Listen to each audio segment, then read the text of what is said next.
Okay, let's go ahead and get started there, folks. Welcome back to another 1 p.m. PST YouTube stream.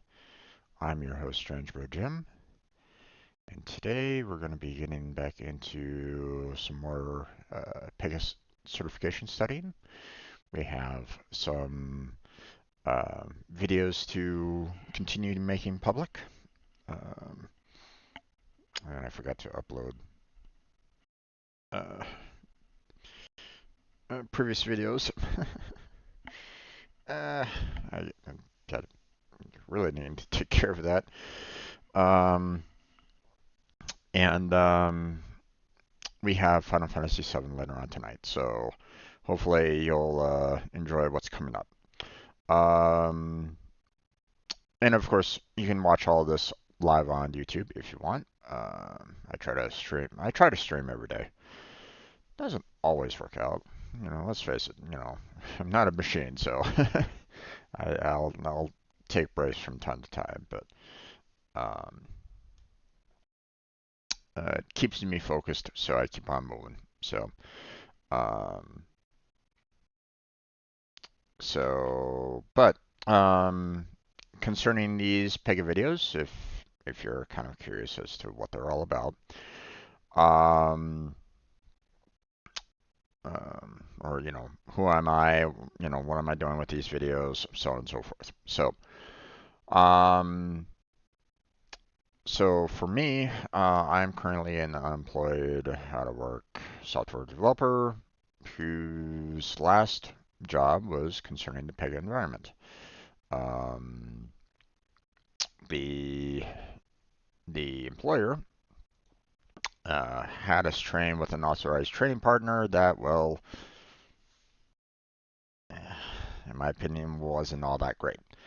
Um, a good majority of us, if not all of us, had basically switched over to self-study because, well, um, we were just having issues with the guy. And we weren't the only ones that knew about it. Obviously, the person's coworkers knew that we were having trouble and saw firsthand, um, you know, the inconsistencies that the gentleman had provided.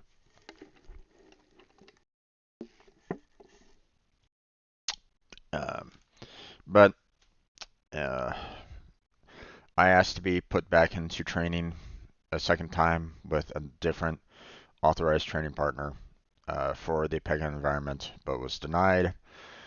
Um, was forced into taking the certification even though I wasn't ready for it, and failed, and was pushed into a contract that, I mean, if I didn't have my certification at the time, um, it was basically set up to fail. um, but um, I did what I could. Although I probably could have done better.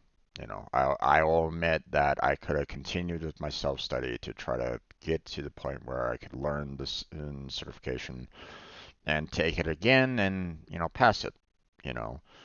Um, but I appreciate when I have like a trainer or a mentor, with me on that, and I really didn't get that in my contract job. So I asked for it, didn't really get one that well, that much, if at all. So it is what it is. Um, but the contract ended and they laid me off, and now this is where I'm at. I'm, while I hunt for other jobs that, I hope that I can, do. Um, Even though, I mean, I don't have all the training in the world, even though a lot of companies seem like, hey, you should be able to do everything in the book. Um, um, I keep on hoping that, uh, I can find a job that would be actually willing to mentor me, properly, but I haven't found one yet that really does a good job on that. Um, which is really unfortunate because, um, you look back and you think, you know, like all the past jobs that I've had, there's typically a certain amount of training that went with a new job every single time. Um, and that's different jobs, by the way. Okay. I was trained as a cashier. I was trained in drive-through when I was, worked at McDonald's. I was trained as a photo technician when I worked at Walmart. Um, I handled paperwork and filing and so on and so forth when I worked for Countrywide. Obviously, it just stated me a lot, but I mean, um, the point is that you know, you get a certain amount of training when you first start a job every single time. That shouldn't be any different when you come in as a software developer, okay? Because, sure, you might expect a certain amount of information for the individual coming in, a certain amount of intelligence, a certain amount of, knowledge for that particular person, especially when they're a new hire. Um, but I mean, there's certain things that not everybody is going to know, and it's just unfortunate that, you know, some mentalities out there are like you should know everything when you first enter a job. And that's a really bad mindset to have. Um, so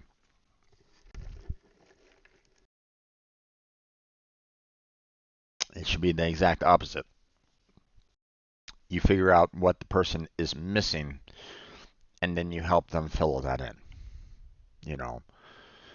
But you have to take the process of going, okay, what do you know? What do you don't know? But whatever. But that's me. I'm not an authorized training partner. This is not meant for non-instructor-led training. So if you're looking at these videos hoping that, I'm one of these two, then no, I'm sorry. I'm not, I don't know everything that there is to know about Pega. So, you should not be looking at these videos as such. Okay. I'm trying to get this certification much like anybody else. That might be looking at these videos to hopefully learn towards that goal.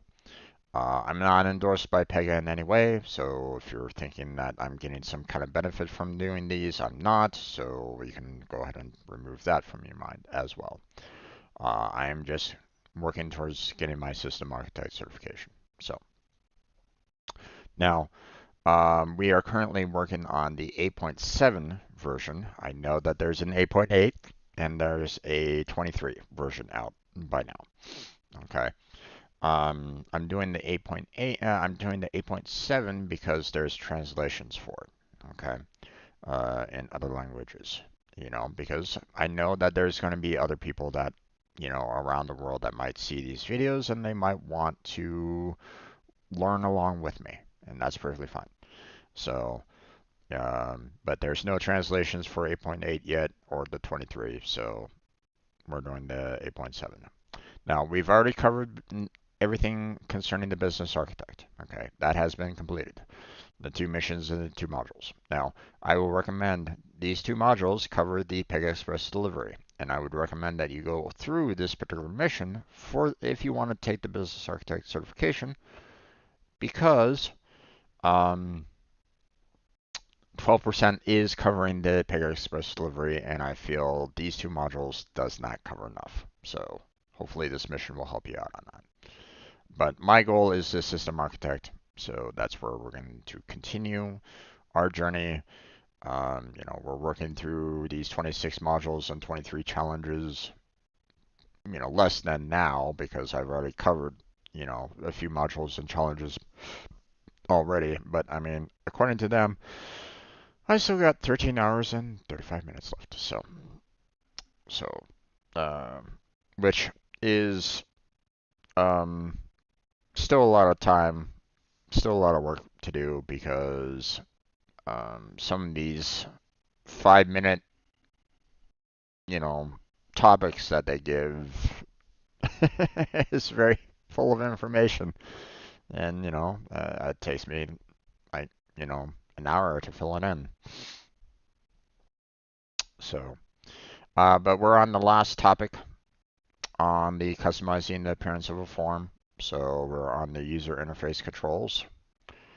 So we'll finish that off and the module quiz after this, and then we'll move on to the next topic tomorrow. So user interface controls. So controls with UI elements that determine how data, text, images, and other information appear on user forms for both display and user input. Each control type has a unique look and provides different functions for users. A system assigns a default control when you define a new field. For example, customers must create a profile to sign up for a rewards program. You define a date field for customers to enter or select their date of birth. The system assigns a datetime control for the date of birth field.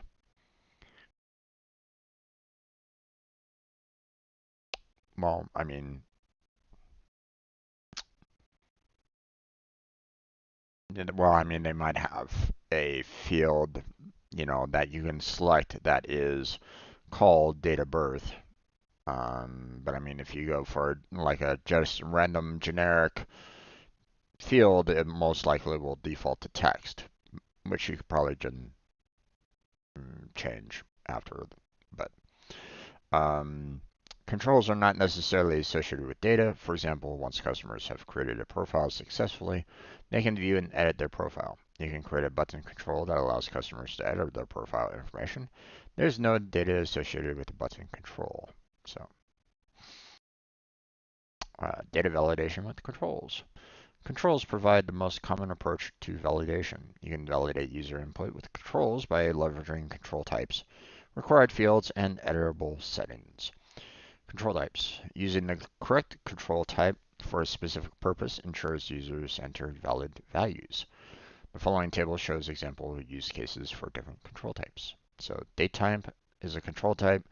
Selecting a date from the calendar icon ensures that users enter a date in a valid format. Users must enter a date that includes day, month, and year.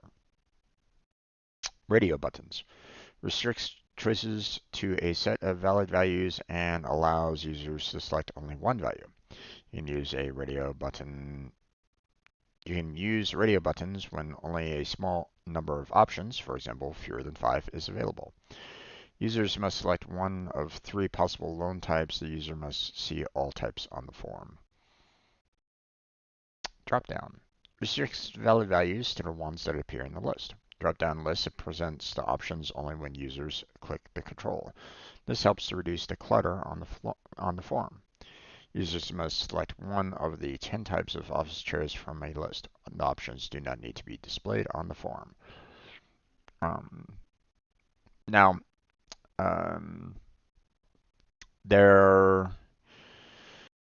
don't think Pega allows you to do this, but there are some scenarios where if you have a drop down, you can select like multiple items on the list. But I don't think Pega allows you to do that. So selecting only one is most likely the only option that you can do for a drop down. So bear that in mind. Autocomplete. When users enter one or more values in the control filters the available options. This helps users find an option in the list if there is a large number, for example, more than 20 possible options. Users must select the country in which they reside from a list. The user can enter text in the control to help find the right country. So it tries to autocomplete, for the country. Like if you start typing in UNI for United States, it might give you like a list of countries that have that same starting, which of course won't always be United States at the front. Let's face it. So checkbox. Users can select the checkbox or leave it blank. This option ensures that the true-false property is either true or false. Um, Users select an option to purchase extra travel insurance. So now, what isn't exactly shown here is that, um, you might be able to get away with using multiple checkboxes. Like, say you want, something that's similar to radio buttons, but you want the person to be able to select multiple and not just one out of the set. That's when you can do checkboxes to handle that typically. Um, Now, can Pega handle, like multiple in a sense? I mean, it should. I haven't really gotten into a situation where I needed to do that in past work, so I don't know. I would assume that it should be an option or something that you can do. I just haven't personally done that using Pega. So I've done it through other means, but not through Pega. Editable settings. You can use editable settings on controls to restrict the input values to valid formats. The settings are specific to the control type. For example, you can specify that users cannot enter dates as text. Users must select a date from the calendar icon.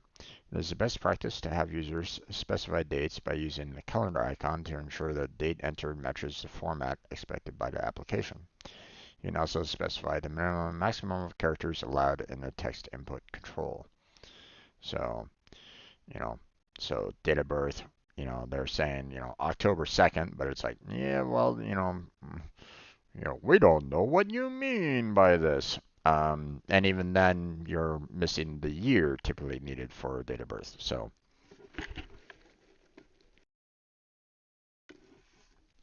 in password, you might want to try to get everybody to use like a strong password, something that is difficult to, um, you know, difficult to know, difficult to figure out. You don't want people typing in like God as a password and thinking that that's going to be saving them from anybody malicious. It won't. So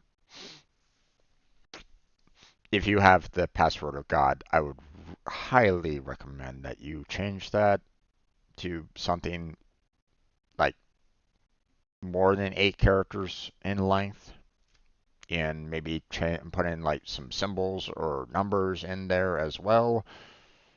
If you just type in God, believe me, you're asking to be hacked. So, required fields. Requiring a control as a required field ensures that the user enters a value.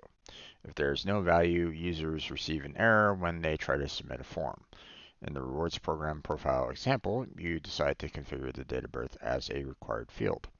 If users do not enter a date in the field, an error message appears when users attempt to submit the form.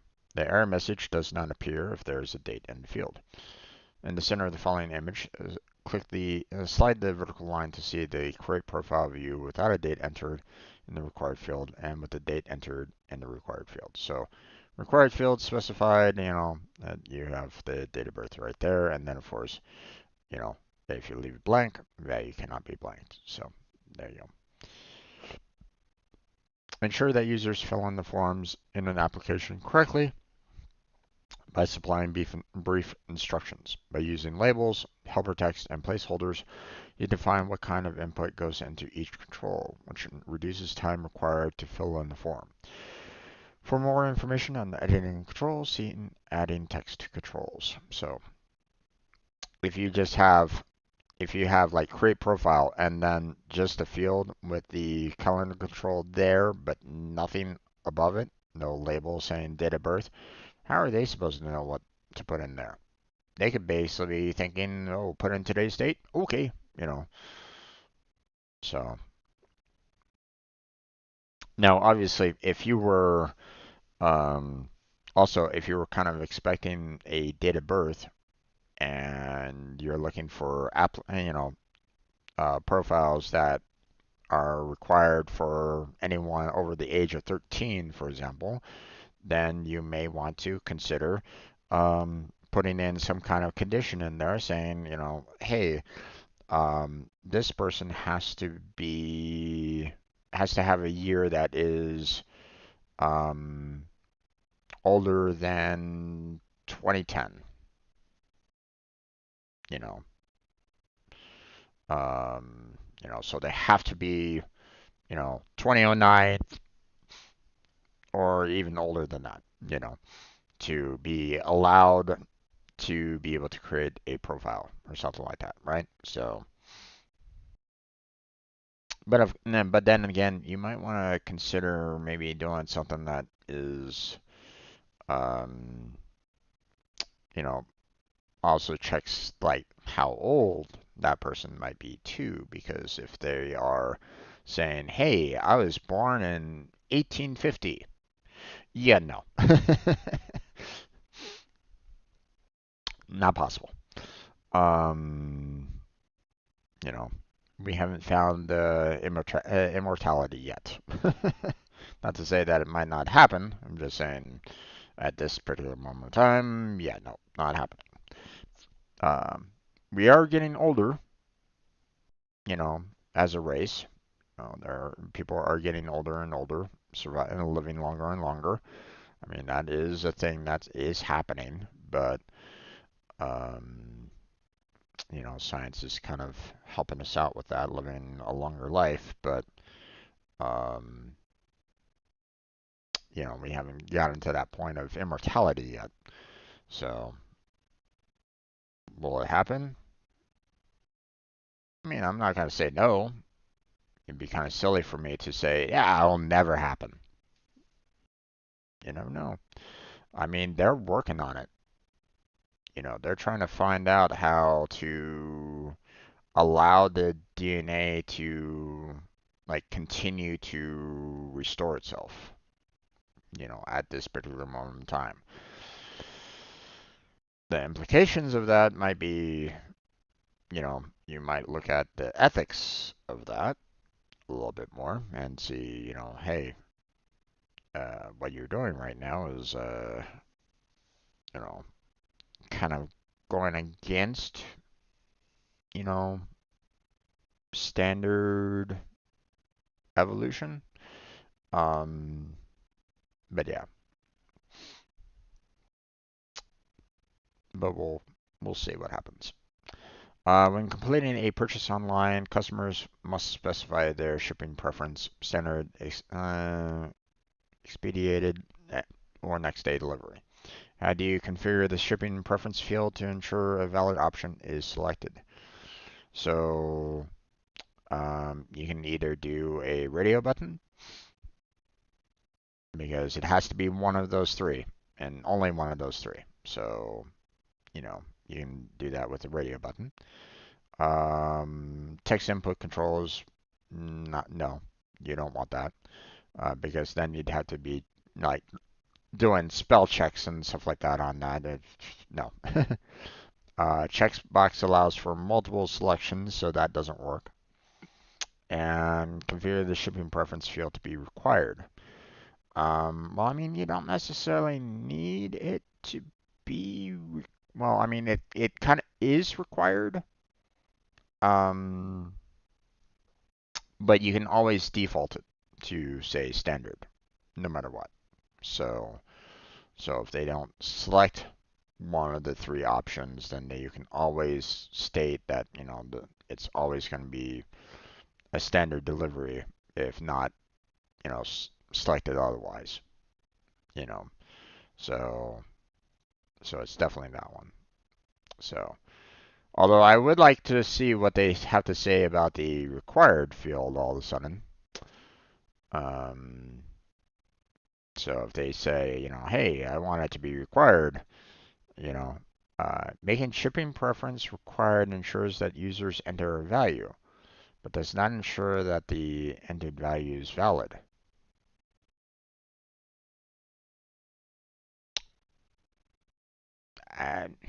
huh? um, I can have both the radio button control and having it being required um, be on the same control. That that doesn't mean crap right at this moment in time. So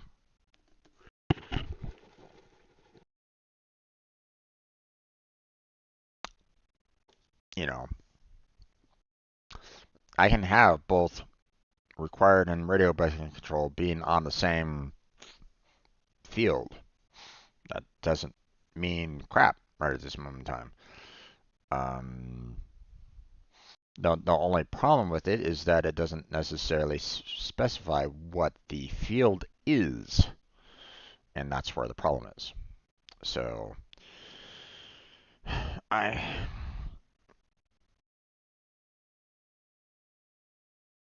um,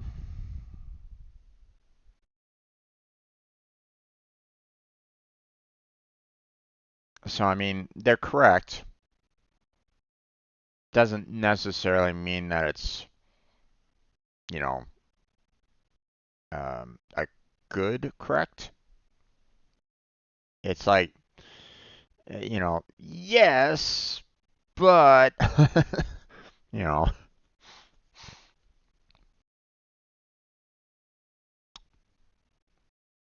know, you're right, but there's a problem with you're right, you know, um, with your right statement.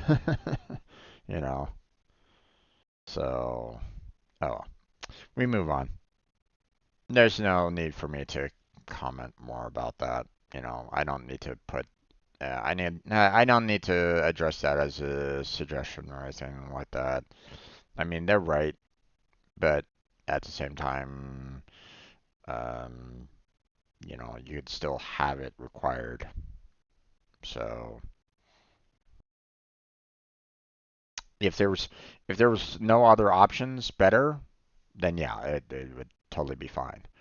But there was a better option. So all right, let's get into the module quiz. So how many we got? Only three? Okay. Okay, so drag the layout type to the appropriate business use cases. So we got repeating and dynamic layouts based off of these options here. So this is what I mean yesterday, and what I meant yesterday about having to kind of read a lot in order to get the you're only gonna have like maybe about a minute and a half per question, and if you get a question like this, you're gonna have to be quick about it. Otherwise you're gonna have to hope that the rest of the questions are shorter in length, so that you can answer them super quickly. But you know, a course enrollment case type presents students with a table of courses. Each course is selectable and identified by ID, name, description, and credits. Um,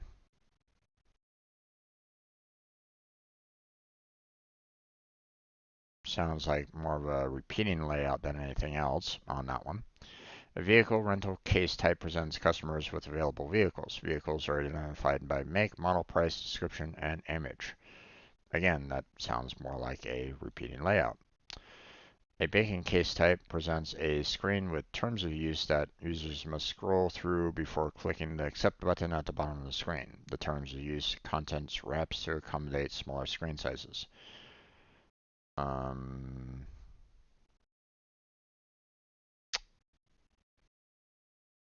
Typically that is defined as a dynamic layout. Although, again, you can still have a repeating dynamic layout, but uh, you know, the accommodate smaller screen sizes, I believe, falls under the dynamic. So, car insurance enrollment case type displays one column with policy information and a second with vehicle information. The information collapses into one column or exceeds the width of the display area. So that's more of a dynamic layout. So, yep, there we go. All correct. We move on. It's the fact that it collapses into one column. That requires more of a dynamic. So customers can, okay, drag the items to a correct placement within the sentence. So we have control and field. So customers can track online orders by entering the order tracking number and clicking a button that is labeled track it. In this example, tracking number is a blank and the track it button is a blank. So tracking number is a field and track it button is a control. So, there we go. Moving on. Choose the correct statement about modifying the layout of a view in App Studio. So at runtime, you can change the template to modify the layout. At runtime? No. From App Studio, you cannot modify the view layout. You can make this change in Dev Studio only. I mean, that's true. At least I believe that's the case, yeah. Or if I remember correctly, that's the case. From the case lifecycle, you can configure a view and modify the layout. No, that's in a different area than the case lifecycle. So from the view tabs of the case type, you can modify the layout of an existing view. No, it will show you the different views, and that's it. You can't really modify the layout from there. So I feel like the second answer is the best answer. And apparently not. Okay.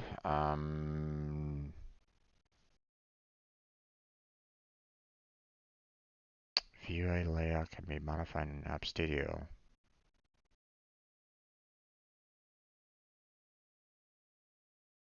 It must be something else that I'm thinking about that is only Dev Studio.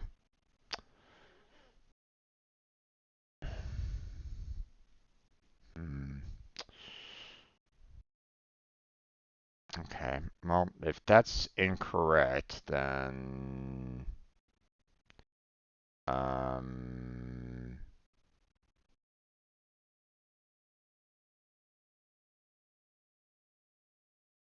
I mean, I guess this is probably the only best answer out of the bunch.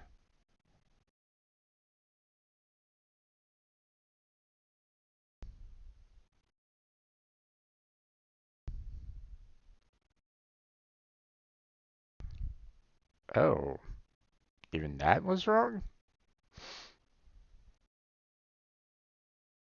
Interesting. So they feel the other two are somehow better? Or one of the other two? That's a bit weird. Okay, Pega, what's going on here? Why are you taking a long time on redoing the retry on it?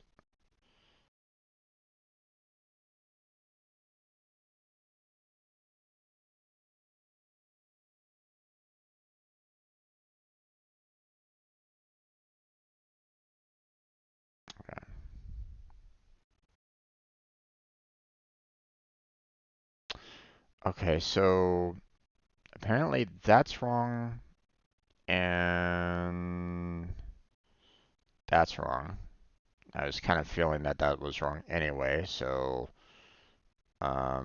you shouldn't be able to change anything at runtime, so I don't know why that would be considered the answer. So, I mean, from the case lifecycle, you can configure a view and modify the layout. I, hmm. Wait, even that's wrong? What? At runtime?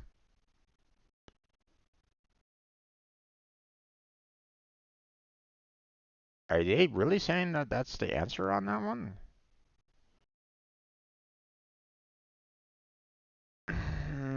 Okay.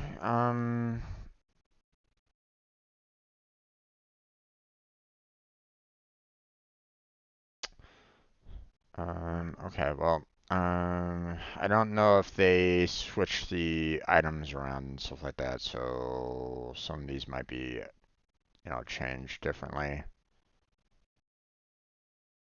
Yeah, it looks like they moved things around a bit, so there you go.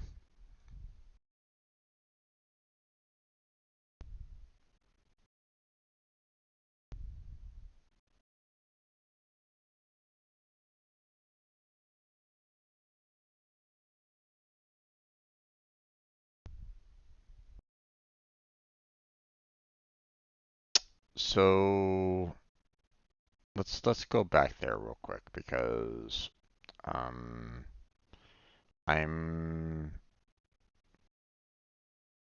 I'm actually kind of confused by this here.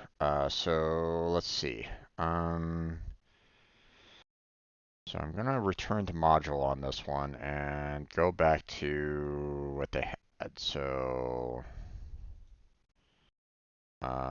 first off, what I want to do is I want to look for the um, the Dev Studio only, which I believe is like one of the very first things that you read in the very first topic, if I remember correctly.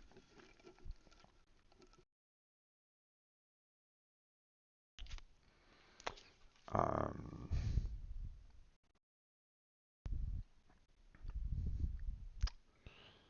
um,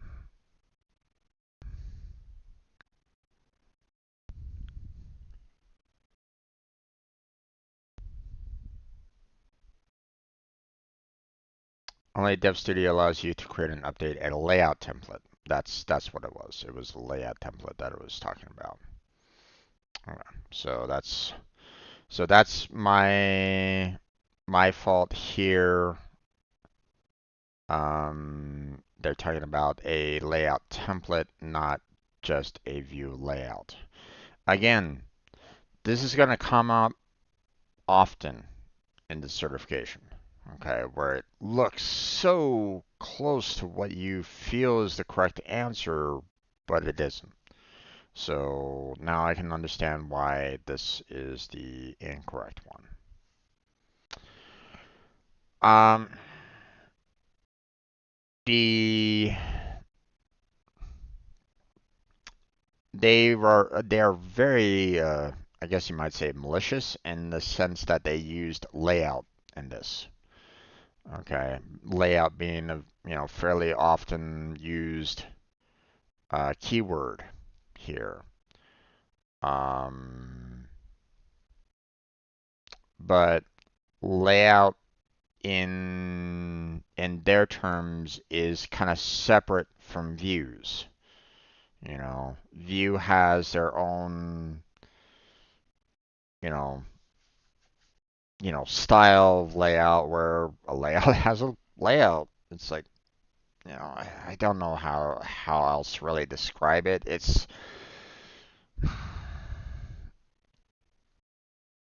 because it doesn't feel like even they provide like a really good um they that they're talking about view layout and it's like, well, um you're using layout is when it's a key term there. It's like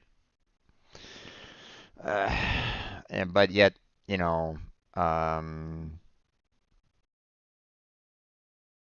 but you still kind of need layout because it's a common name for what you want the the web page to look like or something like that. You want to make sure that the web page has a certain layout to it, right? So I mean it. I understand, but yet at the same time, if you're using a keyword, try to not reuse it in other contexts.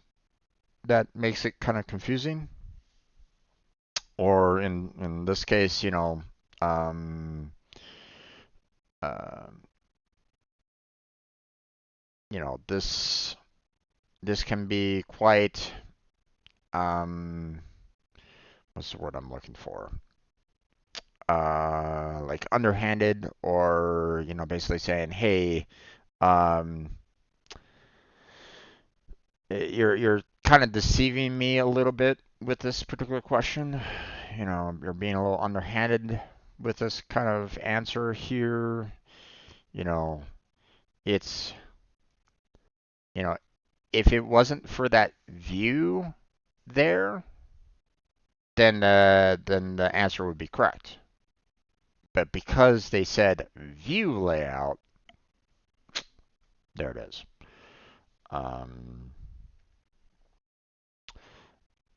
so they're saying that at runtime you can change the template to modify the layout.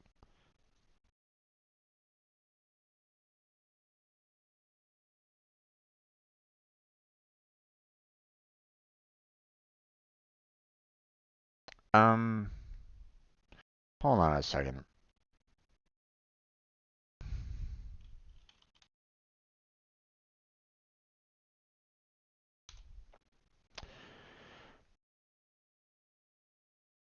Runtime is the final phase of the program lifecycle in which the machine executes the program's code.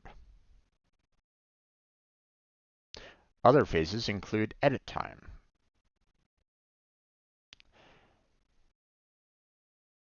Yeah. Um,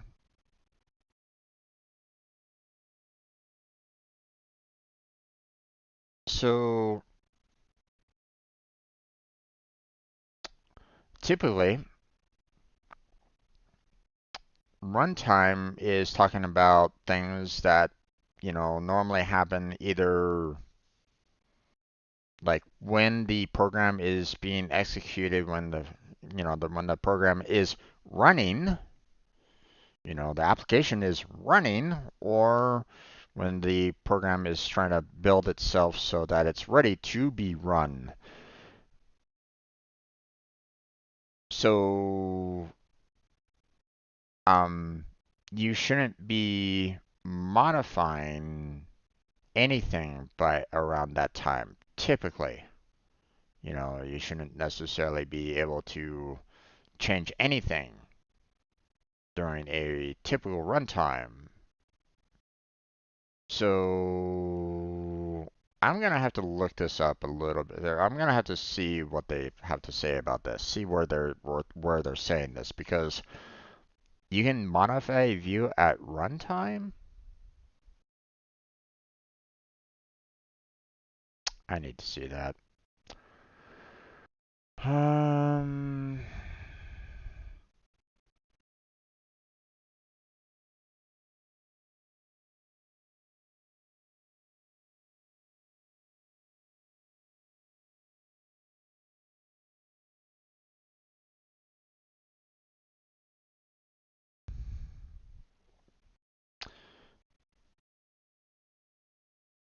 for example, when you add a control checkbox control to the view at runtime.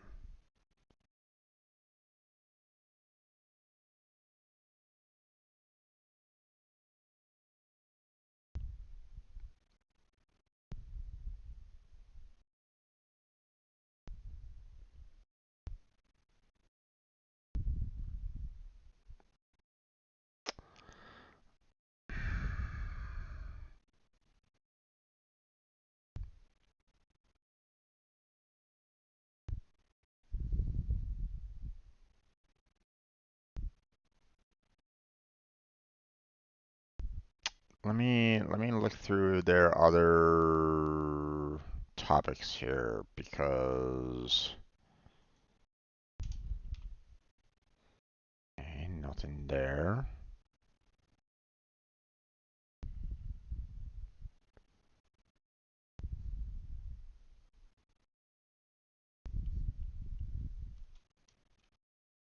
Nothing there.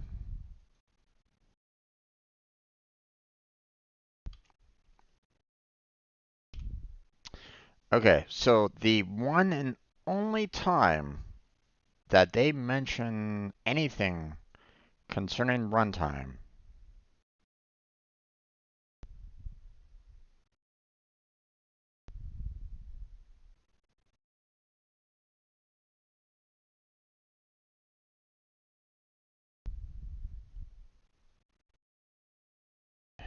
Wow, Pega is being very slow right at this moment in time, or my internet's really slow. I hope that I'm coming across perfectly fine on stream right at this moment.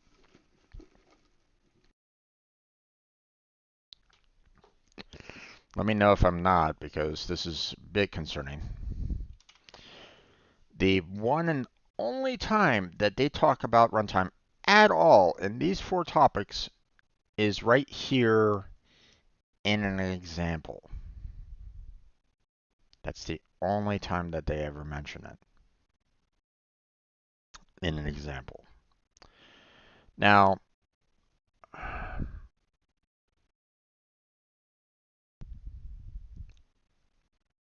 again, you typically don't add things during a runtime, you know, unless you program something into your code that, you know, generates the checkbox control to be displayed and all the label and so on and so forth. I mean, you can put that into the code, so it doesn't necessarily mean that you have to generate, you have to like have that control like automatically there prior. Like you don't need to put it in. You know, you can have it, in such a way where you can like generate it. You can have the program generate that field, that checkbox, whatever. You know, like after the fact, like, hey, this person, clicked on this checkbox, and now a field appears to, for them to add additional information in. You can do that by code. It's not that difficult, right? Um, and then you can take that information and transfer it to whatever you need, right? You can have that be possible, okay? But here's my problem is that, you know, you yourself are not actively doing something at runtime. You as a developer aren't really doing anything, you know, at runtime. That is normally something that is being done by the compiler or the program itself, not you as a programmer. So that caught me off guard. I should have, or at least, I mean, unless I'm off, but um, you know, um,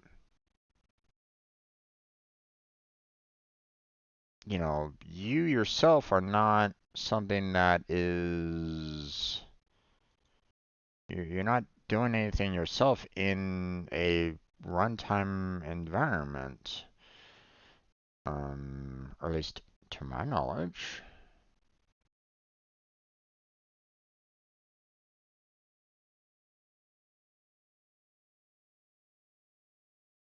Everything you need to execute a program, but no tools to change it, according to someone's definition on Stack Overflow.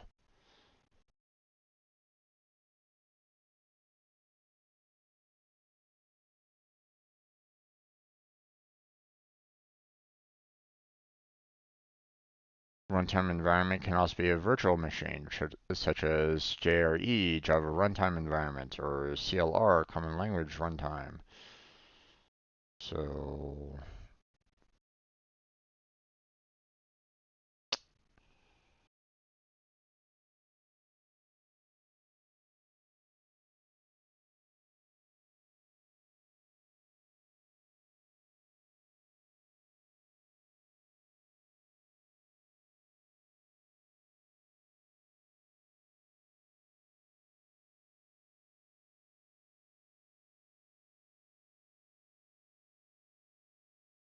in short, runtime environment is for the program what physical environment is to us.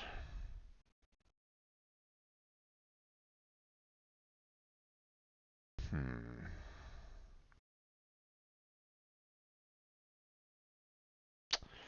Let's see.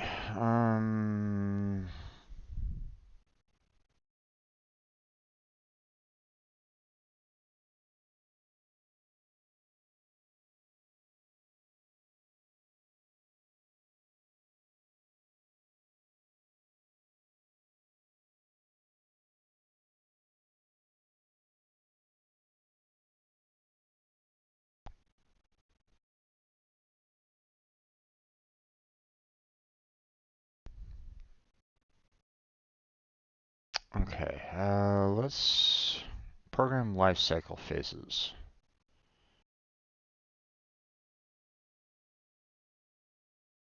Let's see. Edit time, compile time, link time, distribution time, installation time, load time, and runtime. Runtime is the execution phase, when the central processing unit executes the program's machine code instructions. Programs may run indefinitely. If execution terminates, it will either be normal, expected behavior, or abnormal, such as a crash. So so that's why I'm saying that this is a very odd choice here, because you can't modify something at runtime. This is okay. Here, I'm gonna take this question, send it in, and be, what are you guys talking about here?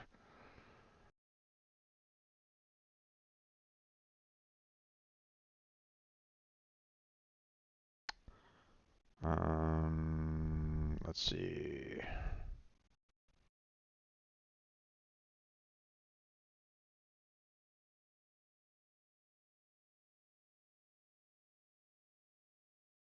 I'll just do this one.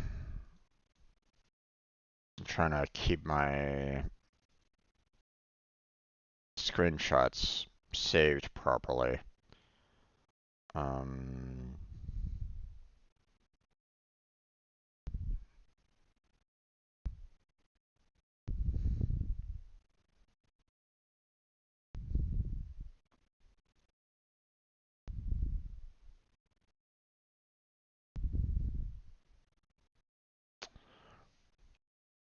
so this question, as presented in the screenshot attached, seems like it shouldn't have any of the answers correct, because there is no way that a developer should be able to modify an application or layout during runtime.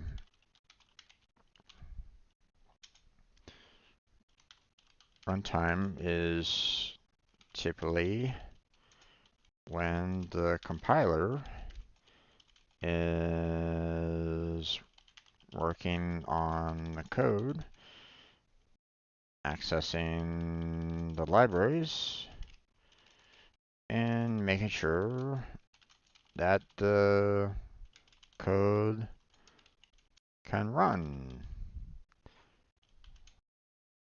or at least tries to run if someone messed up the code. Um,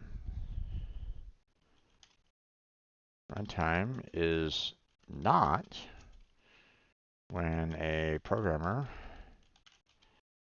can modify layouts or change code.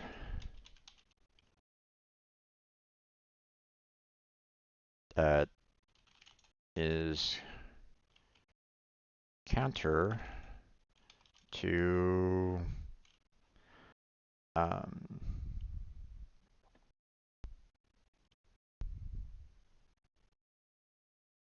and it's counter to already established um, um,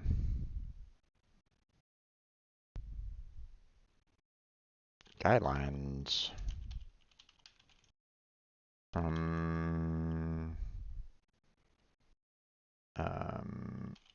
languages.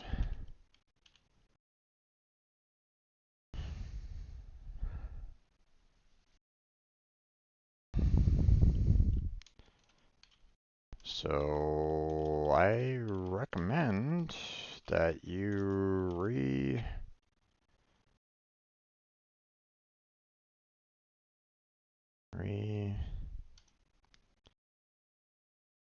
evaluate this question. I was thinking that it was the layout answer, seeing that layout templates can't be changed, but you were sneaky in that you added view in front of layout,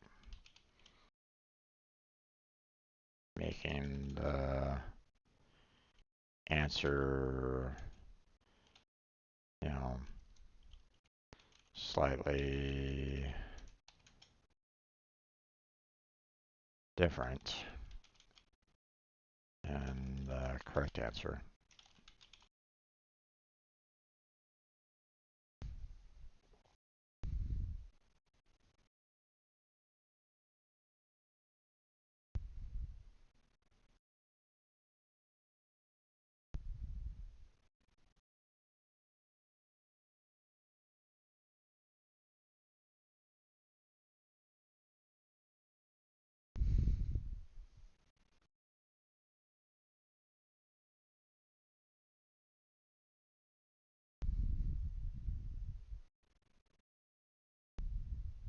So no, I don't agree with that answer whatsoever. You should not be able to change the template to modify the layout at runtime. No, I'm sorry, not possible. Now, you can change the layout at runtime, sure, you know,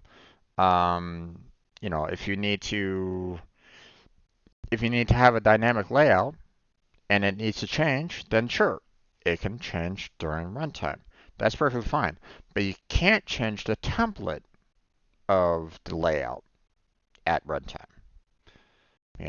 I'm sorry, that's no. You know,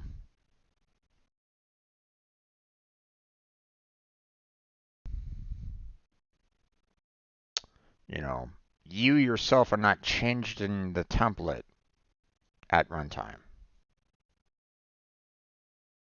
Now, the program could change and could modify the layout by having a dynamic layout, but you aren't changing it.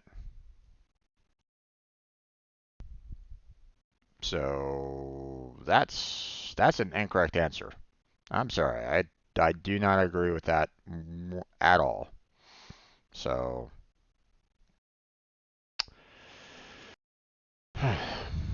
yep, I don't want to leave. We've already gotten the 100% on it, even though again I don't agree with the answer here at all. So you cannot modify a view at runtime. So I'm sorry, I don't agree with that at all. So I don't know who the heck came up with that answer, but that answer is incorrect. I don't agree with that whatsoever. Um, you know, now if you wanna talk to me about it and stuff like that, if you wanna have a discussion about it, I mean, feel free to put it in either the chat right now or leave it as a comment and we'll talk. Obviously, be civil. Okay, be constructive. If you are like, Jim, they're technically right or something like that. Be civil, be constructive. Feel free to add that stuff in, but I mean, let's have a conversation about it. Let's not.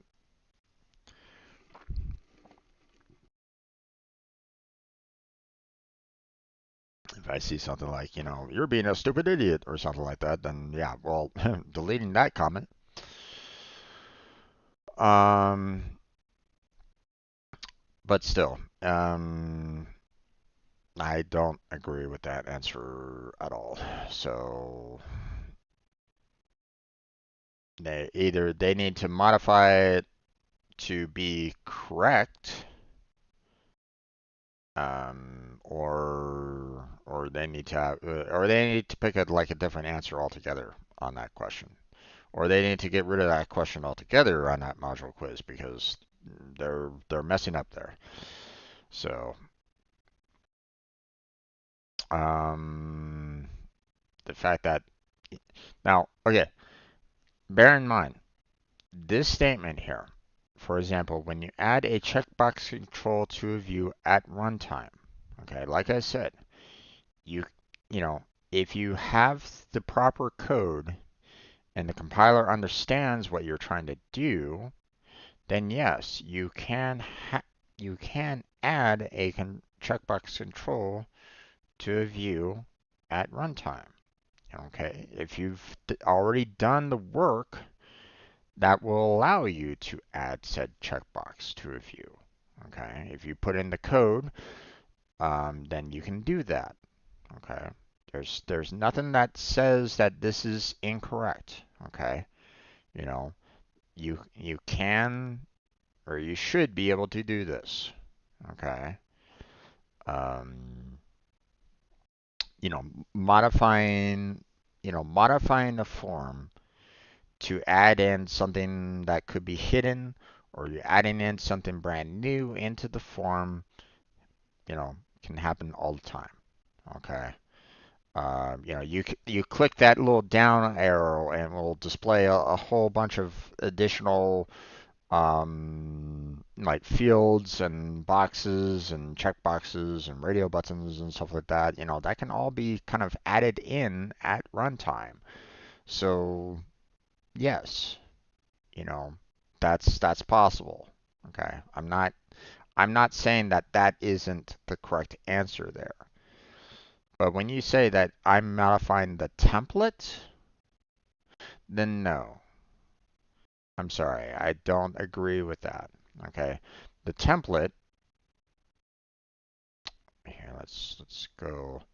You know, a template is something along these lines. You're basically setting up your you know, your layout template, okay, of having two columns that are 70 and 30, that is a template there, okay?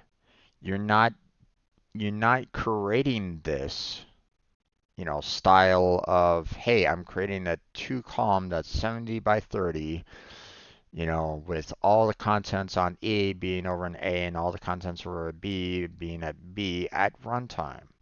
And then displaying that again, you know. Um, and then basically saying, hey, this template is something that I can reuse over and over and over again. Okay. That's, um, I mean, you can do it via code, but it shouldn't be during Pega. You know, the Pega, you should be creating those templates prior, using Dev Studio. You should be able to, you know, only Dev Studio allows you to create and update a layout template, you know. You should be able to do that, in Dev Studio, creating those templates, and then you can use those templates in your view, in your program, whatever, after the fact. Your program will run the application, it will look at the template and go, okay, you want to use this? Perfect. We'll put that in. Okay. You're not changing that layout during runtime. I'm sorry. No.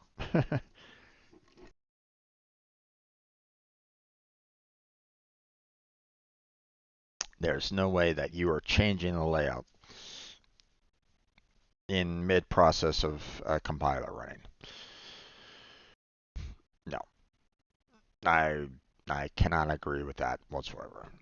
So, all right, but that's where we're gonna go ahead and end this Pega environment and Pega study session. We're gonna move on to uploading videos, making them public. Kind of a long list of videos to do that. Um, if you are joining me on this certification journey. If you're watching this video, you know, for the first time, feel free to check out my other my playlist for all the other Pega certification videos. I've labeled them with their topics, um, you know, their module tags and so on and so forth. I tried to label them correctly so you know, you can try to follow along with, the topic that I just went over and what you're going to be seeing on your journey during the certification. So feel free to check out that playlist that has a lot more of the topics, layouts, and challenges. Topic layouts, topic modules, and challenges that I've done prior. Feel free to help me out with the YouTube algorithm, or keeping yourself up to date by doing the whole liking and subscribing. As we continue on our journey for the system architect certification. Feel free to comment. If you have any questions, feel free to ask.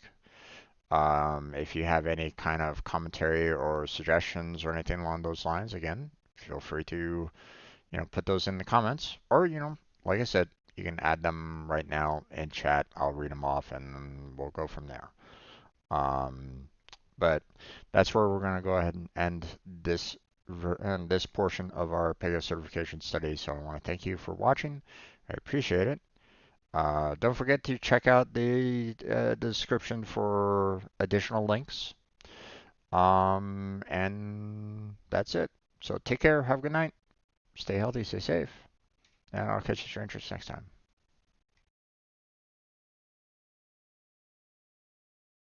All right.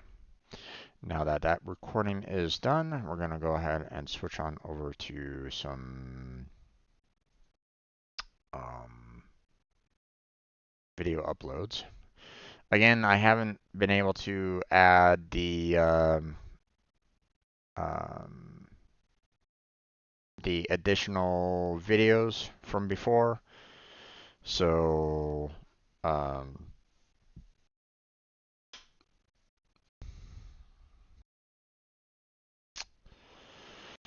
So I'm a little behind on that. So I still have some I still have some recent videos that I haven't been able to upload lately, the 12th and 13th videos. So I'm getting a little backlog on that, but we can continue working on some of my older videos and getting them outputted at least. So because I currently have about 57 videos to make public right at this point. So, um,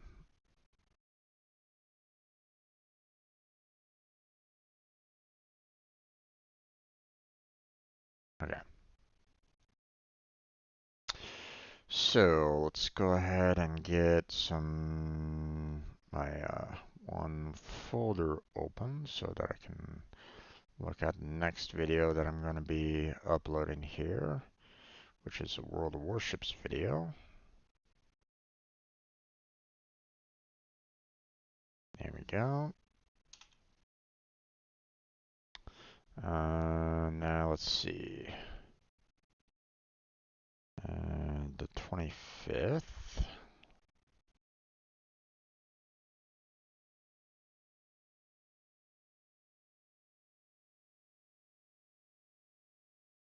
Okay. Aha, in a division with Kermit.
Okay.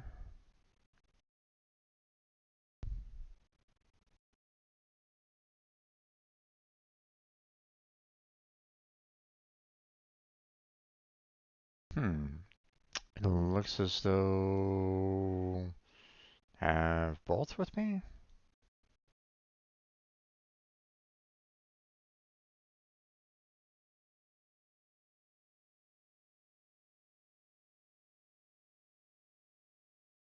I do have both with me. Nice. Okay. So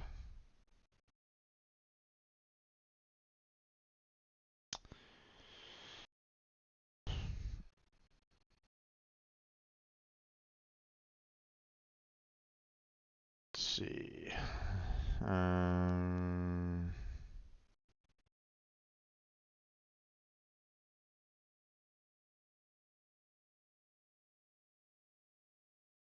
Kermit and Blackheart. Join me at the bottom of the ocean. Ah. And we're adding in both of our both Kermit and Blackheart in there, so that's awesome. Okay.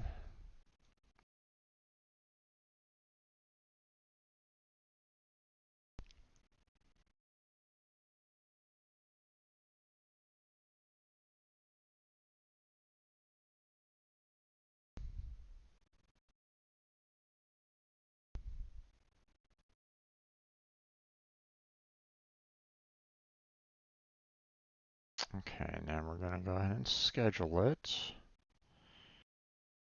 Okay, I see that I have one video already on the 26th scheduled for 12 p.m., so we'll go ahead and set this one up for the 26th as well at 1 p.m. There we go. Scheduled.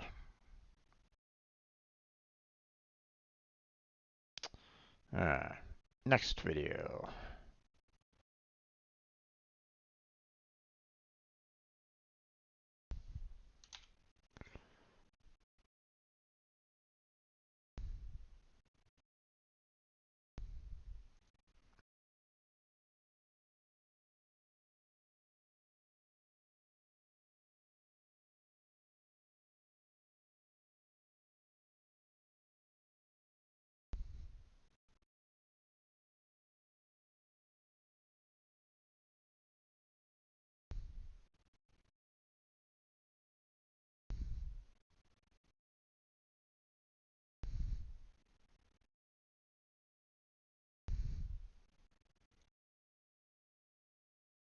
Hmm.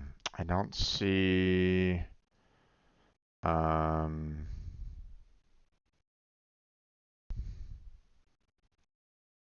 I don't see any division right at this moment in time, so.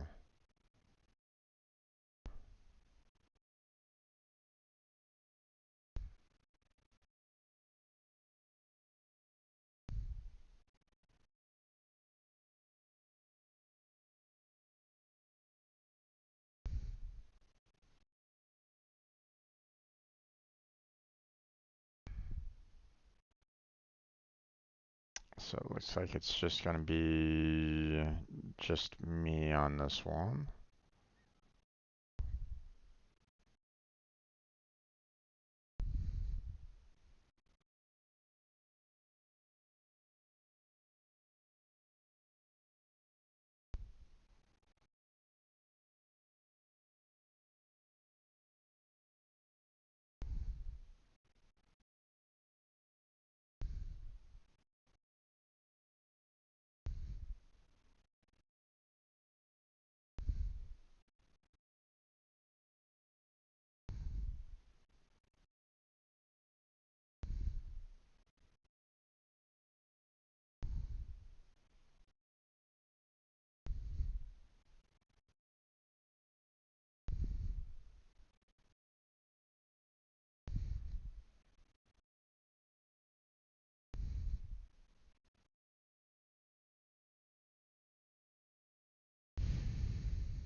Thankfully, I'm just by myself on this one, so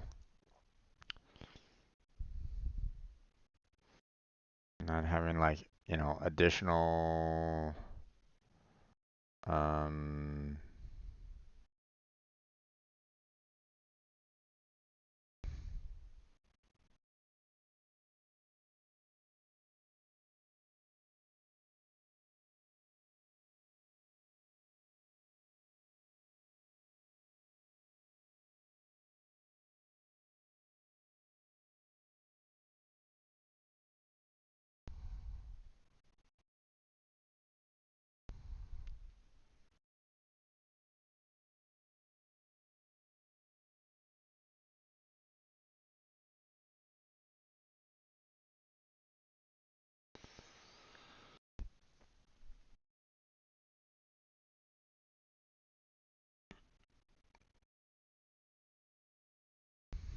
hmm.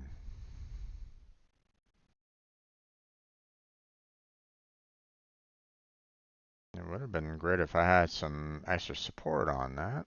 It's like, guys, I'm the only one up here doing anything. Could maybe use a battleship support or cruiser support or something, anything, you know?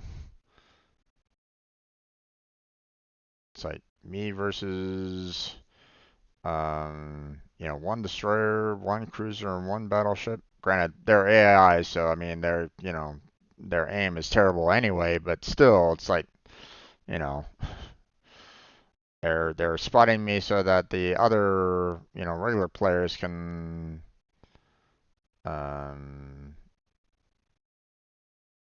you know,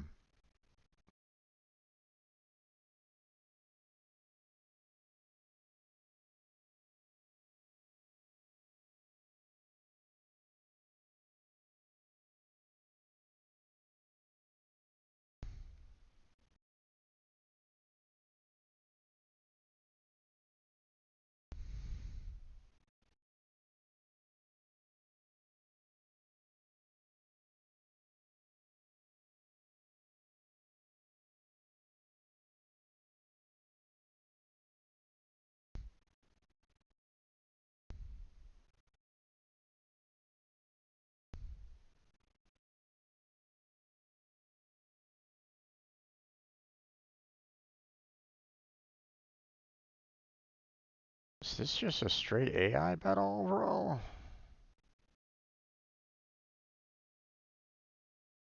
Yeah, it looks that way. Hold on a second.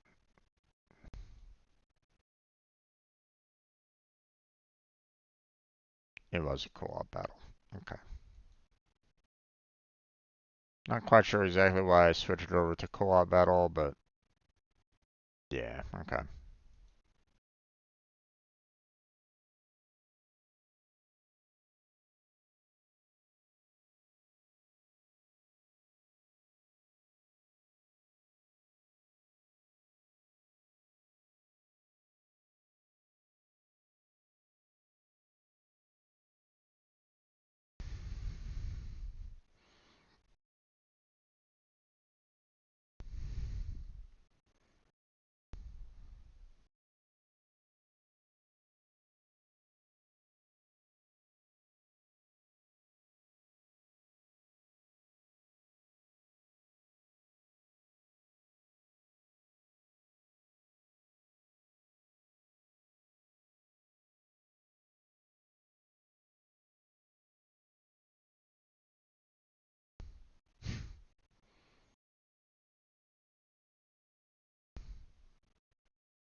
Yeah, I hate when those happen.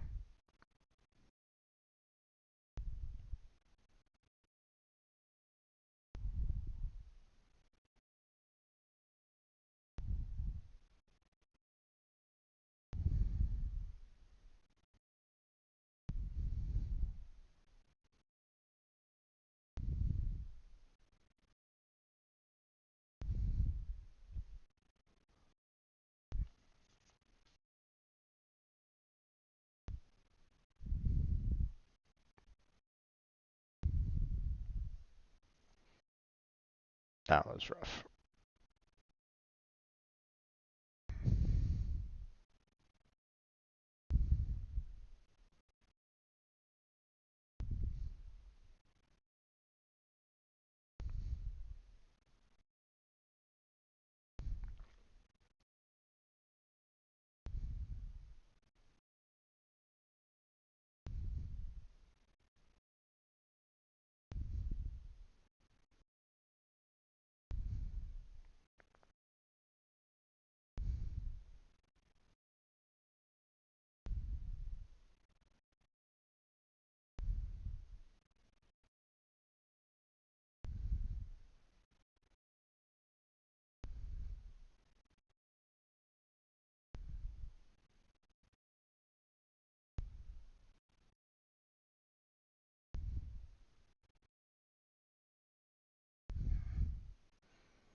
Oh, that irritated me a lot. I just needed like, you know, this guy had like 5,000 health, and I'm like going, hey, I'll just shoot off some HE rounds into that battleship, maybe cause us fire or two, and finally got him on that second shot, but oh man, I was like, yikes.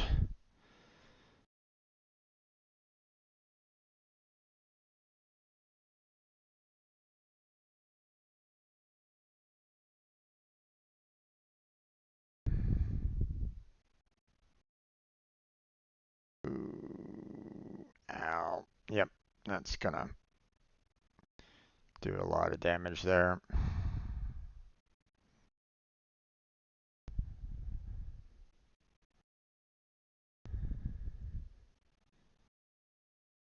And unfortunately, I have like one more healing left, so it's like, oh wait, let's see, what was the conclusion of that? Yeah, just our aircraft carrier against their destroyer and the other aircraft carrier. So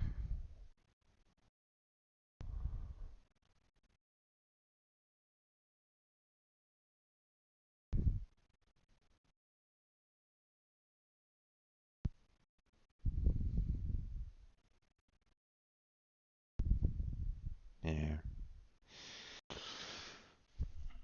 if that aircraft carrier had taken out that destroyer at the very end, might have been a good turnaround, but it wasn't enough.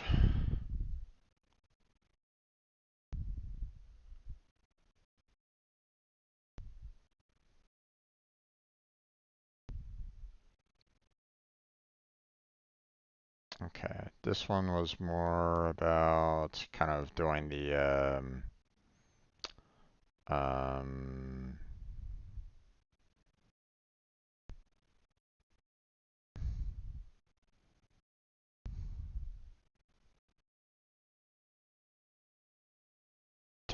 tackling the um,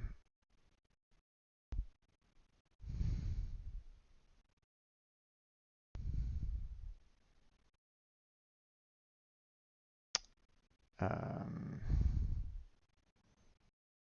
like the mission at the end kind of thing. So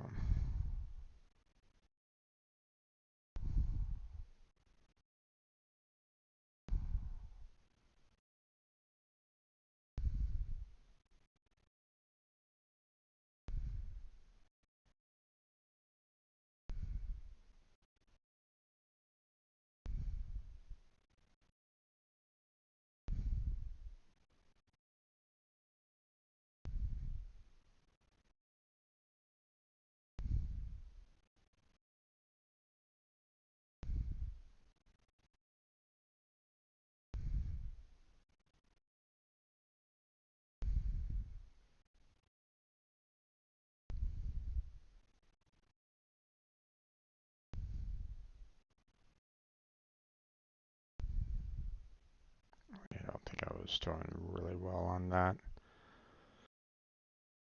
that one.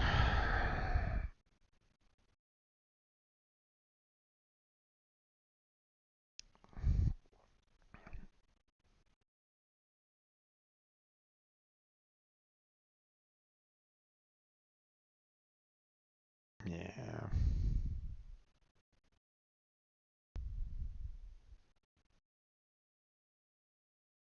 Let's see. Hmm.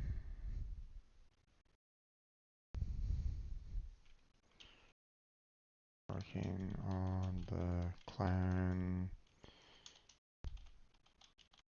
engagement.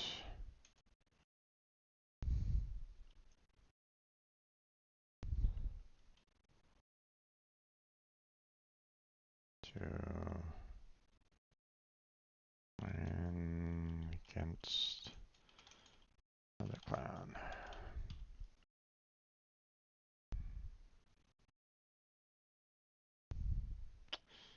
No one joined me on that day, so don't need to really worry about that. Recording date was on the 27th.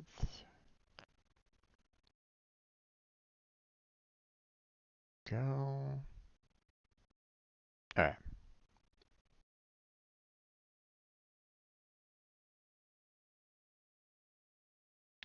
Go ahead and schedule that for, let's see, we have one, we have two, so this will be on the 26th as well.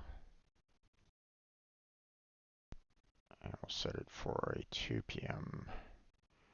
release. There we go. Okay. Next one.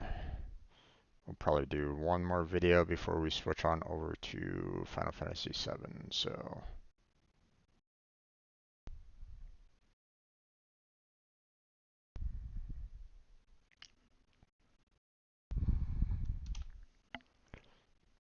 Okay. Let's see. 28th. What was I doing during this Warframe?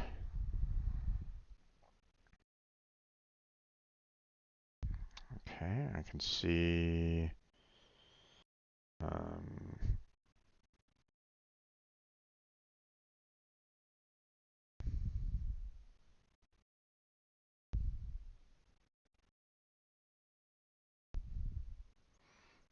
See that I'm still kind of working on the Harrow.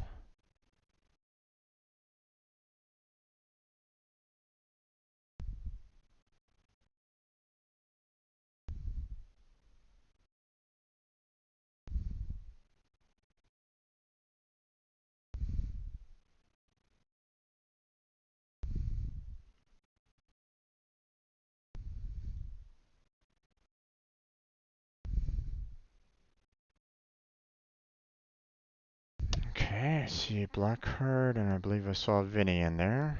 Yep, Vinny was also in there, so there's that. Working on Lavos.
Let's see, fishing with Blackheart and Vinny.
a lot of fishing. Probably doing some rep grind in Cetus, I guess.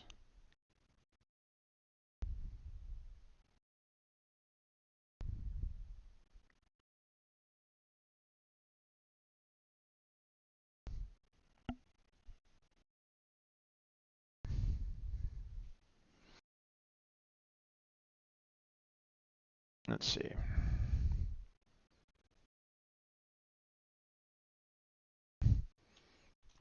Relaxing fishing.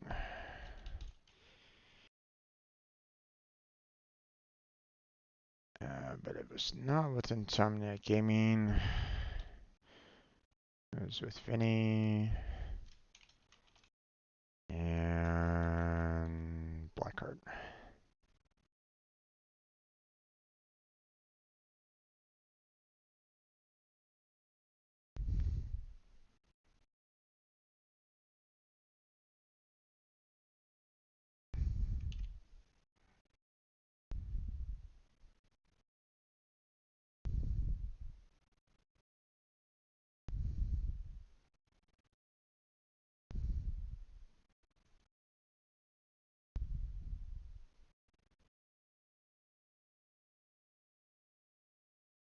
Okay, reporting date was on the 28th.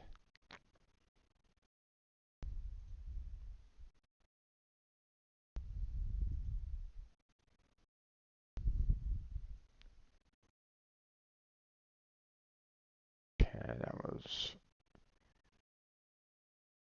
Warframe. We already have one scheduled for the 25th.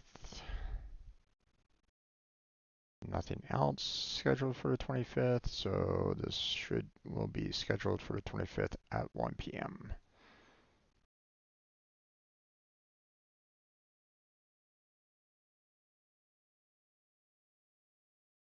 There we go.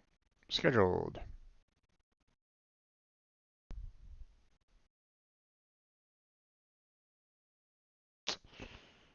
Okay, well, I guess that's probably about as much as I can do right at this moment in time. Um,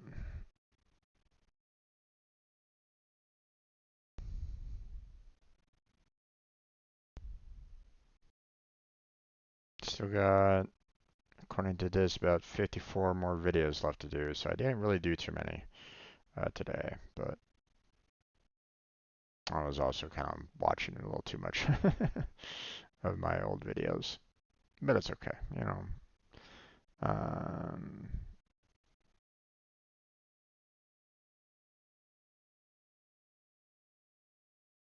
it's kind of fun when you can like look back at your old videos and go, oh yeah, that happened, kind of thing. So okay, well that's where we're gonna go ahead and switch on over to Final Fantasy VII. So that's coming up. So I'm gonna switch the scene collection over to that. I'm gonna like switch everything on over, and then we're gonna be playing some Final Fantasy VII for a while. Um, Probably gonna be doing quite a bit of grinding, you know, for the chocobos. So that's probably gonna take a while. So, but I'll talk about more of that when we actually get into the main game itself. So, you know, just giving everybody like a little bit of a heads up as to what we'll be kind of tackling for the most part. Um, but yeah, okay. So,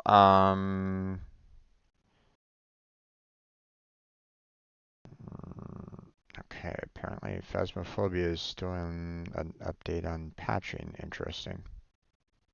Okay, I'll let it finish off. So, hi Jim. Unfortunately, I can't stand torment you too much. That's okay there, MJ. You know, I don't mind not being tormented. I hope you're having a good day though. You know, so you as well. You have a good day as well, my friend. So, you know, come back again, you know, either later on tonight if you want, or I'll see you tomorrow or another day sometime in the future, and I'll see you torment me again at that point. It's perfectly fine. It's perfectly reasonable. I know, hey, I know that you have a lot on your plate as well, so it's quite alright. I know. So no worries on that. Okay. So I will see you next time. All right. Let's go ahead and switch on over. Um,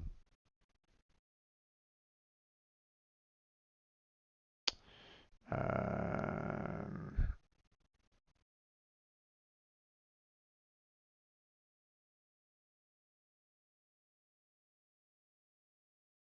hmm.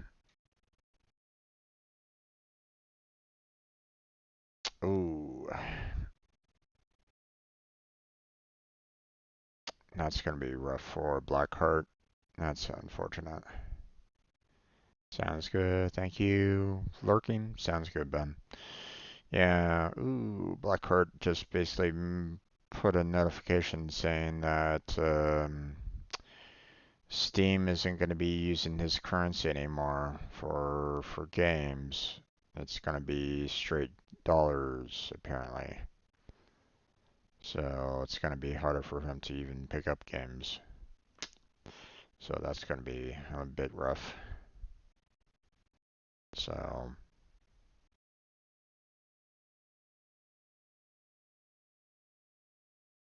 hmm.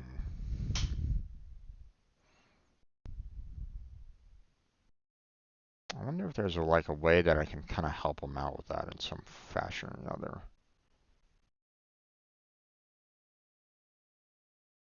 But again, I don't know what I might be able to do in that regard.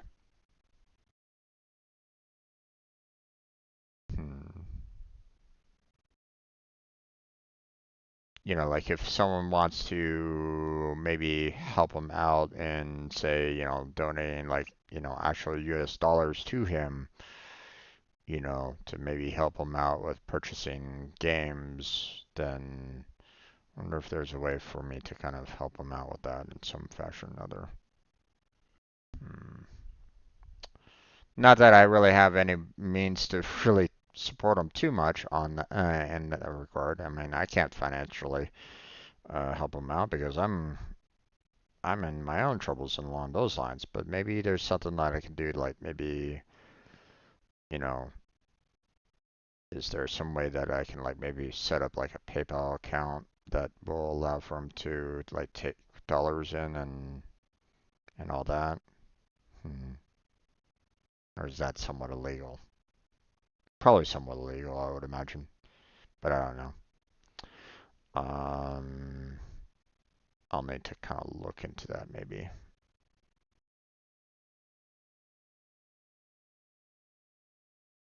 Hmm.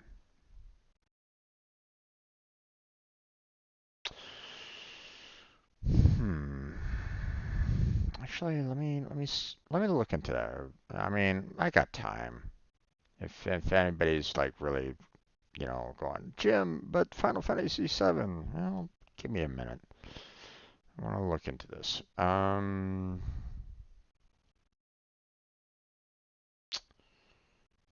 Uh, can I make a US based PayPal for a friend in another country? Yes, PayPal is available for over 200 different countries, giving companies the option to make cross-border payments and transfers via the app and websites at PayPal. However, the process differs slightly depending on whether or not both the sender and recipient have a PayPal account. On that, hmm,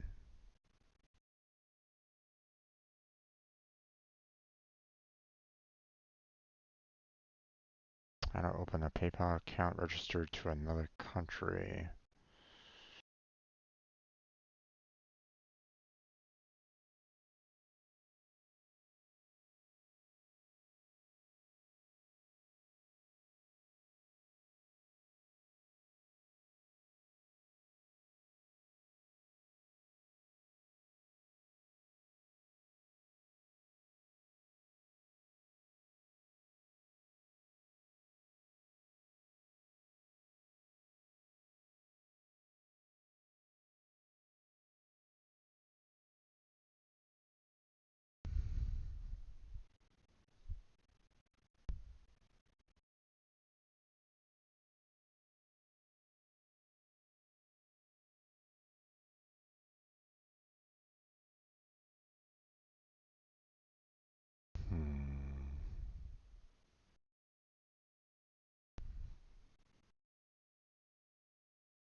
Let's see.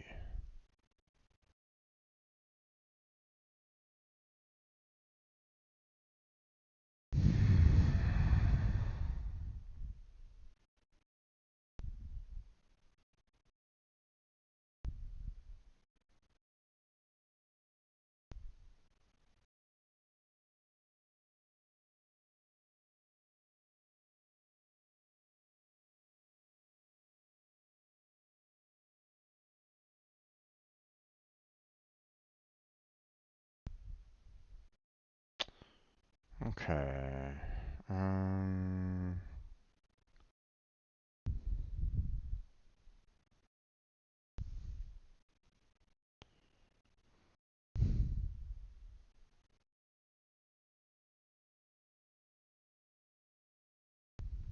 it looks as though even he can potentially make one, but I don't know if he's set one up himself yet.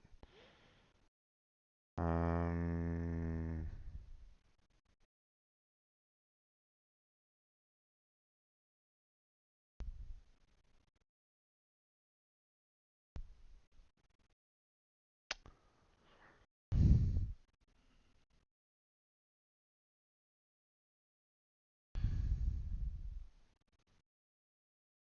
Actually, hold on, let me.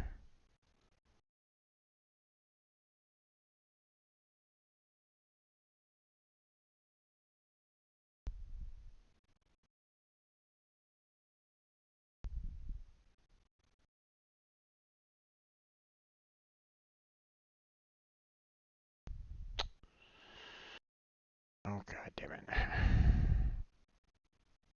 Oh, right. Streamer mode enabled, of course.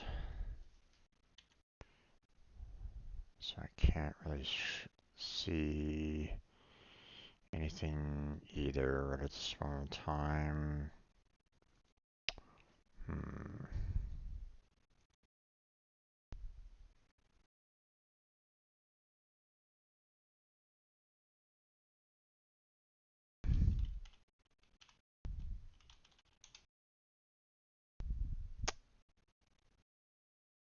Let's see.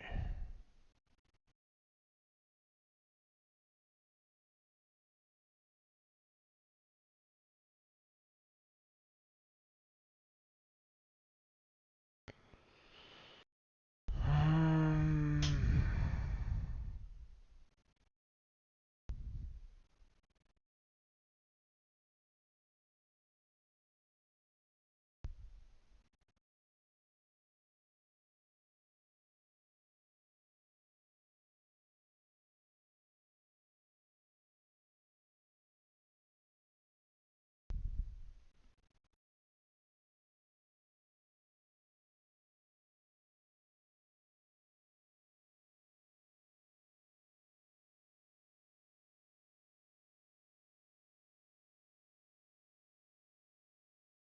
hmm.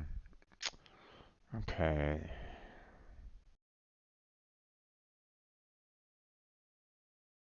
Static stream elements is allowing the allowing you to use their system for tipping, which he already has one. Um,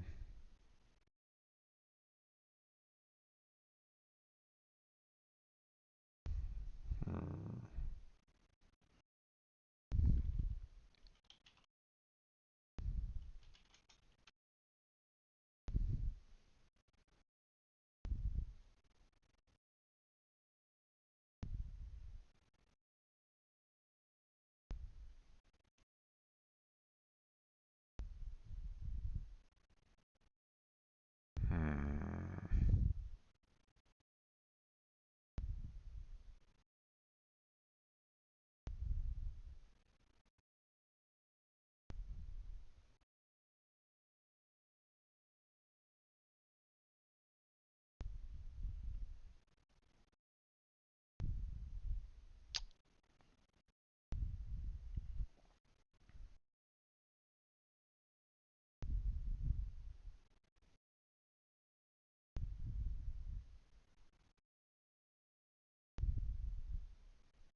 30 seconds.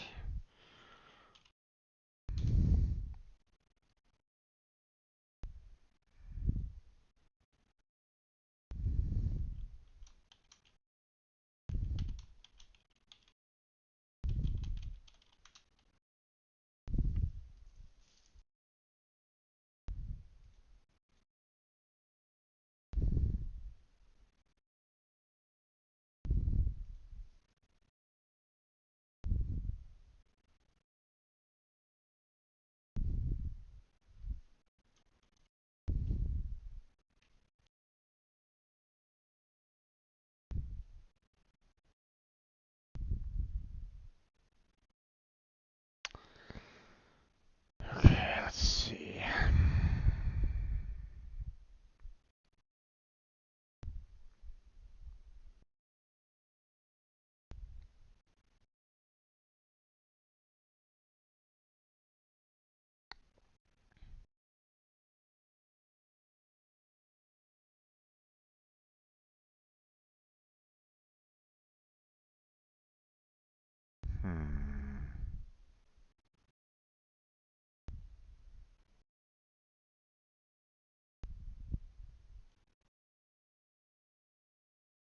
No, not what I was looking for there.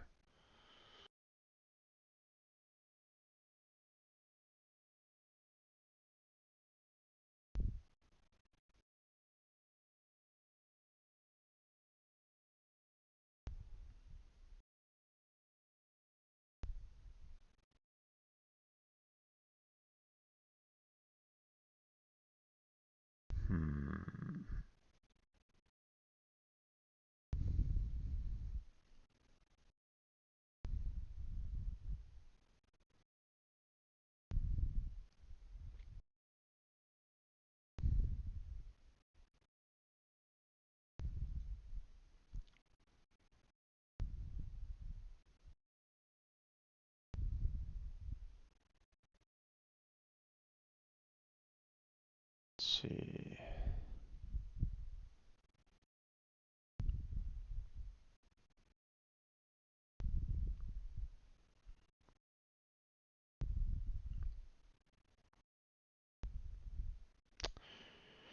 Help your friends and customers know it's you that they are paying. Interesting. What is PayPal.me all about?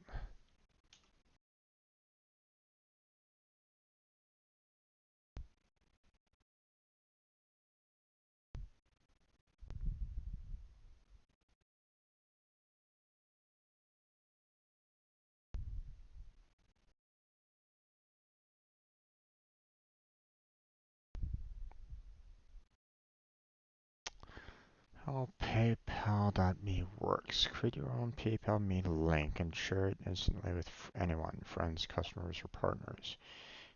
And if you don't already have a PayPal account, signing up is fast and free. You can start accepting money from anyone in an instant.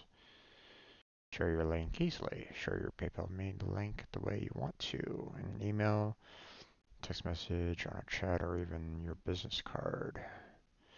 Get paid real fast. Friends, family, and customers can follow the link, enter any amount, and that's it. The money is usually in your PayPal account in seconds.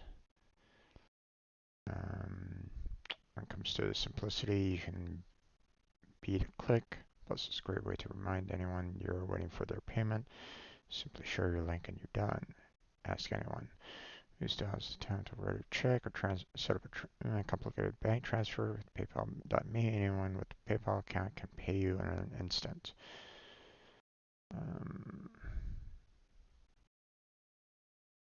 What are the fees in this regard?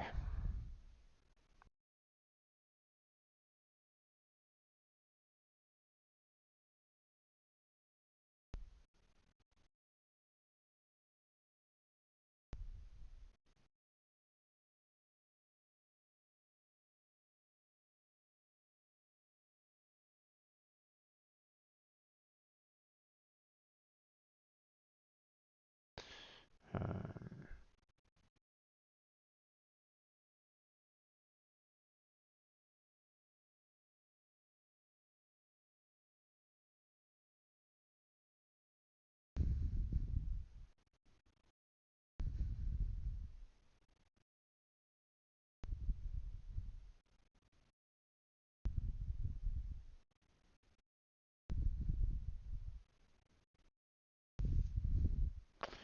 Um,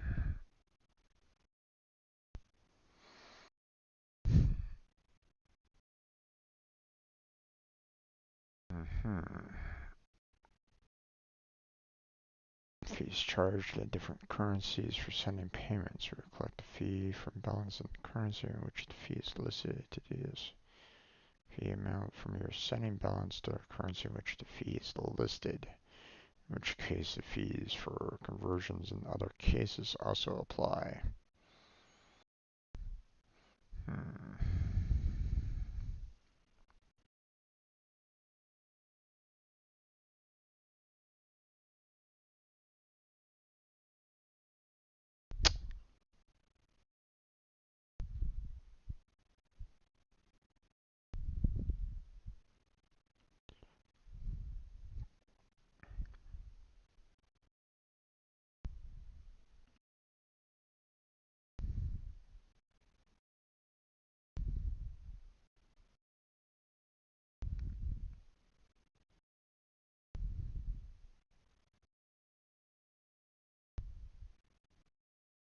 Hmm.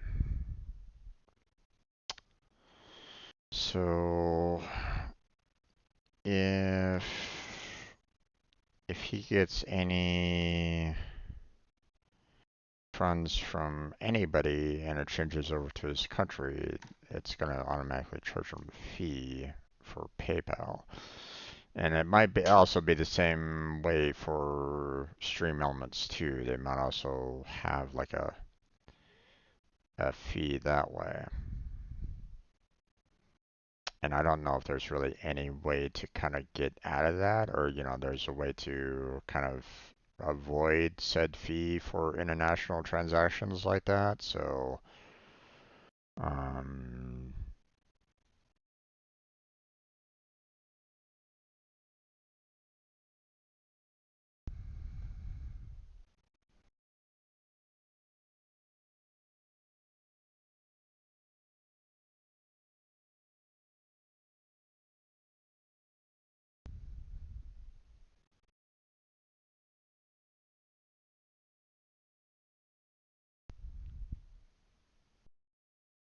hmm,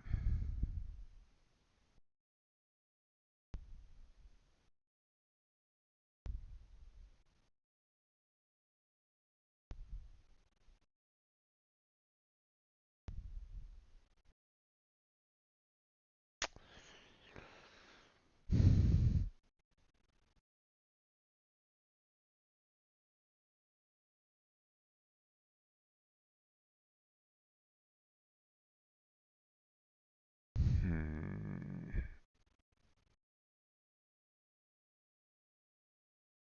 Uh,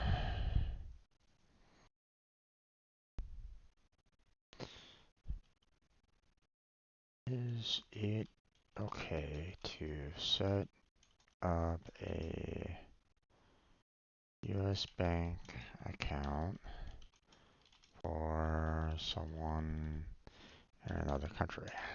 Should probably be basically can. Yes, you can. The process might be a bit complicated for non-citizens, but it's not impossible. Whether it's for business, travel, or personal reasons, setting up a U.S. bank account will be worth the trouble. Being in the U.S. has many advantages.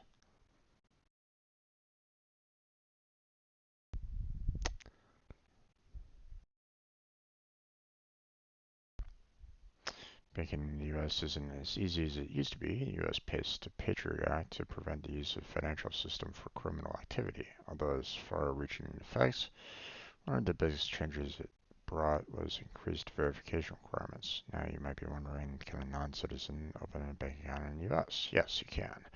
The process might be a bit complicated for non-citizens, but it's not impossible. Whether it's for business, travel, or personal reasons, setting up a U.S. bank account will be worth the trouble. Um, For starters, you can avoid exorbitant bank and card fees when you're spending money in the country. Even as a non-resident, you can get deposits worth up to 150,000 insured. Alright, so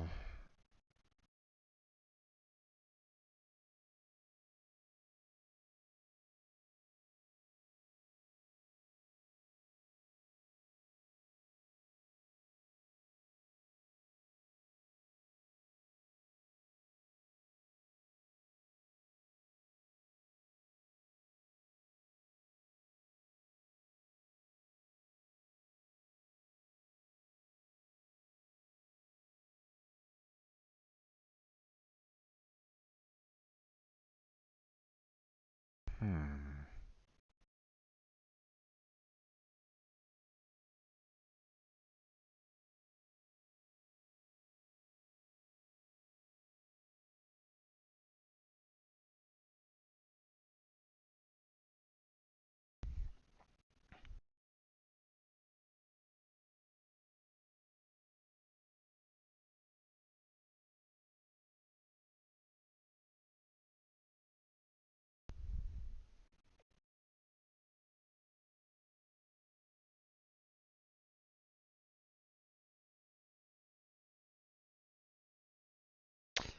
Okay. So it sounds like, it shouldn't be that hard to generate one. Obviously, it probably cost him a lot of money to even kind of set one up, but um, but I mean, if he can, then it might allow for him to do a little bit. Like he might be able to set up like a PayPal account for that U.S. bank, allow for um, allow for deposits in, um, and then um, then he can use that account for like making purchases through Steam. Use that as his own like personal um, account in order to make purchases. So, not to say that he can't use his own currency kind of thing to make the purchases, but I mean, with if Steam is switching over to U.S. currency only, then yeah, that's gonna cause some problems for him. So, hmm.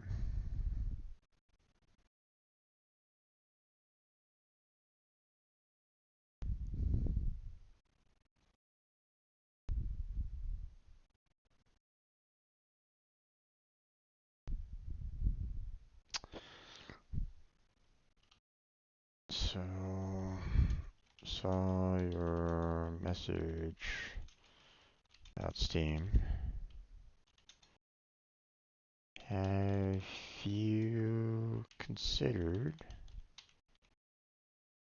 maybe opening a account based in the United States?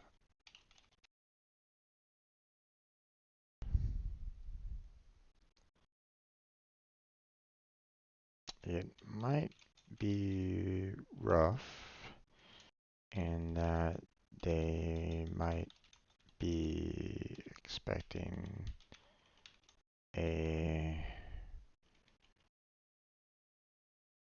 fairly large deposit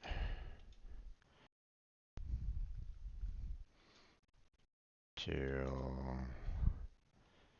make the exchange into dollars, but you if you can make one, then you could use it to make like a PayPal account for it and then use it to receive tips that way. Direct US tips into a US account.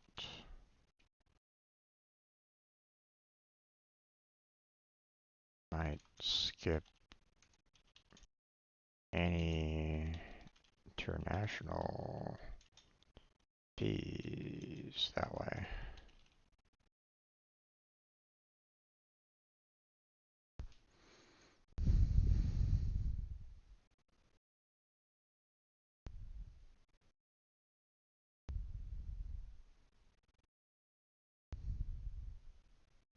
Okay. I'm gonna go ahead and switch on over now. I think I've probably did a little, uh, well, I did quite a bit in that research there, but I think that is where we're gonna go ahead and kind of call it at this point on that end. So I'm gonna switch on over to um, Final Fantasy VII now. So I'm gonna be like transferring everything around and closing things down and all that jazz. So um, I shall return in just a minute. We're gonna switch the scene collection over to Final Fantasy VII.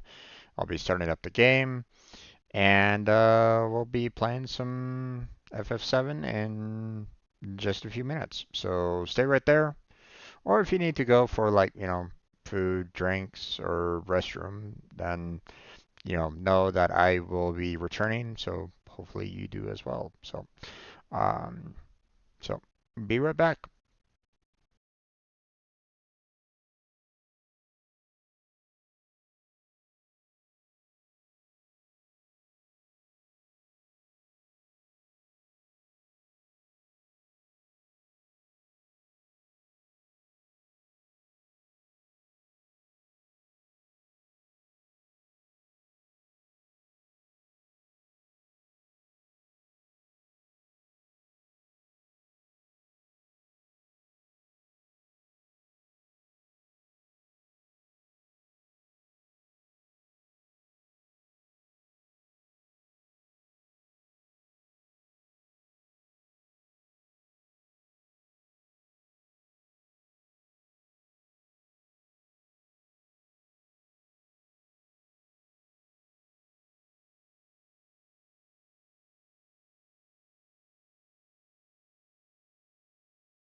Okay, let's go ahead and get started there, everybody. Welcome back to another Final Fantasy VII uh, live stream. I don't know.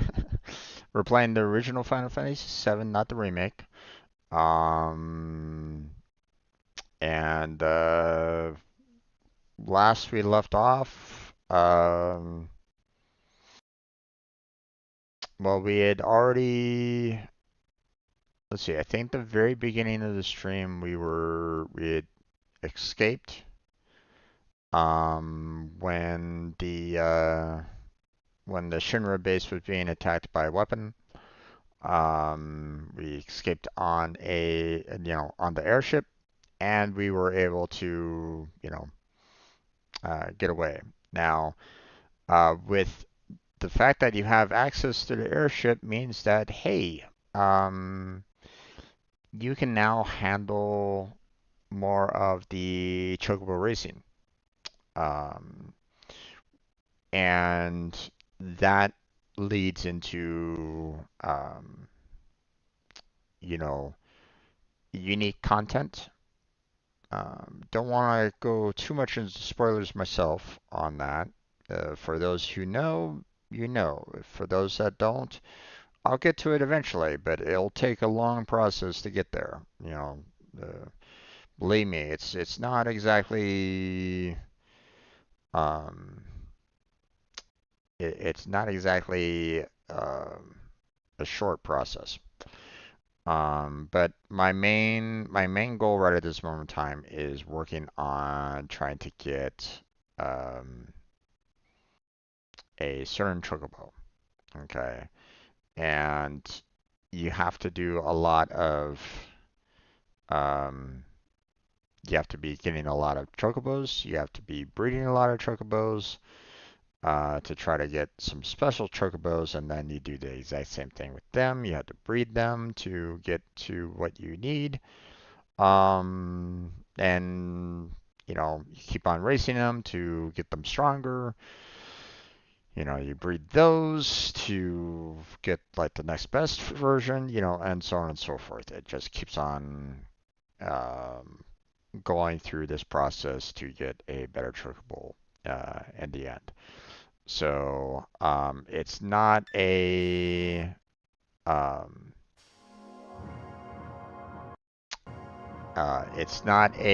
simple process, but um, but it might be um, um,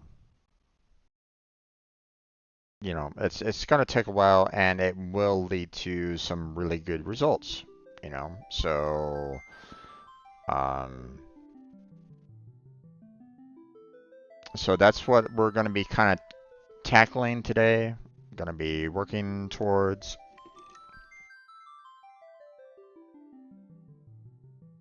Um, because I know the benefits of it, and we're gonna kind of continue with that for a while. And it might be a long while. There might be a couple streams of this, so strap in for that. It's not gonna be a simple like, oh yeah, I can get it done in 10 minutes. Oh hell no. If you have someone that basically tells you that, then they are straight up lying, or they are hacking the code to, you know, instantly create it. There's there's no other way. Or at least I have not seen anything that allows you to instantly create the final chocobo like that. I'm sorry. So, so it is a process. While I'm going through all this, of course, I'm also leveling up all the other characters, getting them set up with their special limit breaks and the like. Um, so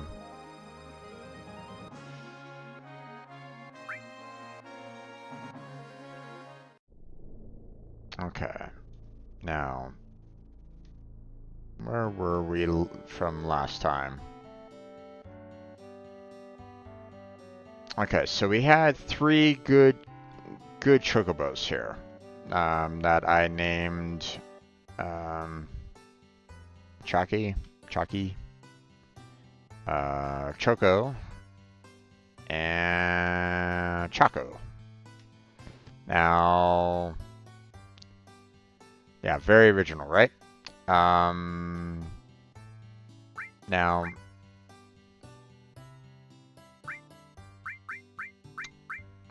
let's see.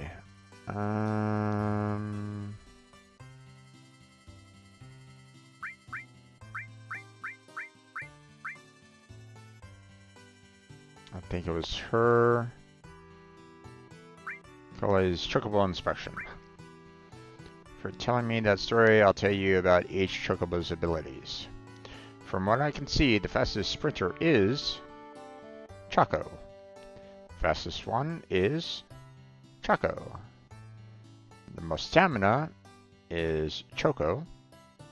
And the most intelligent one is Choco. Okay, so based off of everything right at this moment in time, Choco here, which is a male, is the best one out of the bunch. Now, what I want to do first is find myself a female version of, a great chocobo, because unfortunately, I've captured 3 male chocobos, Not a single female out of the bunch that was great. So I have to continue working on getting some more chocobos. And here's the thing. I found out that the pen here can only take 4 at a time. So I'm gonna have to send 4 back.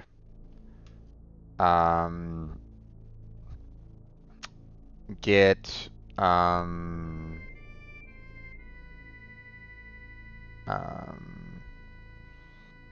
you know, have them inspected and see if if there's any, you know, if any of them are great and if they are female or not. So, okay, so here's the tracks that I need to be at to, you know, get the great chocobos.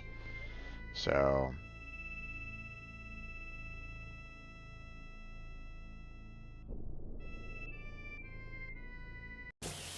nope, didn't reach there in time.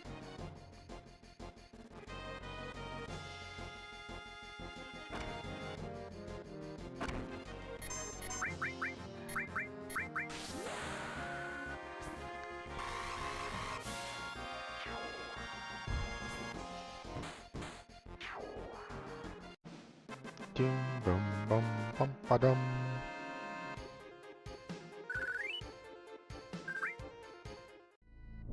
So,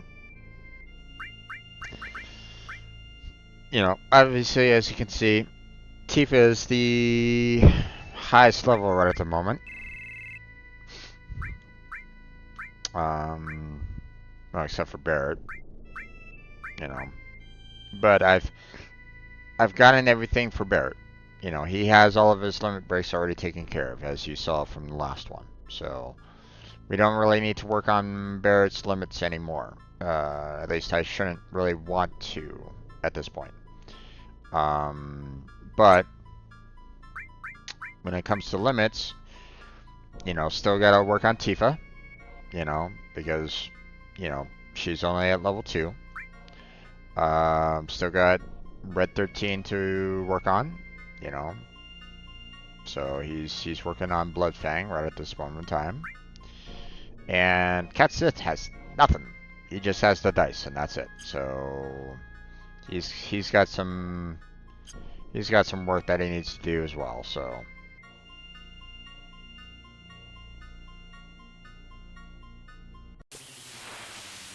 nope. We got some chocobo, so I need to cure all greens. Help, shit. Too quick. Not enough time. And that was a waste of the greens. Damn it.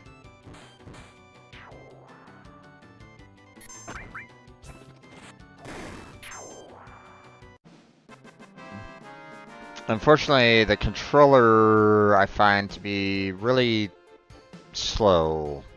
Like the thumbstick for me isn't the fastest when it comes to like precise menu movement for me, so I need to remind myself that I need to use the keyboard commands to kind of go through that to menu system and stuff like that, and you know, get that set up quickly. Otherwise, your chocobo runs away like that. But from what I understand, that chocobo that was with those particular enemies is typically regarded as like one of the weaker versions. So it might have been fine. I've also heard that this one is also pretty bad, so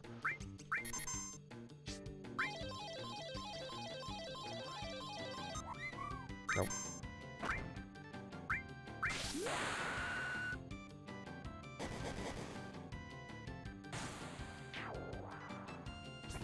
No, god damn it. Please tell me I can kill this guy before he runs off. Nope, he doesn't. Shit.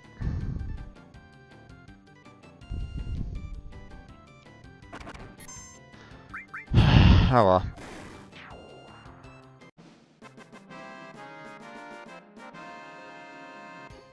that was my mistake. Oh, I'll level up. Nice.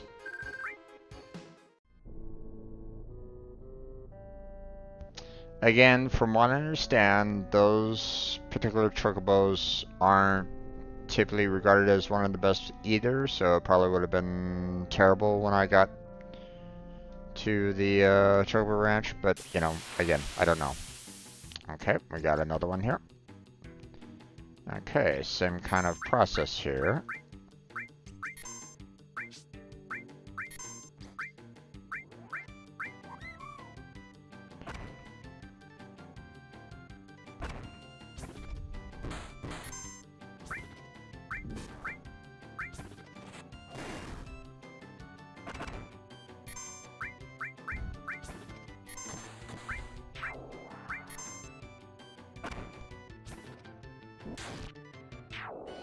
There we go.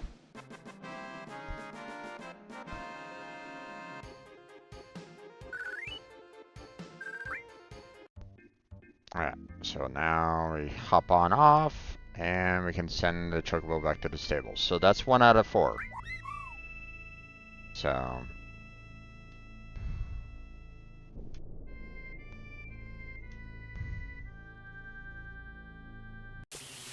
Nope, here we go. Okay, so this might actually be a good one, based off of what I read.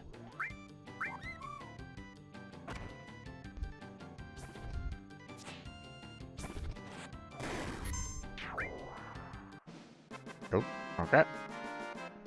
Red was able to kill him off. Nice. Okay, there's number 2.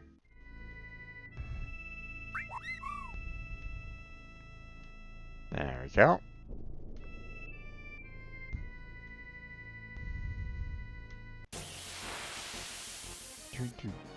Bum. Da da da dum bum bum.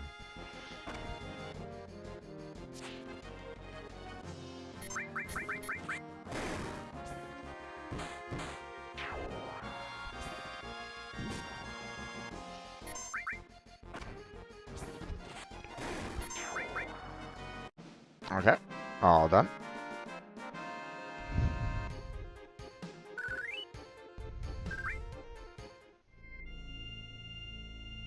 We have 2 so far, so we need 2 more. Just 2 more, and then we'll go back and check to see if we found any good chocobos. So, and I also need to pick up some more greens, so...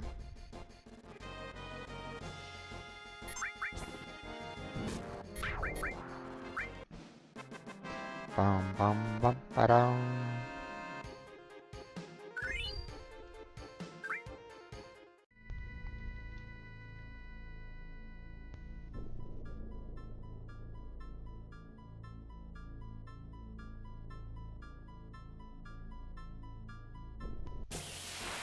Nope. No chocobo. Back attack again, huh? Okay.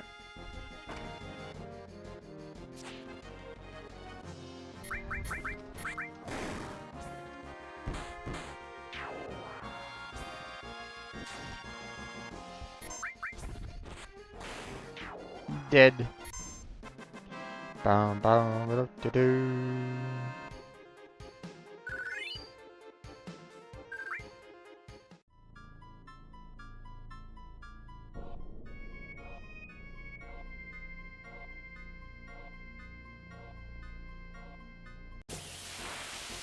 Bum bum bum bum bum bum bum bum.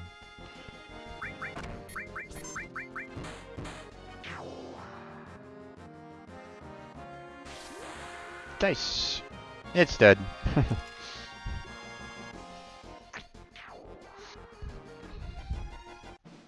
That's lots of damage.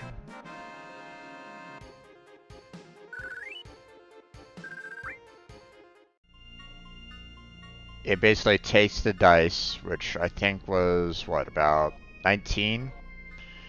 Doubles it, and then multiplies it by like 100, if I'm not mistaken. So... So in a sense, it multiplies whatever you get with the dice with 200. So.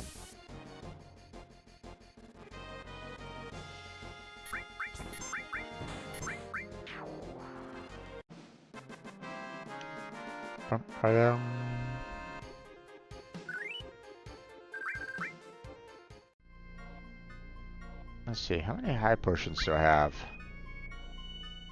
A lot. Let's go ahead and use some of these.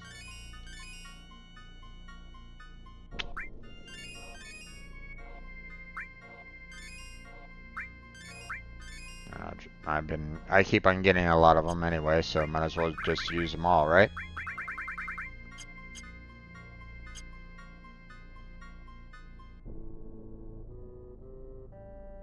I mean, I still need 2 more chocobos, so it may take me some time to get them. A couple fights, like this one.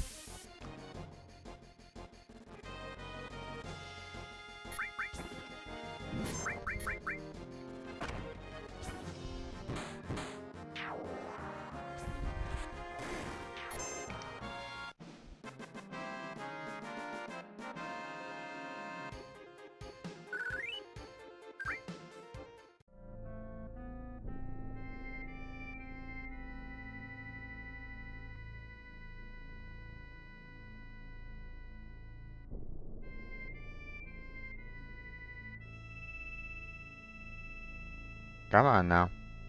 Where are those chocobos? There we go. Oh, this one is supposedly a pretty bad one.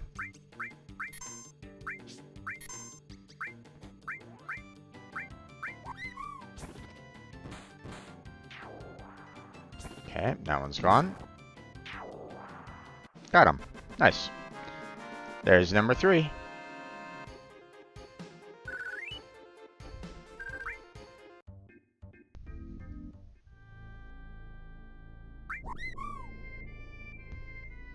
Okay. Just one more to go. And oh, here we go. I only have 1 green left, so this is perfect opportunity.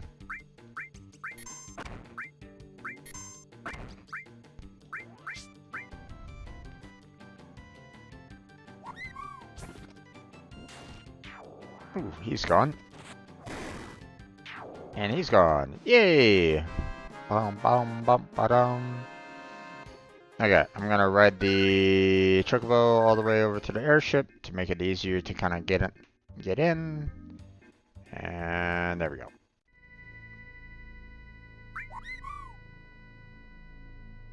There we go. Yum.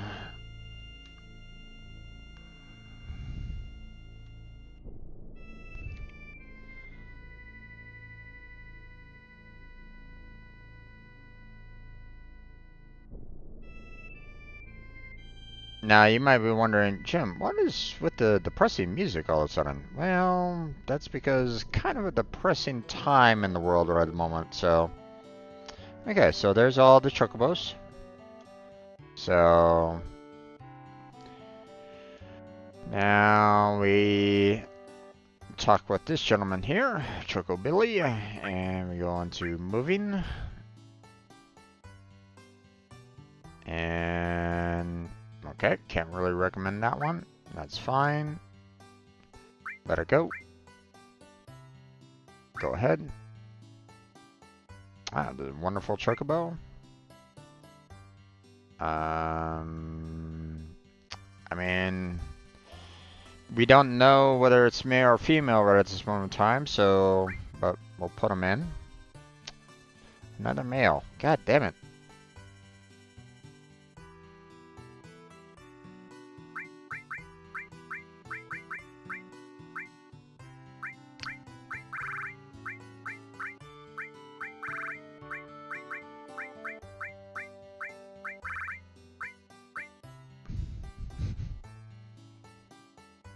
Okay, there's our 4th chocobo. That's also a male.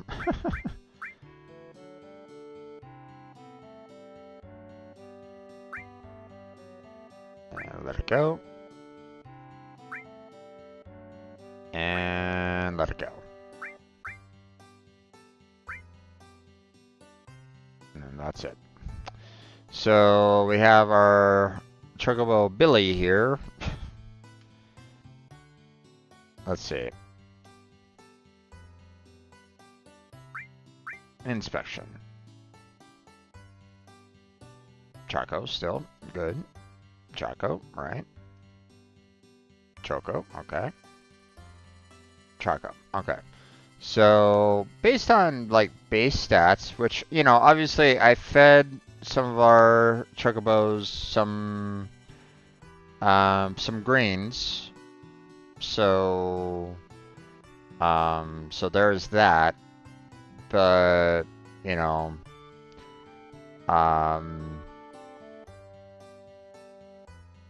you know, Billy isn't, you know, that great overall. So okay, now Curel, supposedly like, you know, some of the best when it comes to capturing. So so let's just, I mean, I might need some like additional chocobos, you know, even beyond the 2 that I might find. So let's just get ourselves quite a number of them, and we'll see what we can do. Now, if I find like, you know, 4 great ones, then I might get rid of Billy altogether, because his, you know, granted, I boosted up everybody else's stats, and unfortunately it doesn't tell you what their stats are, which is kind of unfortunate. I kind of wish that they could like give you something like that anyway, but oh well. You know, so that I would, you know, kind of look at what, you know, Billy was, you know, was Billy like a really awesome chocobo? You know, it might be. He might have been, he might be a fantastic one, but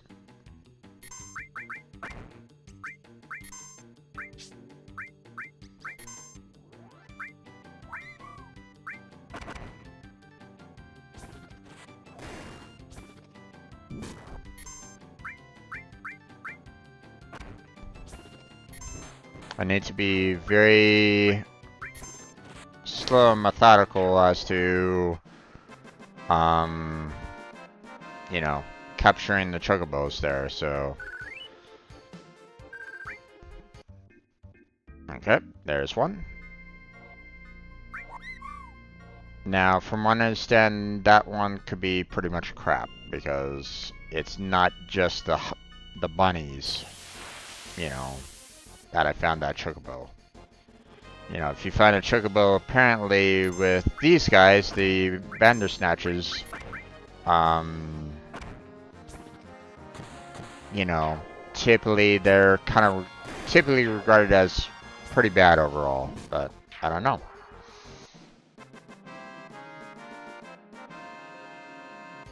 So far, it seems to follow that conclusion for the most part, but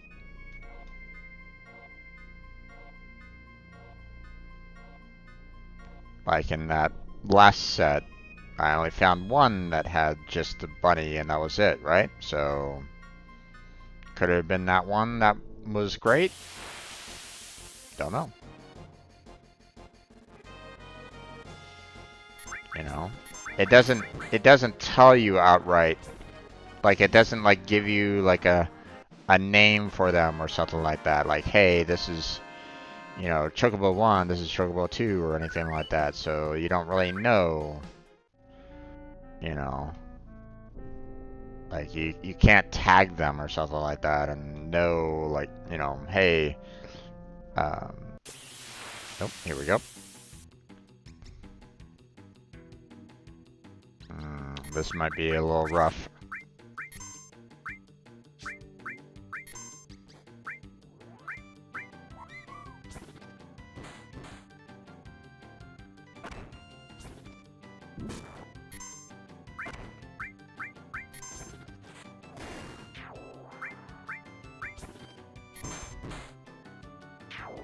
Here we go.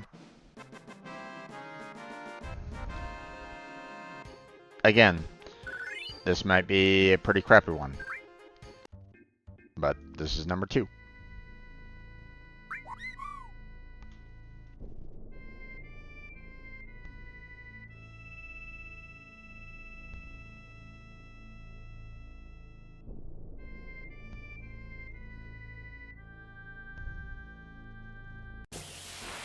Oh, nope. Bum, bum, bum, bum, bum, bum, bum. Do, do, do, do, do, do. Now we're probably going to be doing this for about 4 hours there, folks, so strap in. It's going to be a long grind. Because not only am I going to have to do this, but I also have to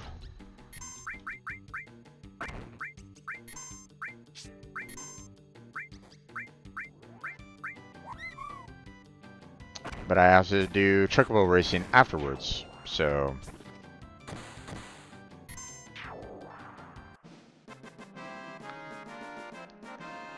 okay, so far it's looking like I haven't gotten any like great chocobos overall. So that's number 3.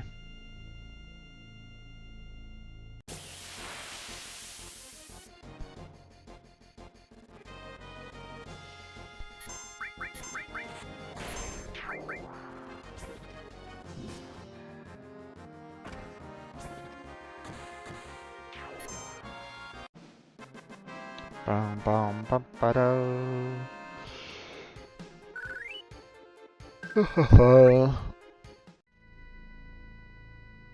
There we go.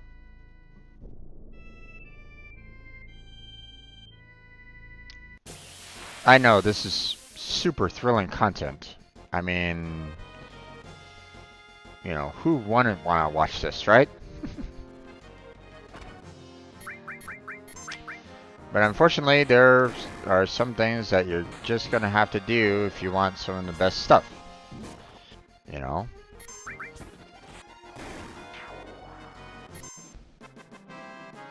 A little bit of a life lesson. Sometimes you need to deal with the crap,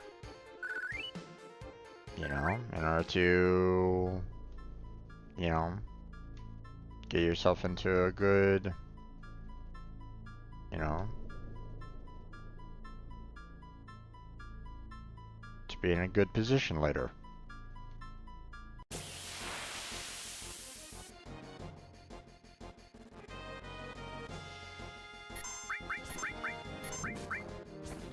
Now, this would have been perfect for a chocobo.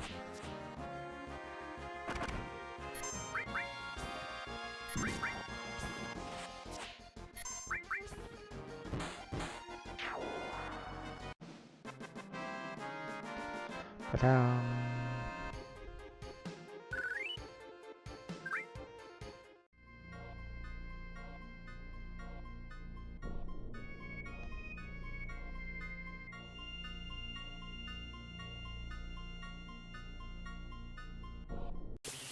Oh, here we go. Last one.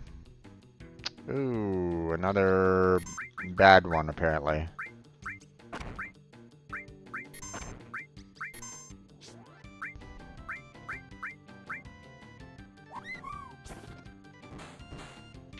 Had a little bit of a problem trying to get those greens out there, but...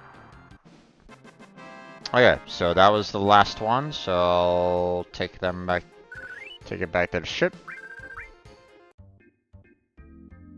And we will head back to the ranch.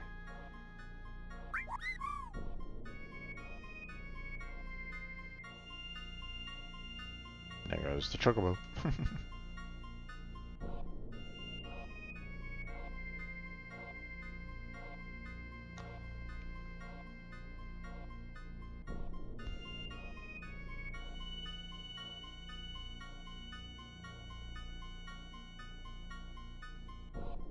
There we go. There they are. Are they gonna be good? We'll see.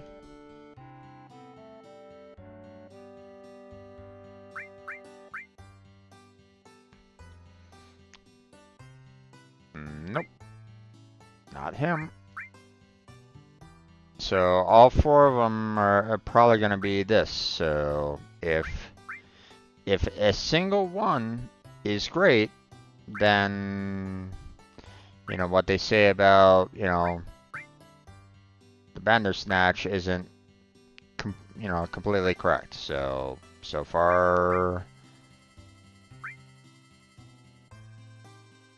they've been correct so far. So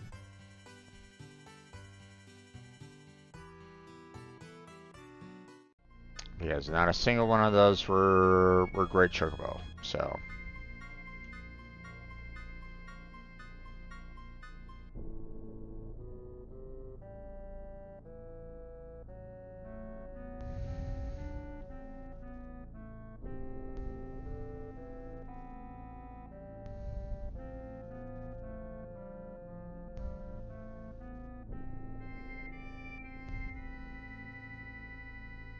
okay, let's see.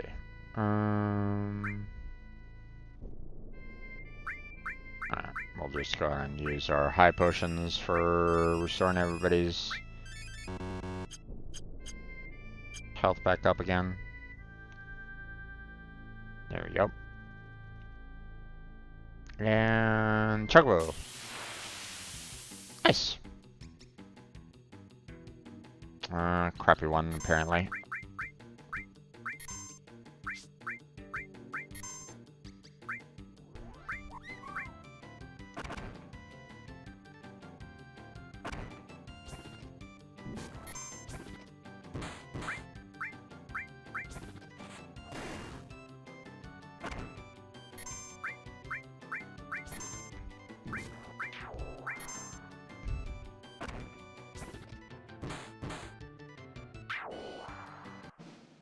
Ooh.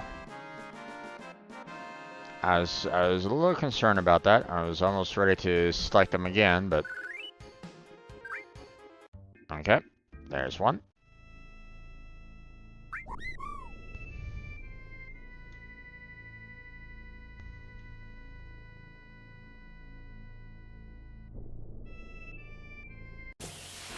Ah, them.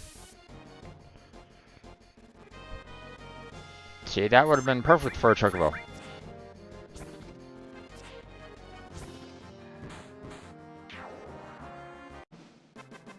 Bum bum bum ba-dum.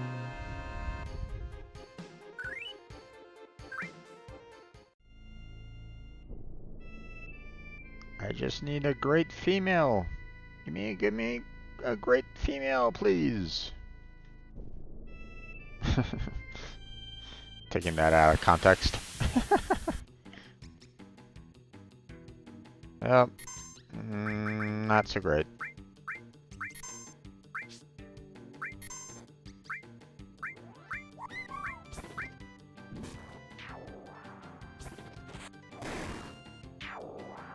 Alright.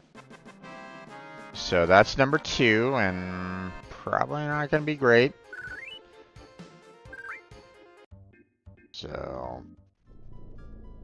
So far, 0 out of 2 right at this moment in time, so not ideal.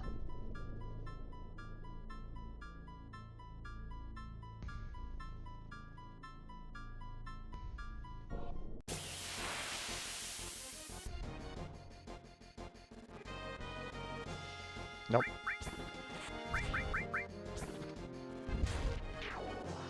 Oh, nice. Bum-ba-dum.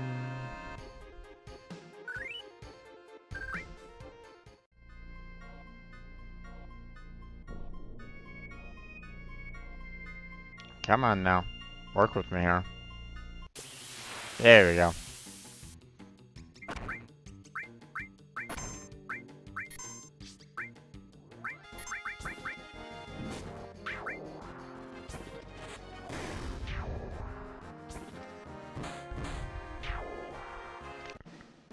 Bum bum bum bum ba-dum.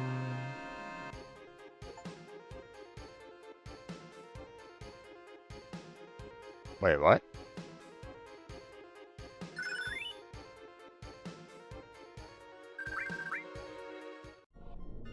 Okay, apparently I got cat sits.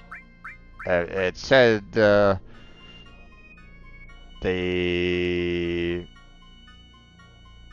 you know I got an achievement saying, "Hey, get his last slot." I'm like, wait, what? Mm-hmm. Okay, so, but here's the thing.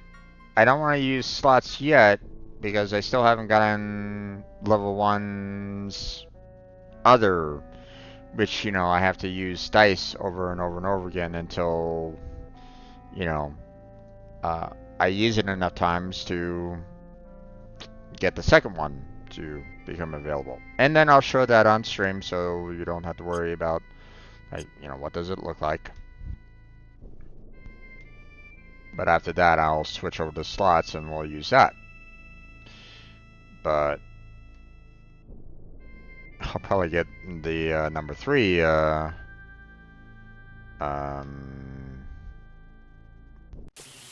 here we go.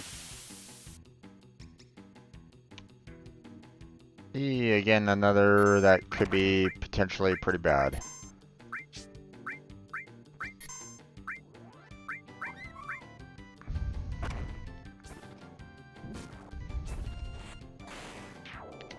Nice.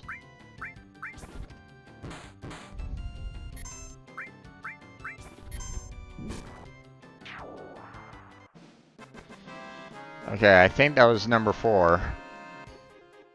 And again, not a great one. So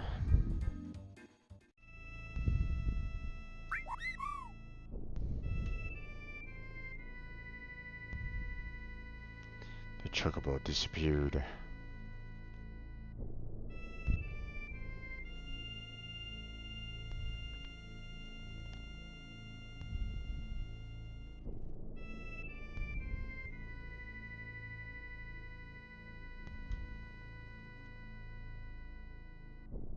There you go. Yep, all 4. Okay. And most likely, according to, from what I understand, none of them are gonna be great. So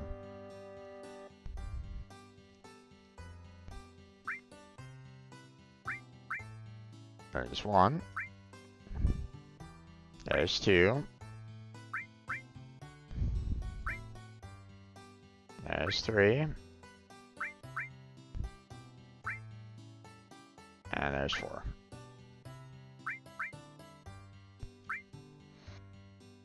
Okay.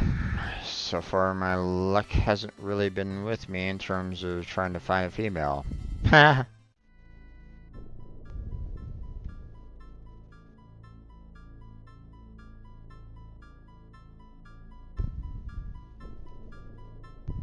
Story of my life. Not just kidding. So I will say there was one time where I really did consider someone, but the problem was that I wasn't really in the best financial circumstances. So in my mind, I wasn't like fully ready. So I said no to her, and in some ways, because she put up some courage and asked if I wanted to go out on a date with her. Unfortunately, at the time, I was at work, so I didn't really. My mindset was elsewhere. So,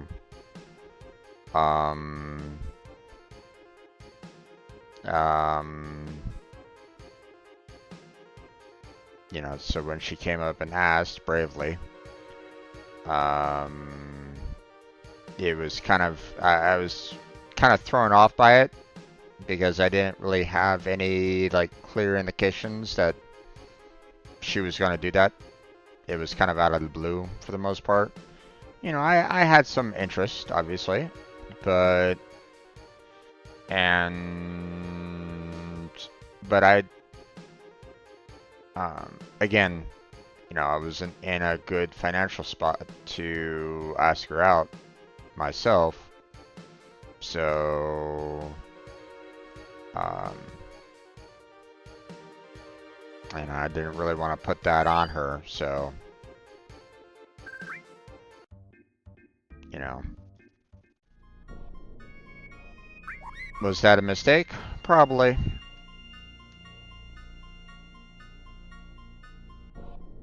But, you know, that is my, you know, like one of my memories of people that, you know, it's like, you know, it was a choice made by me. It could have been, you know, it might have been like one of the greatest decisions that I could have made. But again, I don't know. You know.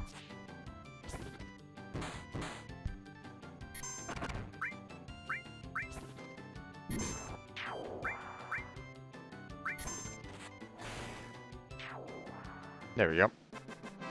Okay, so this is number 2, but again, not the greatest. So probably 0 out of 2 right at this moment in time.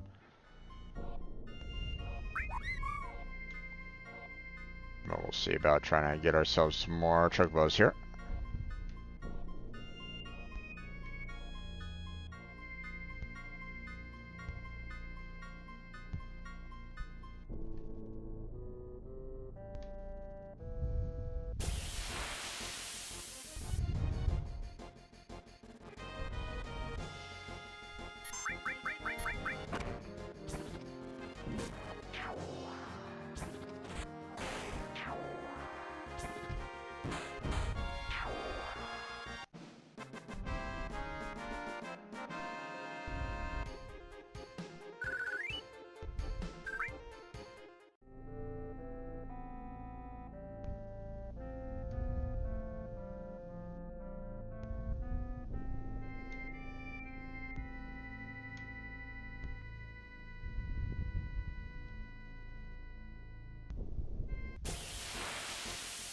Nothing yet.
Oh, here we go. I believe this is number 3.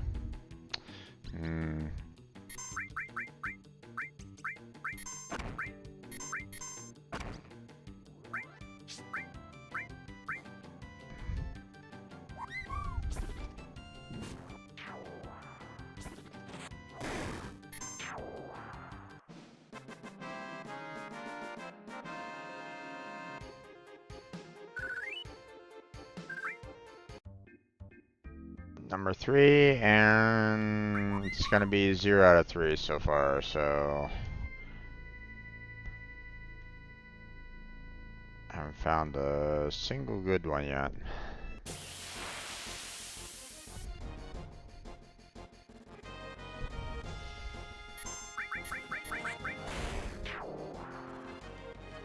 Dice! Roll those dice!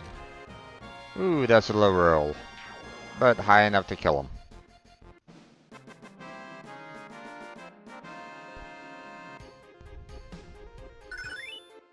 Very leveled up. Nice.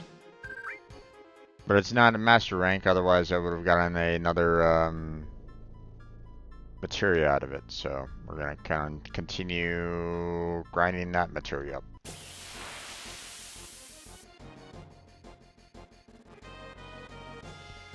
Alright.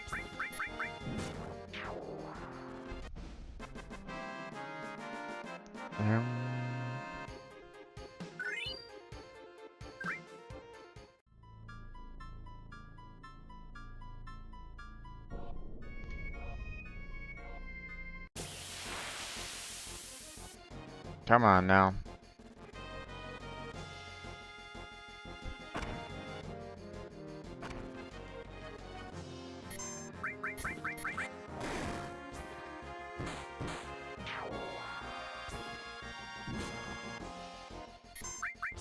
I'm looking for that great female.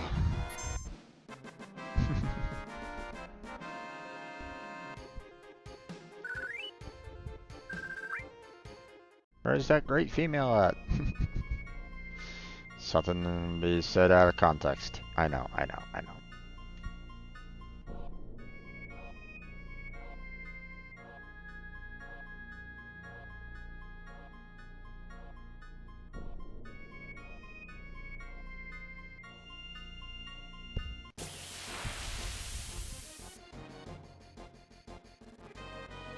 Ah, damn it. This would have been perfect for Chocobo.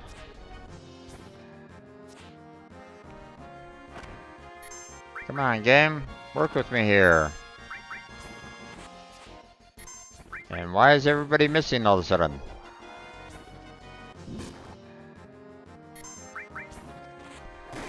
Thank you.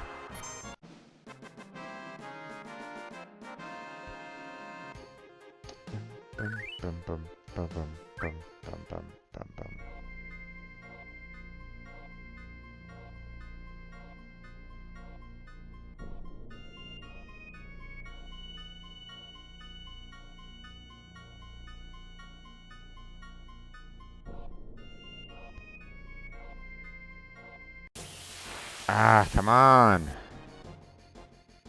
I just need one more Chocobo. Preferably a great one. That's female.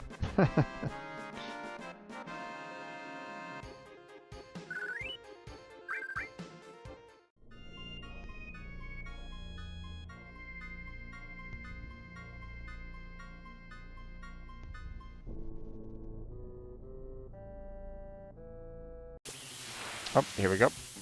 And we got... and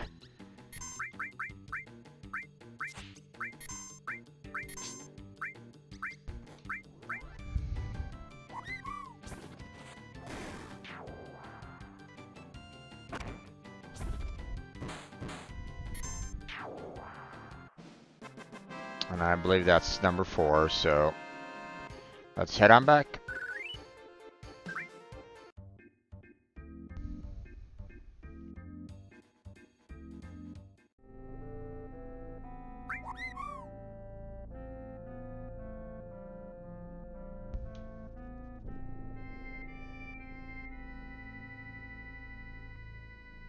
Somber music, I know.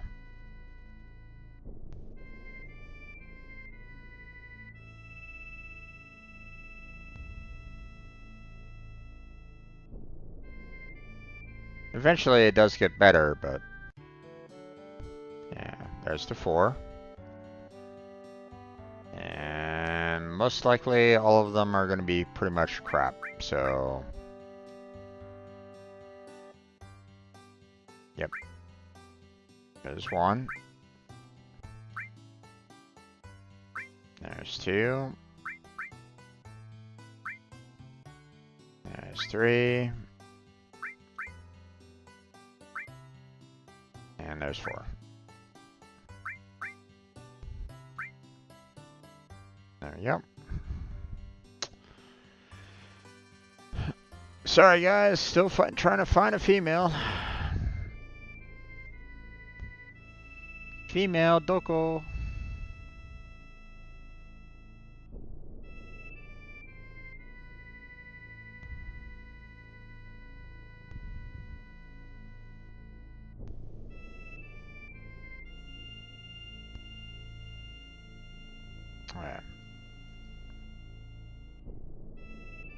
go. Oh wait, let's see. How are we doing on high potions? We got a few, so let's go ahead and max everybody's HP up. There we go. And Chocobo. Great Chocobo. Come on, Chocobo. And probably not great.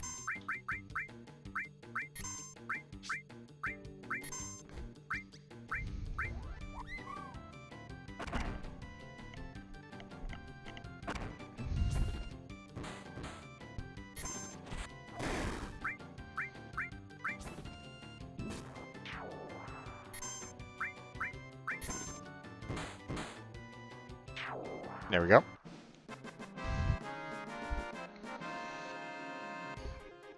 Okay, so that would have been 0 out of 1.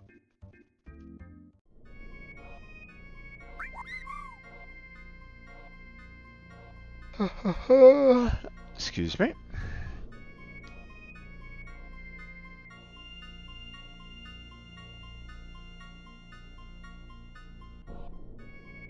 Come on, Chocobos. Ah.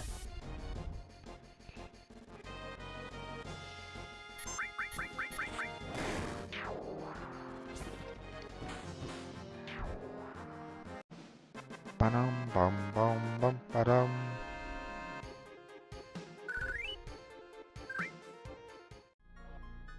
Zero out of 1 Chocobos. I need more. Give me Chocobos.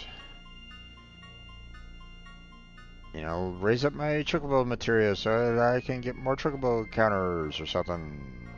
That works too. Help me out here.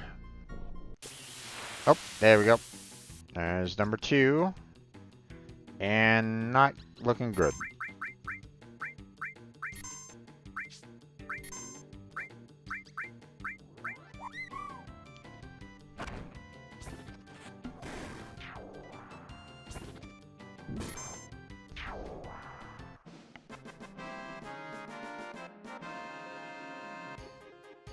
Alright. So, 0 out of 2 Chocobos so far. Not looking good. But come on. Give me some more. I'll take some more. I mean, I'm not getting enough money, so it's not like it's that big of a deal, so...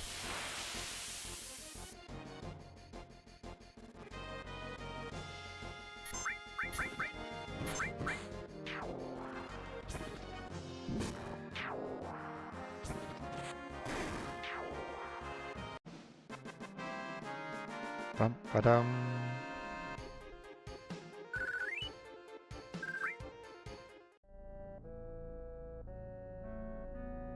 Okay, just a little bit more. I got 0 out of 2 right at this moment in time. I could use 2 great Chocobos that would be female. Would be nice. Can you help me out there, game? Would, you know. Help a guy out. Give me a female Chocobo, please. And not looking good.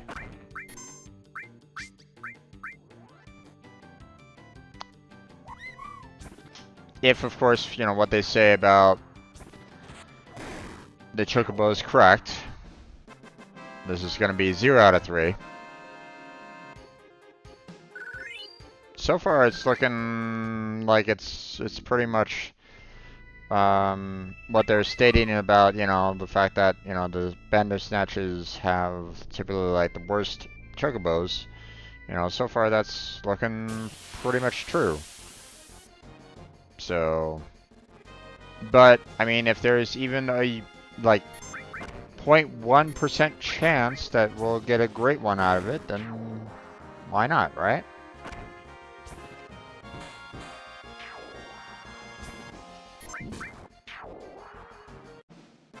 I mean, if there's a 0% chance, then okay, you know. But I don't know what, you know, I don't know what they did in terms of overall percentages to really work with that. So, but 0 out of 3 so far. Number 4, and not great.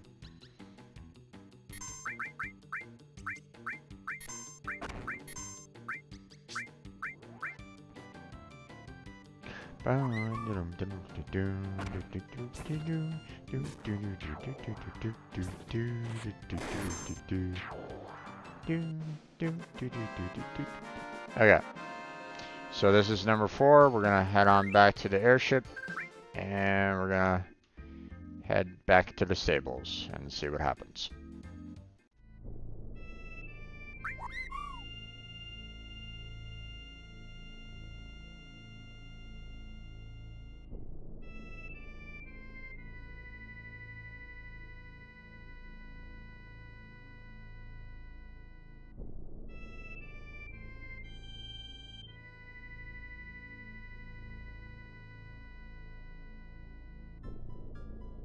Go, and yep, there's the 4. And let's see, what are you gonna say about them? That they're all crap?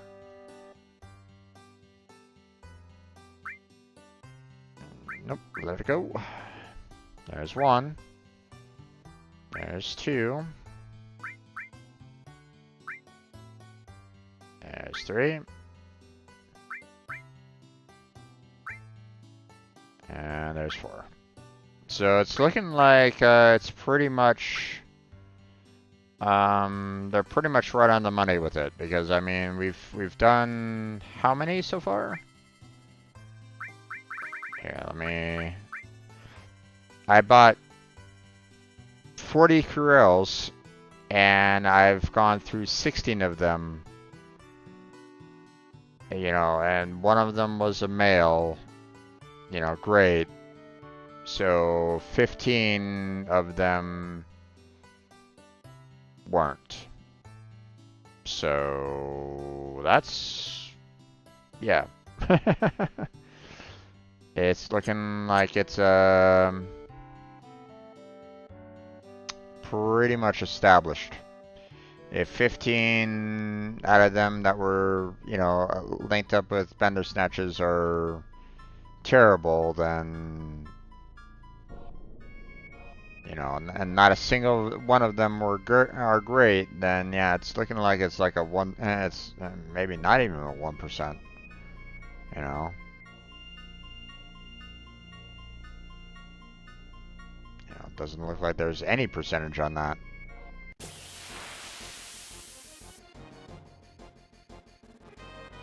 You know, we're gonna be dealing with a 0%. So I think at this point in time, I'm just gonna go ahead and ignore the chocobos that are with the bender snatches from here on out. Which means I'm gonna be out in the field a little bit longer, trying to find the bender snatches that I'm trying to go for. So, or not the bender snatches, the rabbits with the chocobos.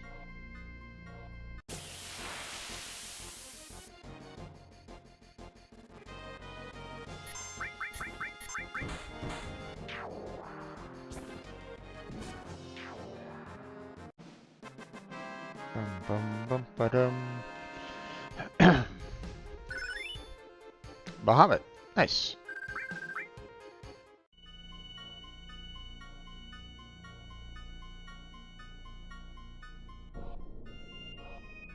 Now, the one thing that I don't want to do is I don't want to hit the chocobo. I want it to kind of run away naturally, so... You know, if it's with a bender snatch, then I'd rather have it, like, run away, you know, naturally. If I hit him, then it's gonna go, how dare you, and it start attacking everybody. And I don't really want that to happen, so...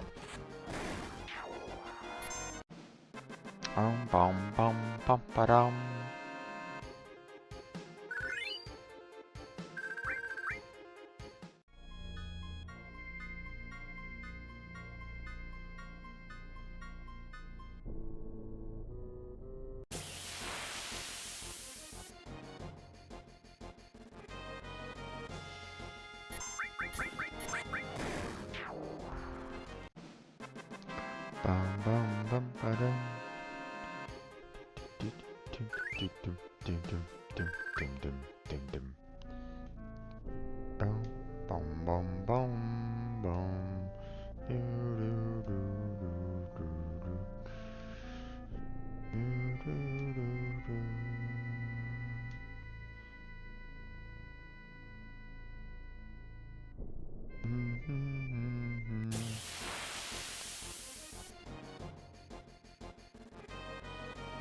Ah, damn it. Where's your chocobos? Why didn't you have a chocobo captured?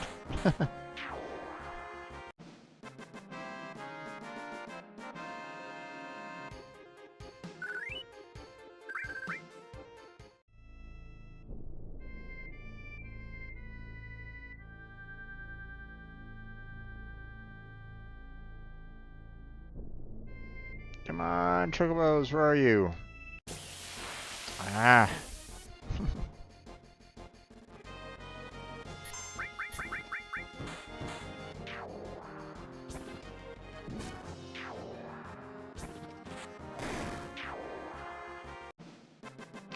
Ba-do-do-do-do.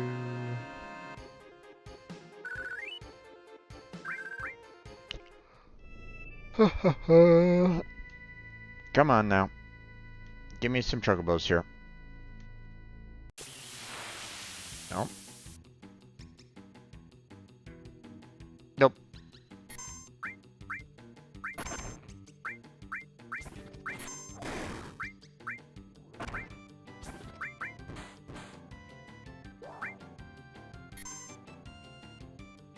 There we go.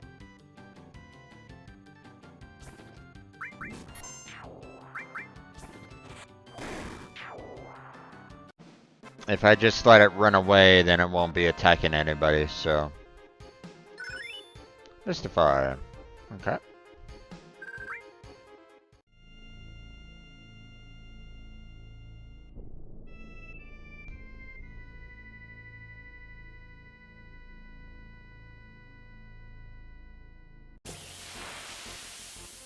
Come on now.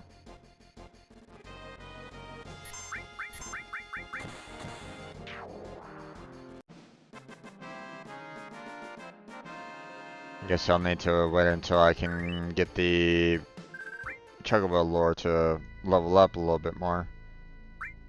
Let's see, where are we at on that? Oh, well, you got a long ways to go to get to the 3rd level. Oh well.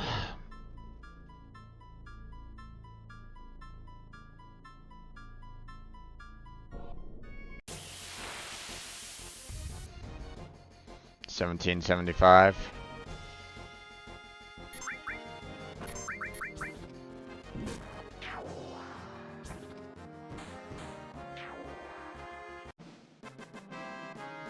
And how much AP are we getting now?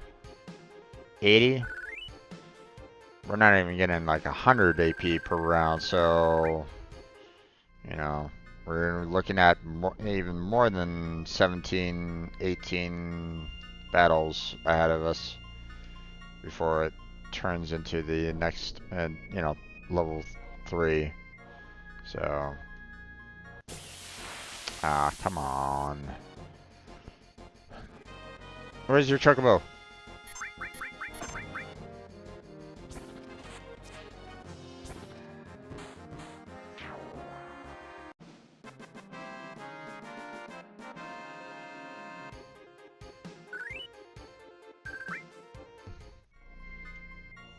Where's your captured great female chocobo? Where is it?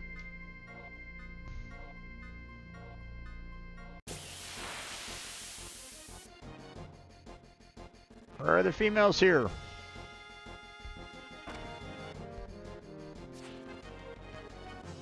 We got no snow bunnies? Looking for snow bunnies.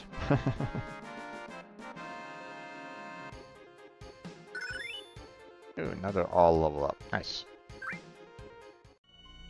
Snow bunny, female, great chocobos.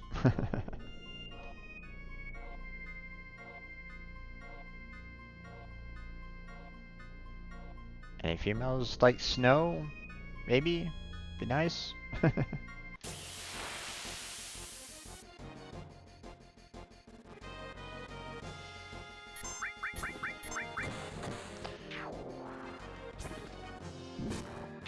So, maybe, you know, just so you guys are aware, you know, um, the reasoning behind this, you know, if you're not quite sure what's going on. So, I need to have really strong chocobos to get the next, oh, here we go.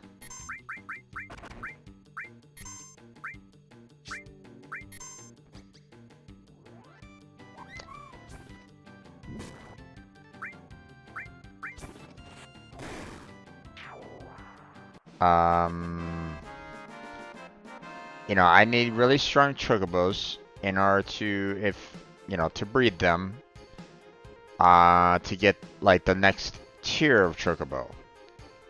And, you know, I need to get a strong male and a strong female, race them, get them up to a tier A level, okay? And then I breed them together in the hopes of getting a great, you know, the next tier of chocobo. And then I have to kind of keep on, you know, breeding it again for another one that is hopefully of a different, you know, you know, a different gender, you know, male and then female, and hope that I can get, you know, a chocobo through that.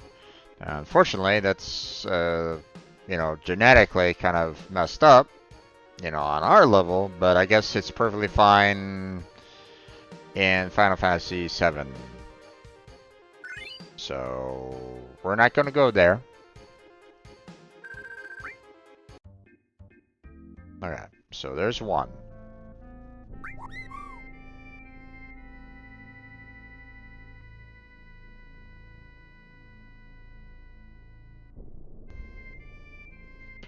One chocobo. Ha, ah, ah.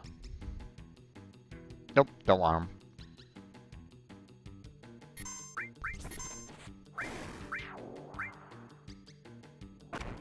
I want him to run away.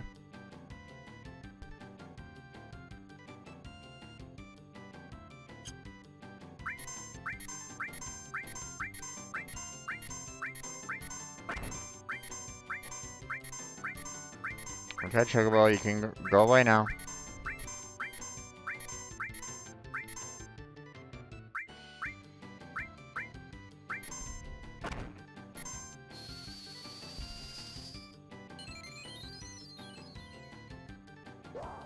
There you go.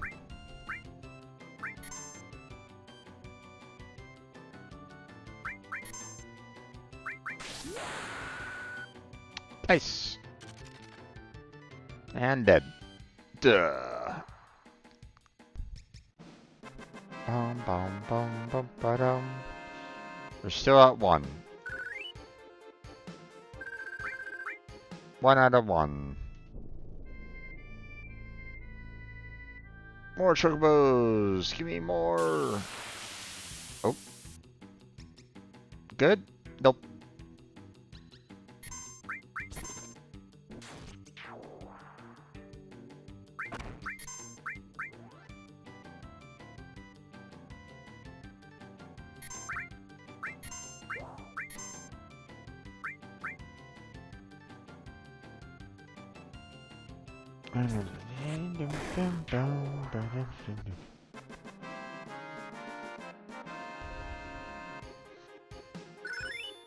Okay, another all material up. Nice. Okay, so still only 1 out of 1. So, still got 3 more chocobos to find. Oh, here's another one. Okay. Is it a good one? Nope.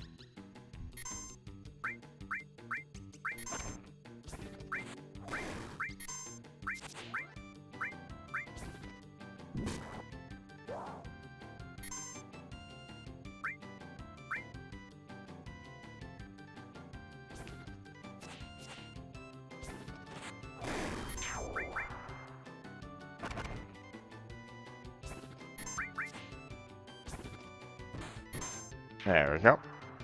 Bum, bum.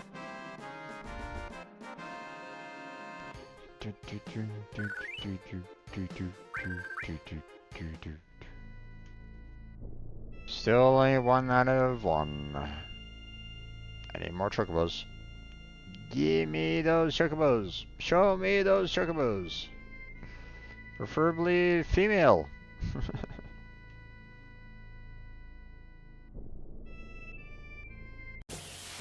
Damn.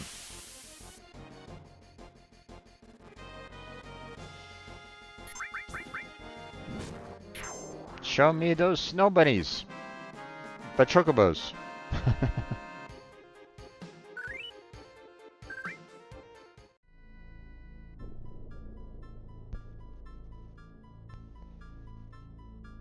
You know, every time I say that, I'm probably losing a lot of female viewers. I mean, no offense.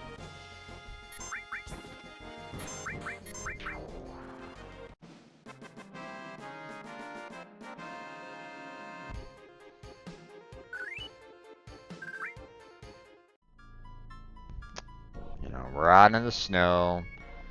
I need a chocobo. That's great. And that's female, so. And, you know, also needs to be associated with some bunnies. So, I mean, you know, it kind of works a little. Yeah.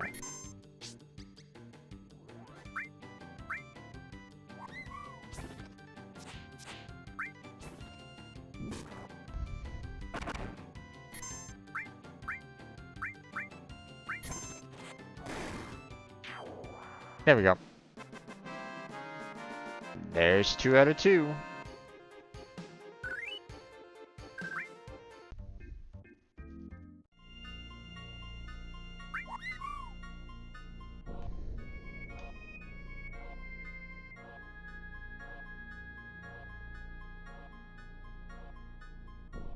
More chocobos. Yay! With rabbits? Yay!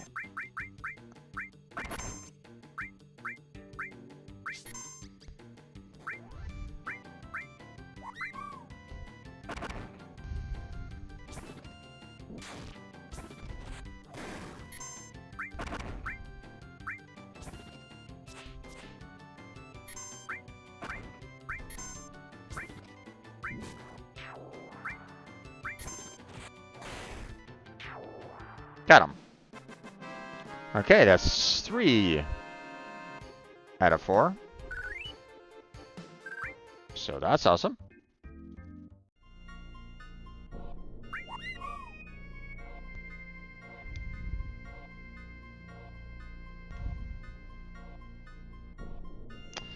The only problem is that I don't have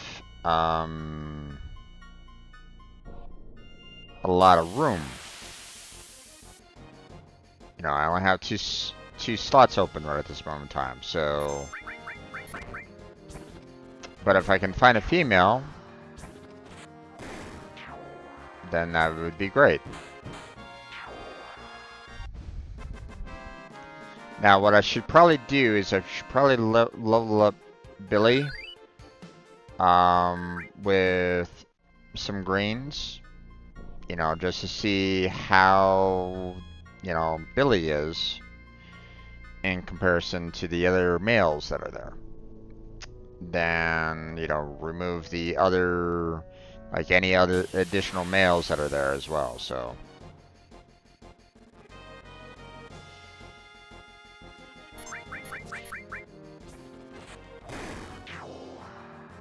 We're on 3, right?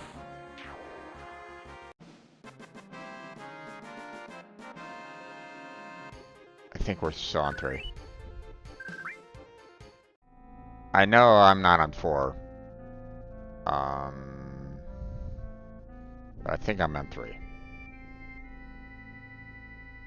I think I've already passed 2, but I'm not 100% sure on that, so I don't know.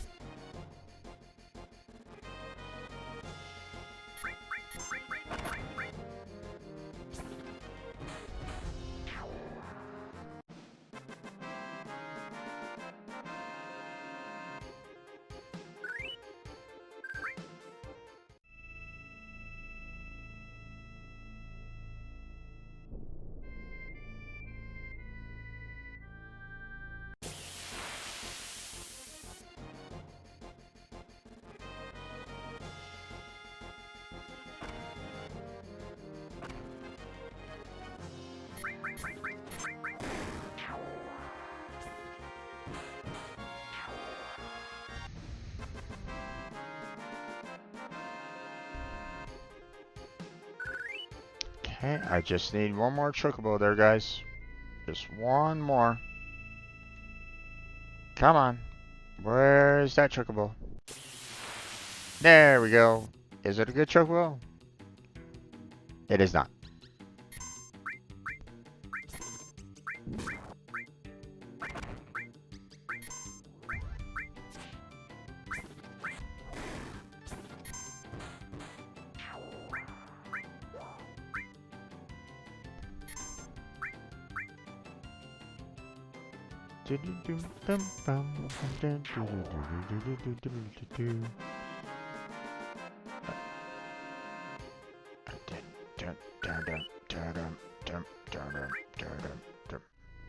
Okay, still need one more. Show me that chocobo. Where's that snow bunny at? Ah. Do not want.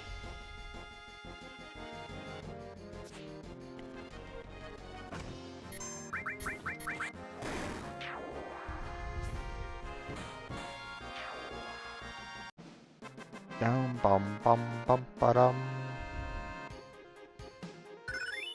Howling Moon gained. Nice. Yeah.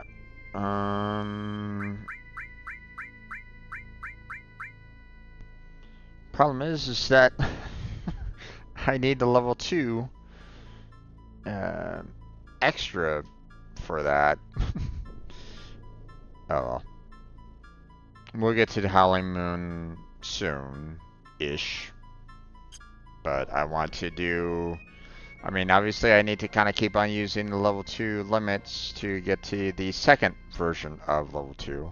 Then I'll use it again to show off what that other version does, and then we'll switch over to level 3. So...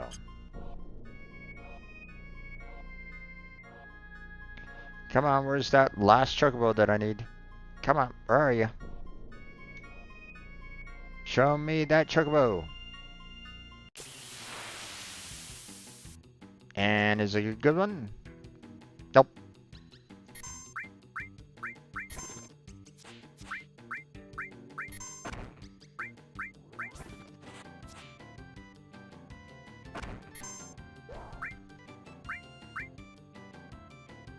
Goodbye, chocobo.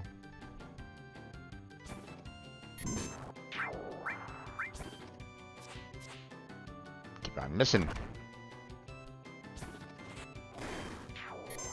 There we go.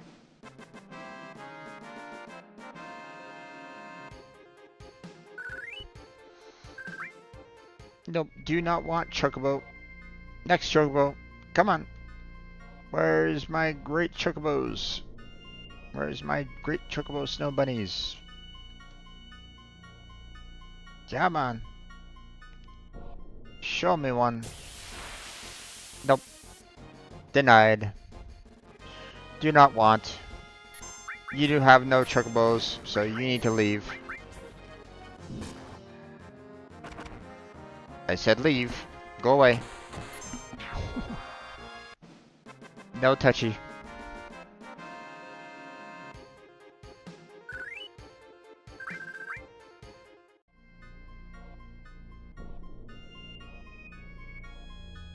Come on. Where is that female chocobo? Come on.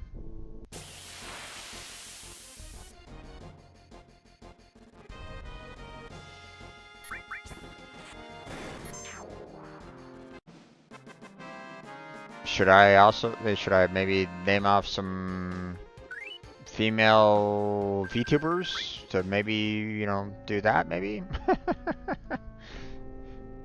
Female bird VTubers? Nah, let's not do that. It'd be funny, but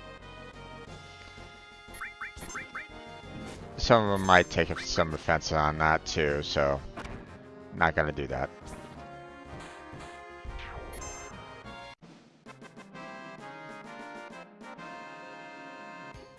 And, you know, I only know a couple anyway, mainly Hololive.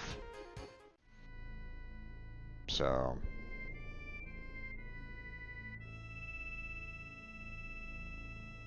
come on. Now, I personally don't know them. Just bear that in mind. I'm not like friends with any of them or anything along those lines. So don't, have those intrusive thoughts. So, it's not like I'm rubbing elbows with, Kiara or Subaru or Reina or anything along those lines. No.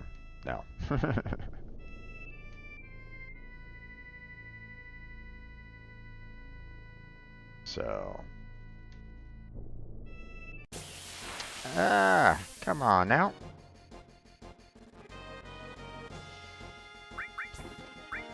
Where are my chocobos? Come on now. Work with me here, game. Come on. Give me that RNG that I need. I need one more good chocobo. Come here. Come on now.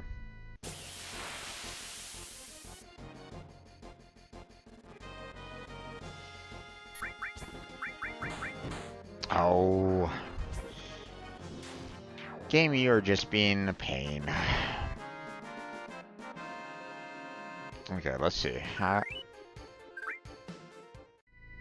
Let's see. Ooh. Okay.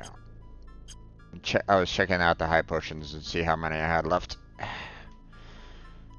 Come on, game. Give me that last chocobo. Is it a good one? It is a good one. Yay!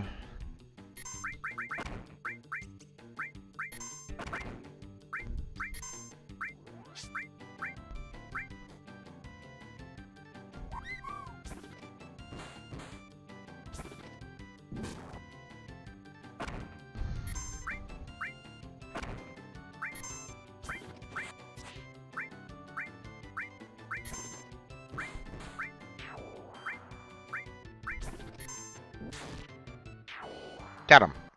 Alright. Now we're gonna ride that chocobo back to the ship. Hop on board. Ooh, all nice. And we're gonna go do some rearranging because if these are all 4 great chocobos, then I'm not gonna have the room for them. So, and before I go too far as well, I want to consider purchasing some more of the fantastic greens to kind of raise up everybody's stats. So go here. Send me something. So I need... Oh, I already have 80 greens already. Okay. So that's good. Alright. So that's good. I already have all those. So here's what's gonna happen. I'm gonna check out 2 of the chocobos. Bring them in. I'm going to level them up with the greens. Yeah, see, I have 4. Hopefully one of them is a female. And then we're gonna kind of alright.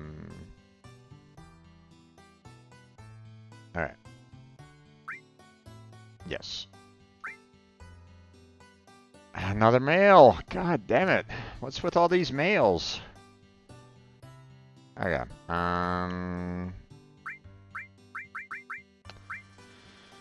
Let's see.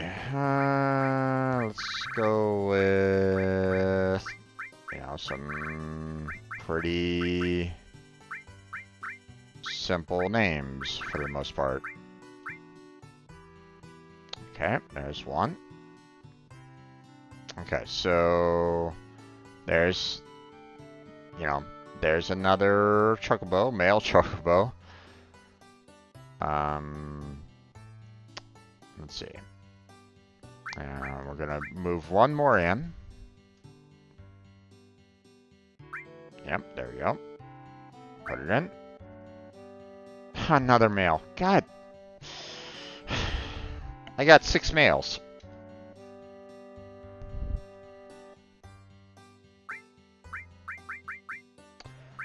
Okay,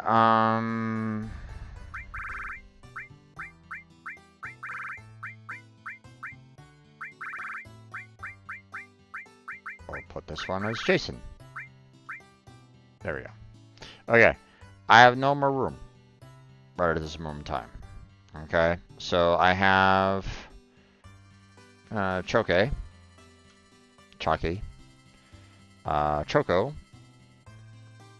Choco. I have Billy. I have Tommy. And I have Jason. Okay. So if I talk to her, she'll probably just say, hey, only, the one that I've already kind of fed the greens to is the fast sprinter, which is Choco. So Choco, and Choco again. Okay, so what I'm going to do now is I'm going to feed 10 greens to the other 3 here. And I'm going to check their stats again, see if there's like one that stands above all else. And then if I find one that stands above all else, because like for example, right now, Choco here has 3 out of the 4 categories already covered. Now if I find one that has all 4, then I'm going to let go of all the rest of the males. I need to let them go. So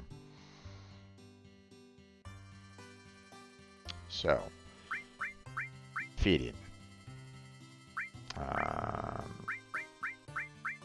Service screens. Nope. Nope. Nope. Yep.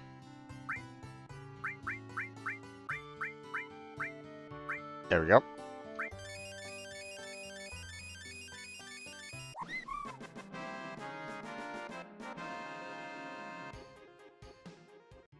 Okay.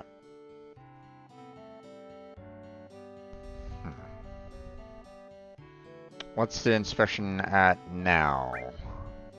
Now that Billy's kind of pushed up. Choco, okay. Choco. Okay, so Choco is still number 1 so far. So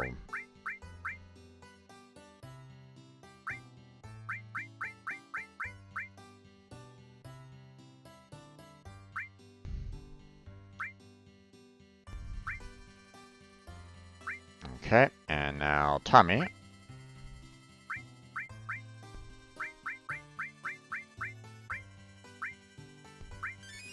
Do another 10.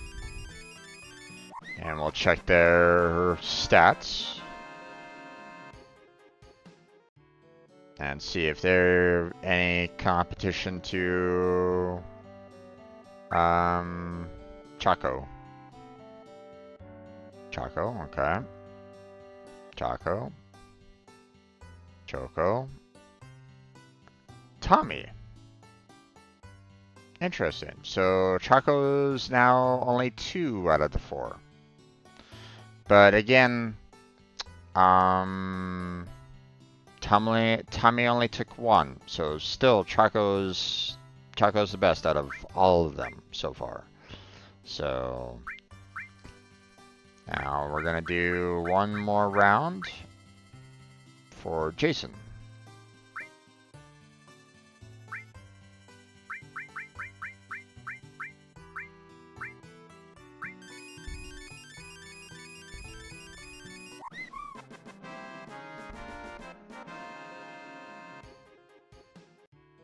Okay.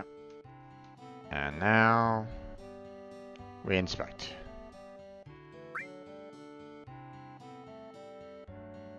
Choco. Okay, Choco is the best one out of the bunch. So I'm gonna get rid of everybody else. Jason. Interesting.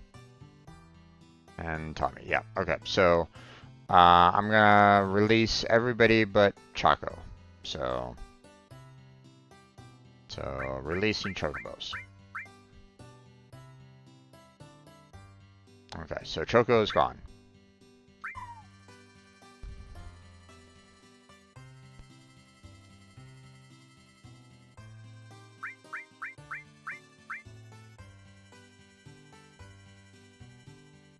Chucky is gone.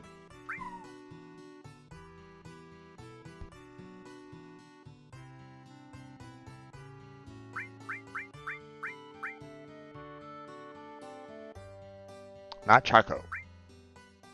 Billy's gone.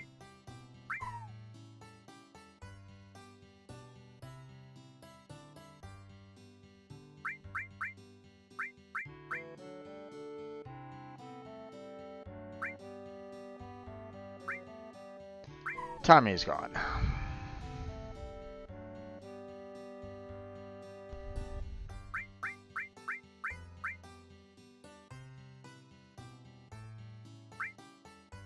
And Jason's gone. Okay, so all I have left is Choco here. So, because he had the best stats pretty much overall, you know. There's only one Chocobo. Yeah, indeed. I mean, Choco and who was it at the very end?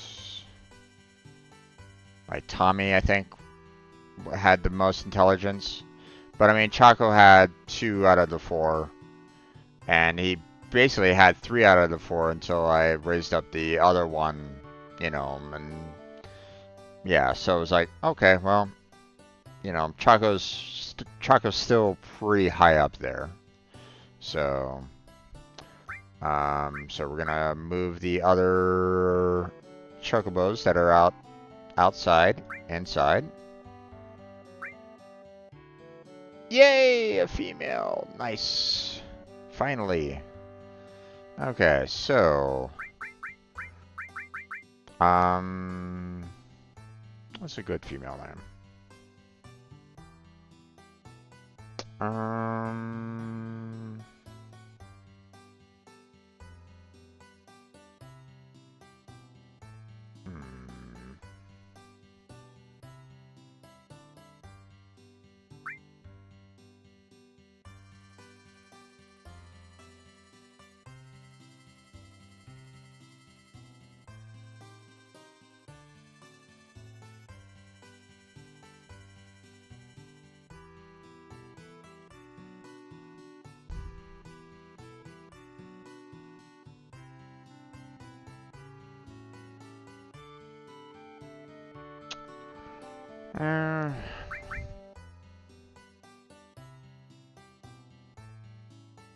I guess I'll just kind of come up with something random for the most part. Obviously, I only have 6 letters to put in there, so I can't go for something that is super long either.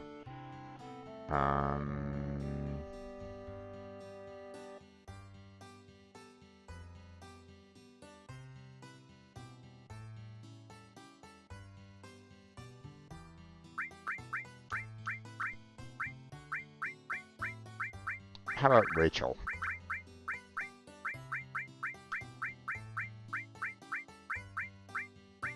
There we go. There we go. Alright, let's get the last Chocobo in here.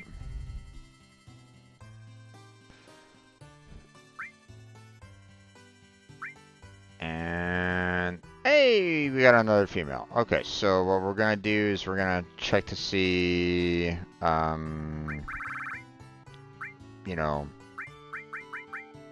like which, you know, which of the,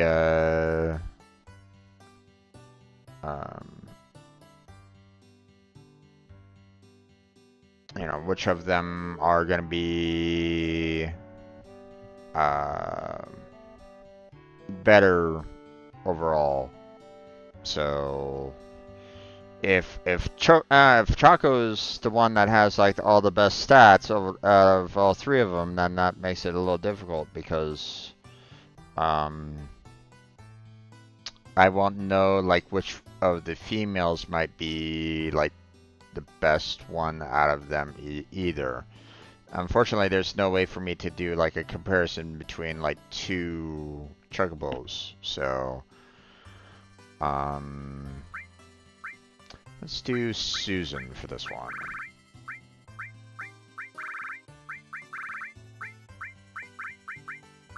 There we go.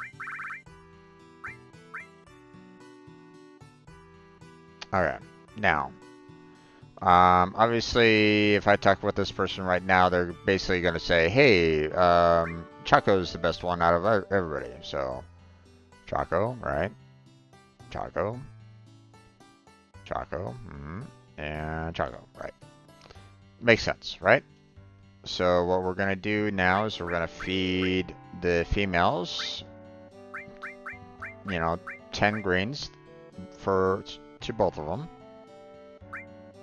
So Rachel and Susan both get 10.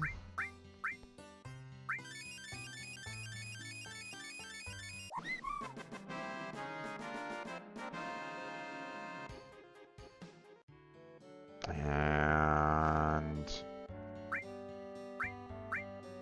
let's see, feeding.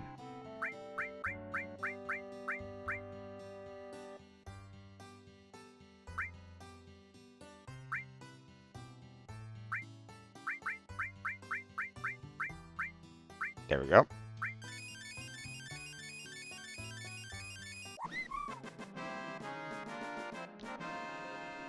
Okay, so now that I have fed them 10 per, let's see, what are you gonna say about the chocobos? Bestest sprinter is Choco, okay. Fastest one is Choco. Most stamina is Susan, okay.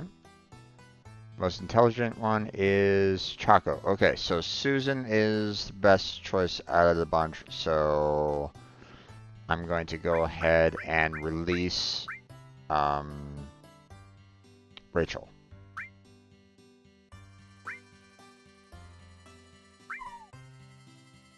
So now, you know, all I have is, you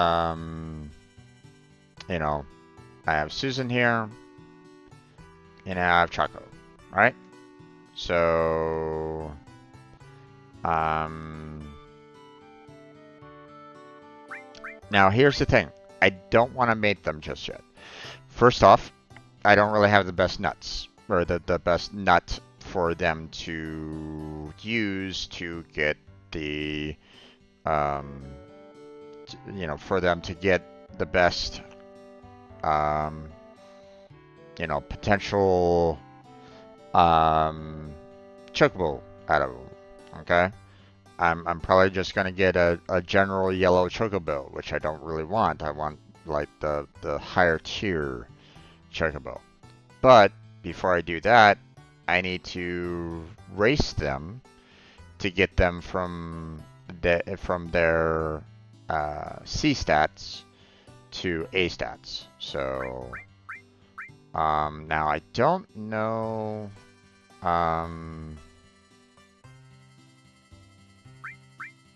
I can't really remember what I needed to do in order to bring one on the airship. Let's see. I have Chocobo over there, but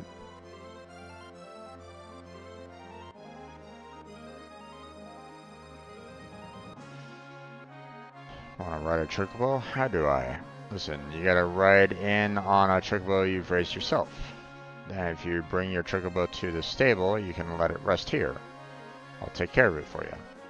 What? How do you raise a Chocobo? Can't say I know much about that. Okay, so I might need to go and ride the chocobo, you know, enter the airship, and that will allow for me to take the chocobo with me. So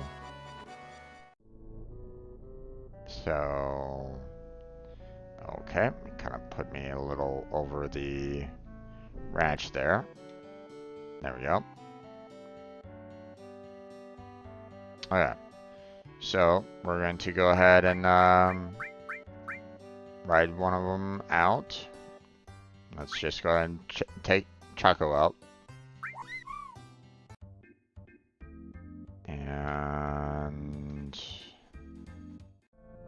there we go. Now,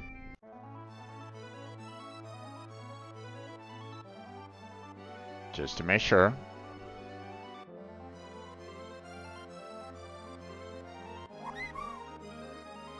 There you are. That's a good chocobo. Nice.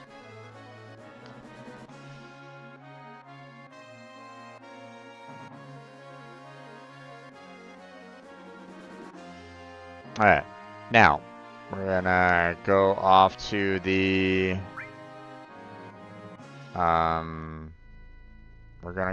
golden saucer.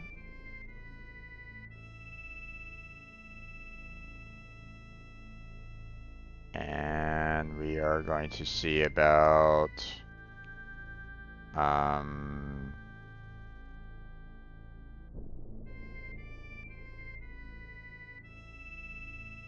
let's see, there's the golden saucer, which I think the only way for me to kind of go right at this moment in time is just kind of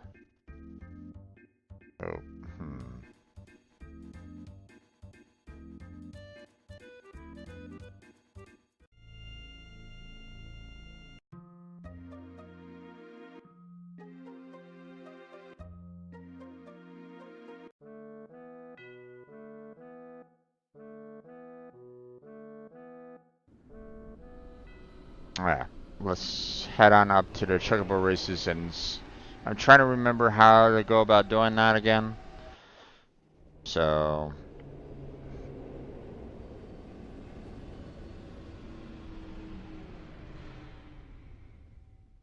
oh, hello. New interaction. I'm sorry, I'm gonna close this for a while. I'm just debating if I should be in business at a time like this. This way. Okay, so it looks like I can't do the chocobo racing right at this moment in time. Okay. It's blocking me from doing any kind of thing with the golden saucer at this point. Okay. When it will allow for me to do that, I don't really know. I can't really remember. But clearly I'm not going to be able to race at this particular moment in time. So let's hop on board him, hop on board that. Let's head back to the stable, and we'll go ahead and put the chocobo back. Because I don't necessarily need to ride the chocobo everywhere. I want to be able to get into encounters and stuff like that and fight them. So, alright. So there we are. They're back. So there's Choco. There's Susan. And there we go. So there we go. Okay, so seeing that we are pretty much at a crossroads on that, we're gonna have to pretty much continue on with the story then. which means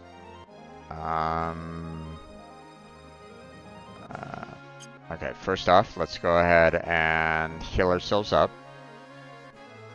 Or actually, hold on.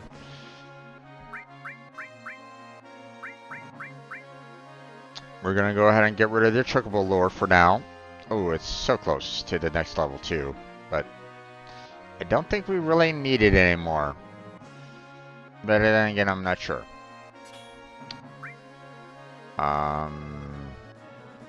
And to be honest, I might have shot myself in the foot anyway by getting rid of all of my males and females, except for 2, or the the 1 and 1. I don't really know.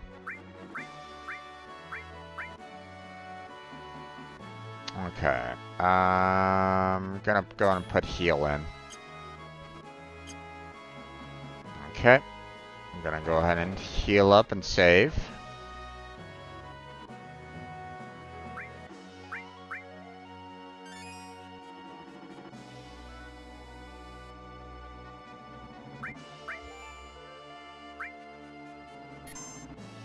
Save early, save often.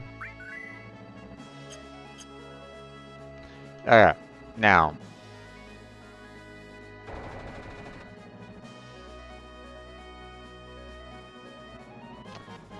So here's the thing.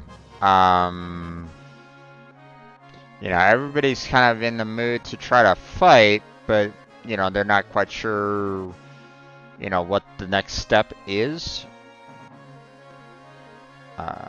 Everything appears calm right now at Shinra. So now's the time to look for Cloud. I'm worried about him too. So that's the that's the next thing that we need to do. I wonder where Cloud is, or could he already be?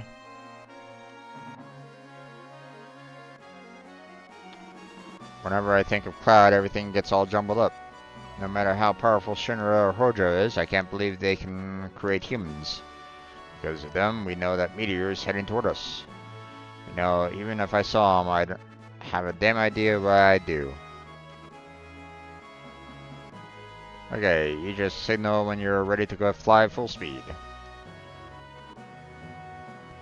Too much hope is the opposite of despair.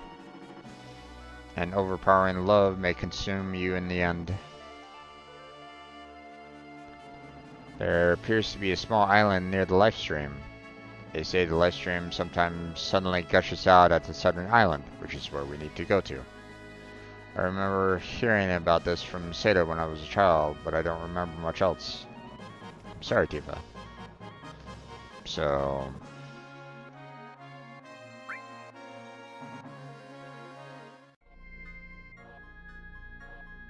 if I'm not mistaken, I need to go to this spot down here to find Cloud. And I think that's the next step, if I remember correctly. But before we do that, let me double check the... let me check this real quick.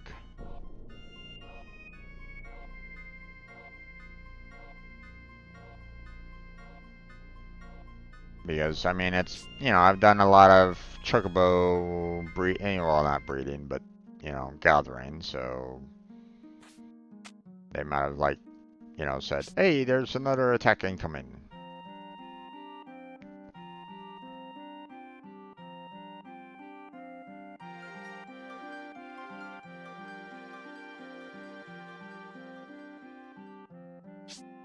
Would be nice if that person actually told you how, if like an incoming attack is there or not, but you have to go all the way up here to this guy. There's no activity at Shinra. Okay. And we're good.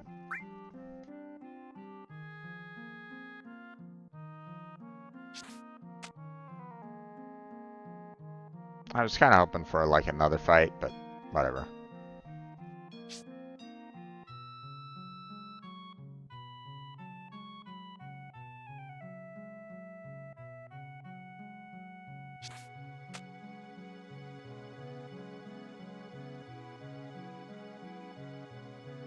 Okay, so not exactly a 4-hour stream of breeding chocobos then. That's... Oh well.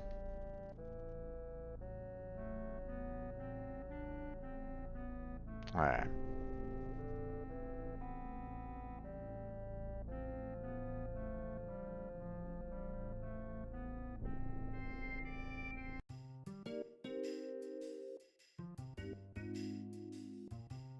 Ahoy! Hey, ain't you a beaut? This here is Medil. It's a quiet little hot springs town. Just the perfect place for old folks like us to live out our lives. That things ain't so peaceful on the outside, but here it's still nice and quiet.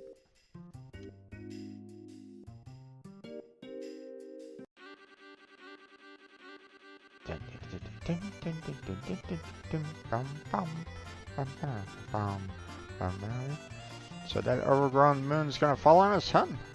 That's no joke. We got to start stocking up on supplies before they're all gone. Out of the way. Hey, move it, move it. Welcome. You always welcome cash. Now, about where you want to go.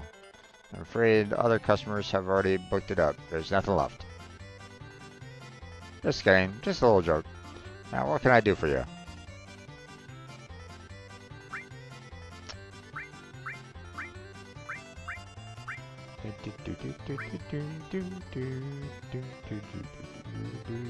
Let's get it up to 10 again.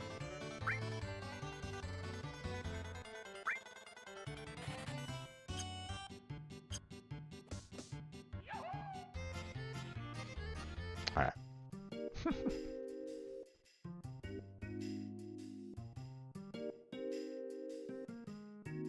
Tifa, what's the matter? You all alone? Got lost, didn't you? Separated from someone you love? Silly thing.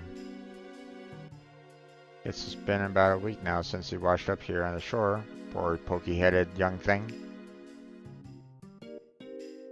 It's really sad, but weird. He was holding this really sonic sword. I don't know, the whole thing feels unlucky to me. But the amazing thing was those weird blue eyes. What? Wait a minute, what did you just say? Excuse me, that person you were just talking about. Yeah, a villager found him a little ways down the coast. It was about a week ago, I think.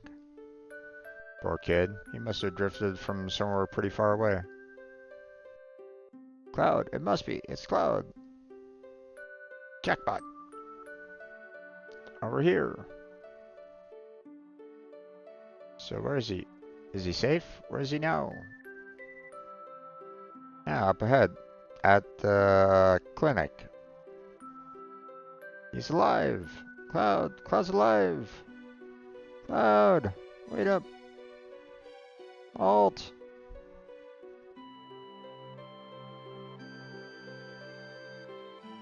Cloud. Hey, you barging in here like meteor was crashing down or something. I'm sorry, but I heard a friend of mine was here. A friend? Oh, that young fellow? Don't worry, he's next door, but his condition isn't good. Here? Over here. Cloud?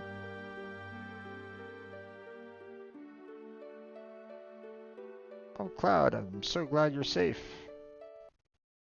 Huh? Cloud?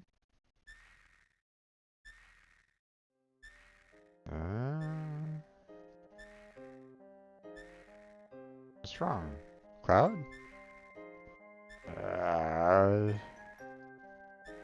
Cloud, what happened to you? Eco poisoning. Quite an advanced case. It appears this young man's been exposed to high levels of Mako energy for an extended period of time. He probably has no idea who or where he is now. Poor fellow. He can't even speak. He's literally miles away from us. Someplace far away where no one's even been, all alone. Doctor? It's terrible. How horrible. Cloud.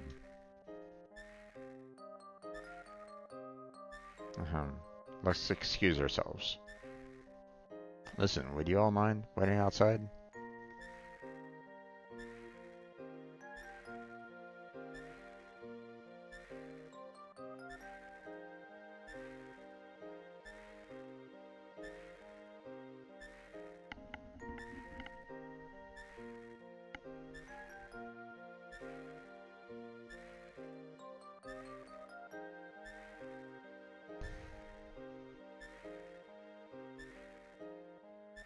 Why?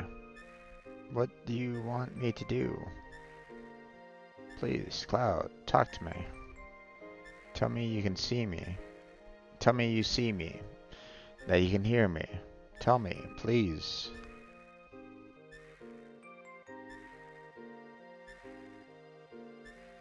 I made it this far believing in the memories we shared. This isn't happening. It's too cruel. Oh, Cloud,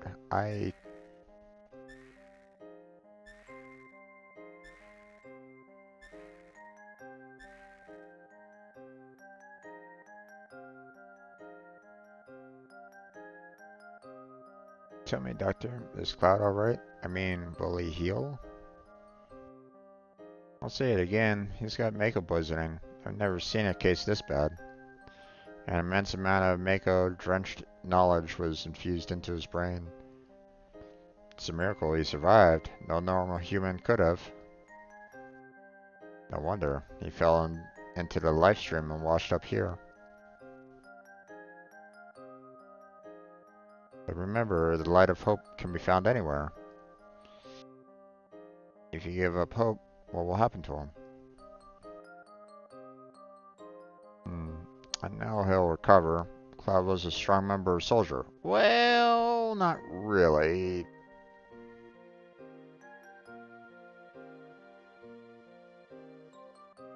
Are you alright, Tifa?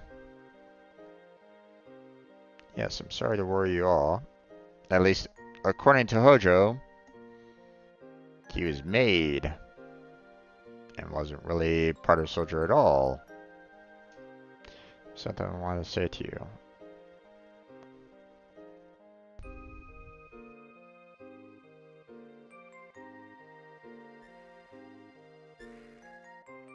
I don't care about anything else, only Cloud. I want to be by his side. If Tifa were my nurse, I'd switch places with Cloud any day.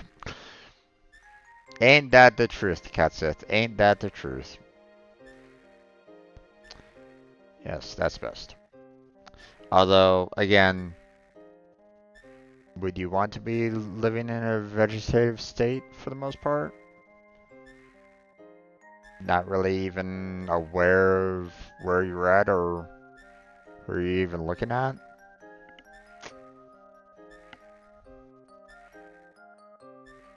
I'm sorry, everyone, especially now. What are you talking about? We'll stop in again. Do your best, Tifa. Take care of Cloud. Right. Well, I guess we better go back to the Highwind.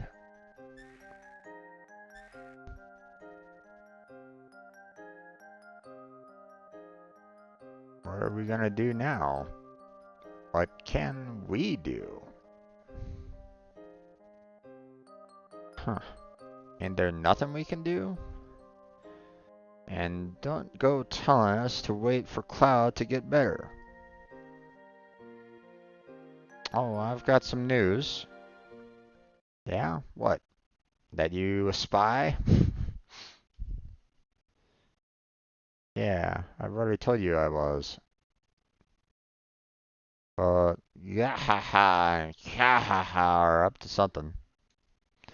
Wanna eavesdrop?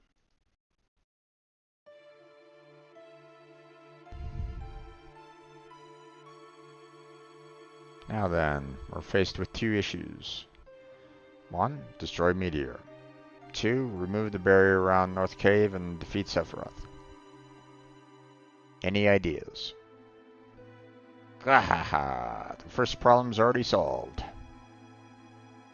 Meteor will soon be smashed to bits. The plan is already in motion. We are collecting huge materia from each region. What? Scarlet. Huge materia is a high-density, special type of materia made through a special compression process in Mega reactors. The energy extracted from it is 330 times the strength of normal materia. Gahaha, how about that?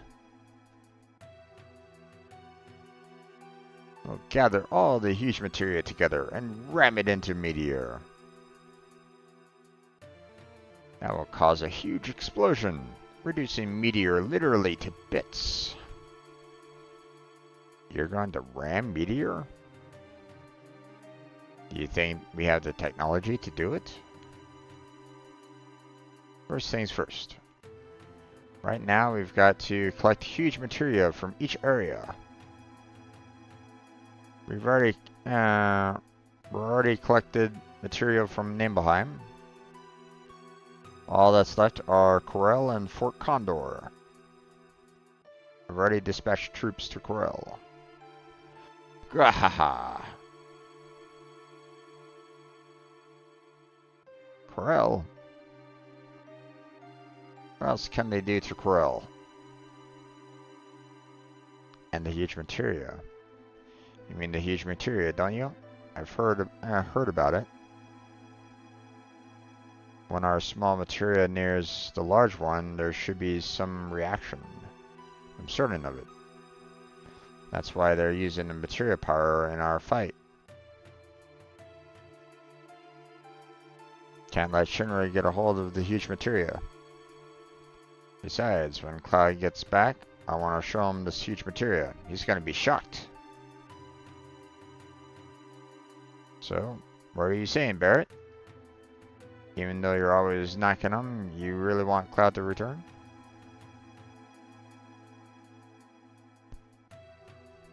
I ain't saying nothing about nothing, so just shut your face.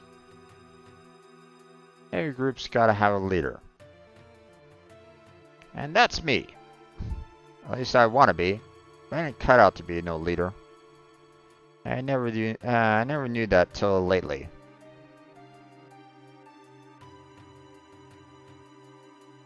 That's what it is.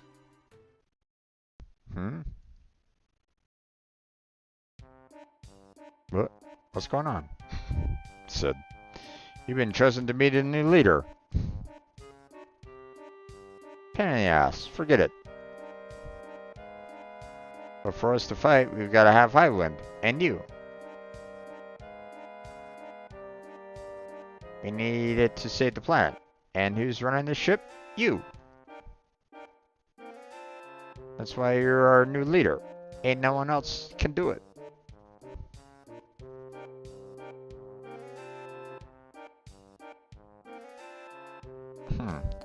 The ship's gonna save the planet, huh? Ain't that gonna be just a little tough? Oh man, stab me in the heart. I'm a man too. Okay, I'll do it. Everyone follow me. Alright, now here's the first job. Operation room's waiting for you. Yeah.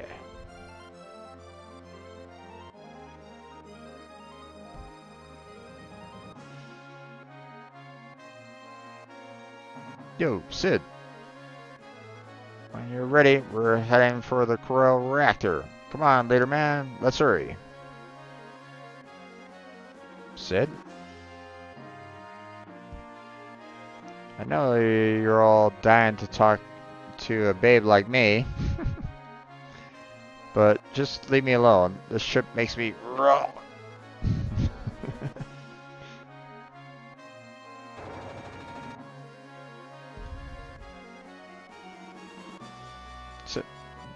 Thank you for a job well done. Alright. So we now have Sid as leader. So we're gonna kind of stick with Red and Cat to continue with their limit breaks. So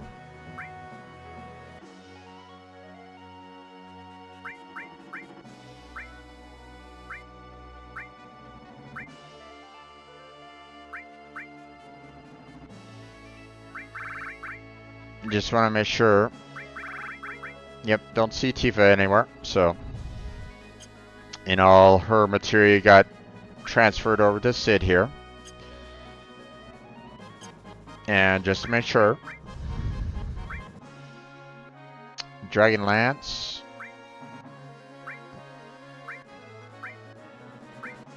is pretty much the best weapon I can use right at this moment in time. I mean, you know, double's pretty good overall. And, you know, the attack is only a little bit below. Attack percentage is a little bit higher. So, I mean, I could do that. So...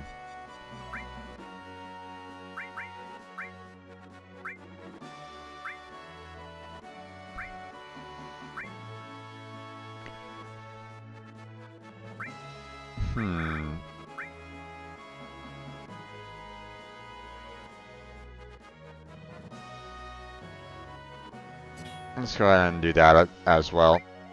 Okay, so increases manipulation rate. No, right? Not. Probably not.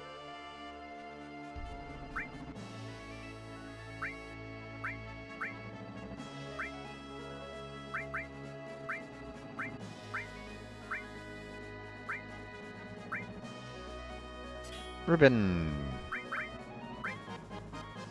Okay. So, first things first, let's get all the,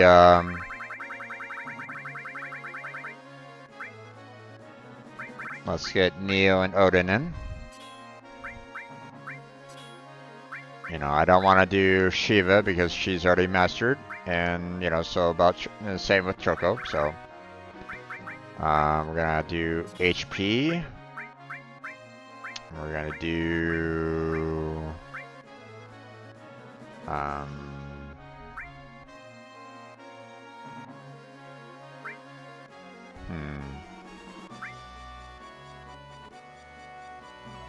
Let's see, don't I already have cover on someone?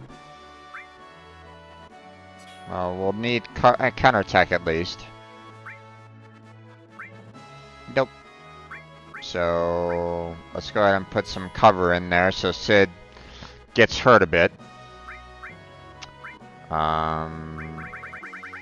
Now, let's see. Just to make sure.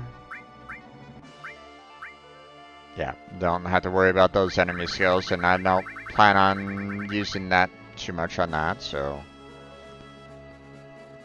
Okay, so time is almost done.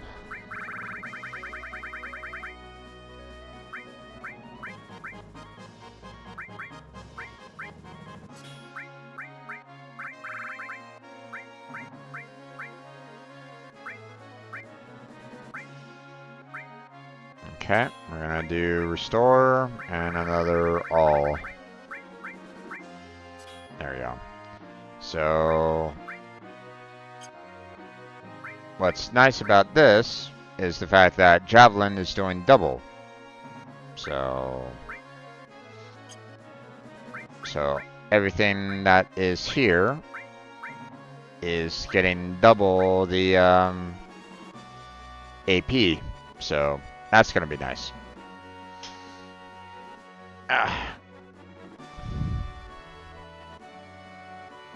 My tailbone. I really do need a better chair. Okay, need to heal up everybody. And we're gonna go ahead and save.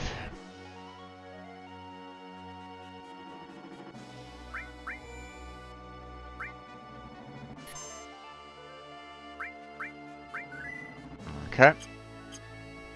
There we go.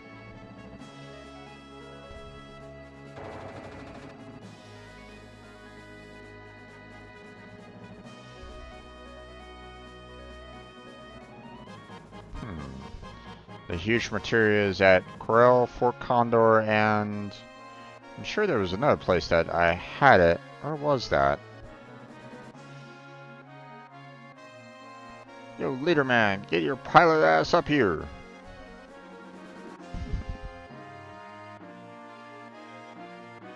Sid, let's visit Cloud and Tifa from time to time. Sid, I wish I had your go-get-'em attitude. It appears my feelings vanished into the thin air ever since my long slumber. Let's go talk with Yuffie again, real quick. She's probably still throwing up, but still. I know you're all dying to talk to a babe like me, but just leave me alone. This ship makes me rock.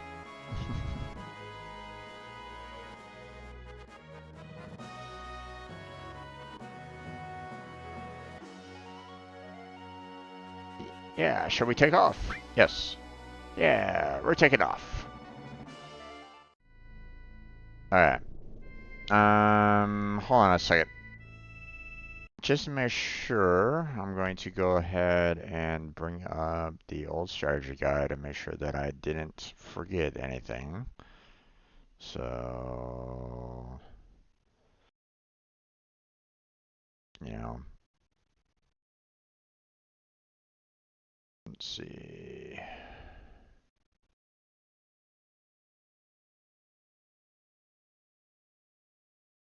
So, if anybody's kind of curious, there is an old strategy guide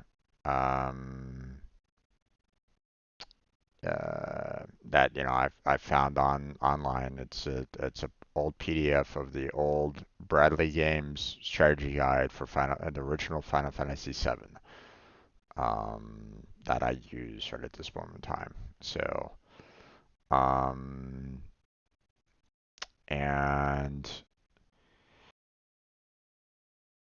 so right at this point in time, um,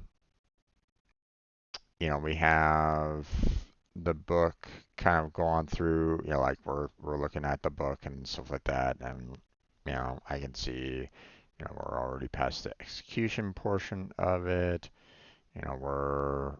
We're at the search, we've already kind of passed the search for cloud per se. So um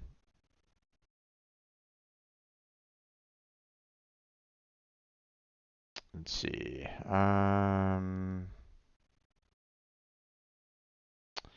So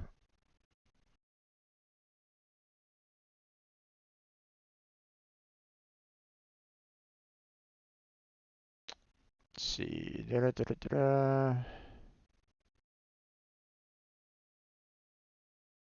So they're talking about the book on page 143 is talking about um, huge materia and all that jazz.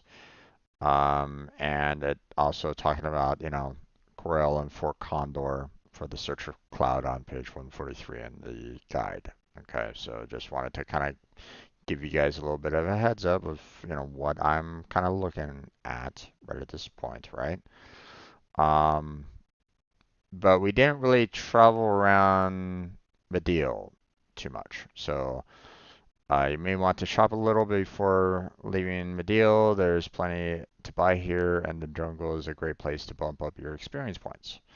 Although, I mean, we've already kind of done quite a bit in terms of buffing up already a little bit, but Um, let's see. Um,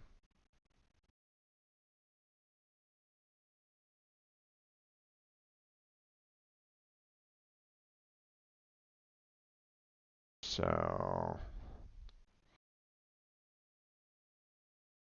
okay, a little bit of a spoiler on that one, but that's okay. I actually didn't really remember that, but we'll worry about that next time. Okay, so the next part is going back to Corel after that. So, but first, let's go back into Medial and see if there's any weapons that we can pick up. So,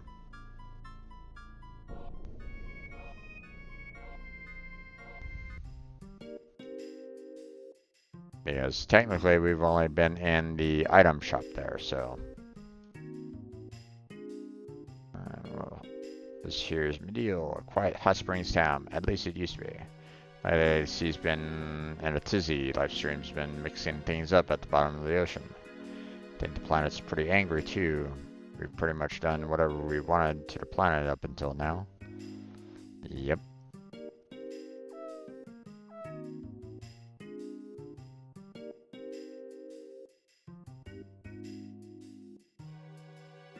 Huh, never seen you here before? Are you from out of town? How are things on the outside? Between the earthquakes and meteor, this just might be the end of the world like everyone's been saying. Oh, how depressing. What a miserable world this is. Alright, so there's a shop over here.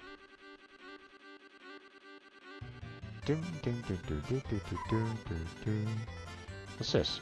You're being awfully friendly. Oh, so that's it? You wanna mimic green, do you?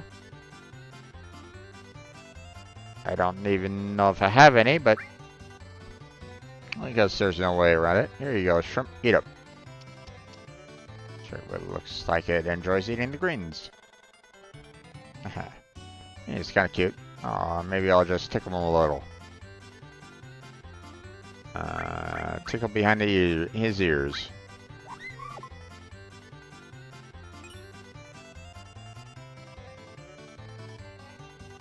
Wait, it gave me the material now? It did. So, here's the thing. That little bit of information was actually... They said that it was supposed to be occurring later. So, okay. So the guide was actually incorrect?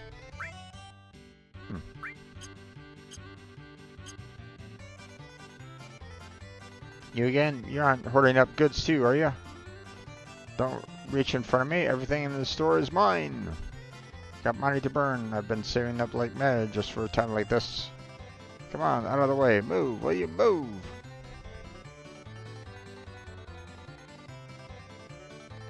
Welcome. Cash is welcome here. How may I help you? HP plus. MP plus. Grab one of those. And that's it on that. Thank you. Come again.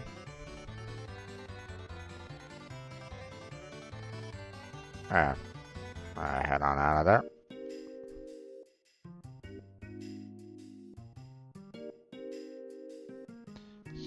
So how's the boy? Poor kid, he sure got the worst of whatever it was.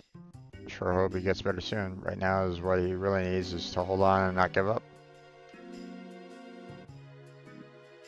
It's amazing he recovered. When they carried him here after they first discovered him, I thought for sure he was a goner. That boy must have one powerful guardian angel watching over him. Yeah, just a little bit.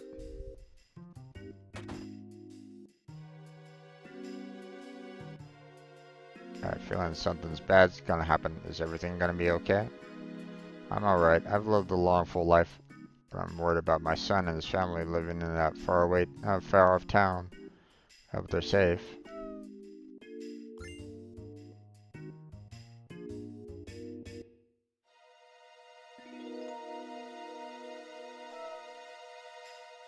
Wait a minute. Did you just take something?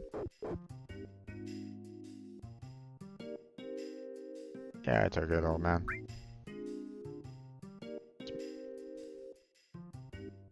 Hey, it's mine now, and I'll make good use of it, believe you me. Haha, what an oddball. We'll let him use it. Hey, thanks. It'll help, Pops. I wonder if I mean, obviously, if I said, you know, no, I didn't take it or something like that, you know, probably would have been, you know, um, an interesting reaction. Um, let's see. Did they mention anything in the book at all for that? Hmm.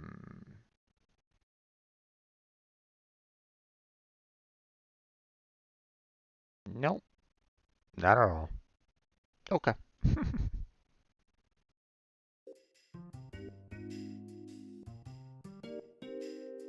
Alright.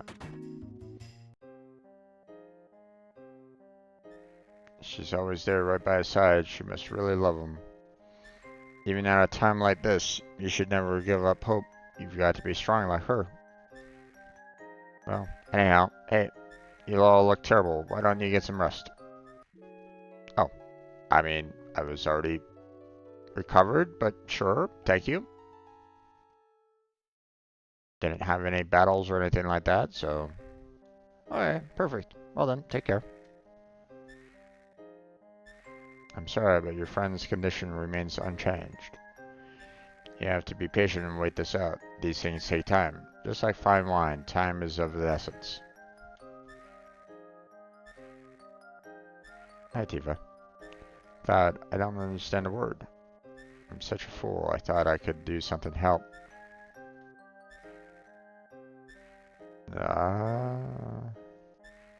What? What number am I? You, my friend, don't have a number. Because you were a reject. Alright, we got a weapon shop up here. Gather round, this is a bargain. We've got the best armor and weapons, the likes of which you won't find anywhere else. But it's a first come, first serve, so get yours now. Step right up. You there, don't just stand around outside. Go on in, come on, don't be shy, step right up. I'll never know why he wanted to open a store in a dead town like this. What's up with him?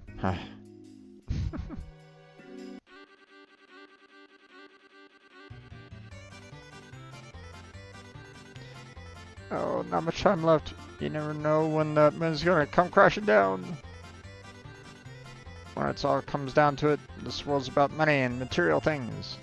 When you got it, you can get by whatever, wherever. Gotta buy. Buy. I'm gonna shop till I drop.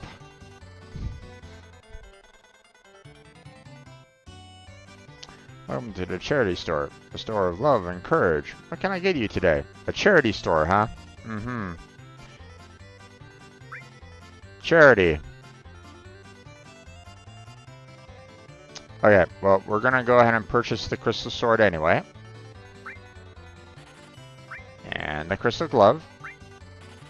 Even though technically no one can use them right at the moment. Won't say anymore. And cannon. 6 slot normal, nice. Crystal comb. 6 slot normal. Crystal cross. Crystal M phone. Partisan. And Winchester. Let's see, Crystal Bangle. Okay, so some of us already have some different armors, but that Crystal Bangle might be pretty decent overall.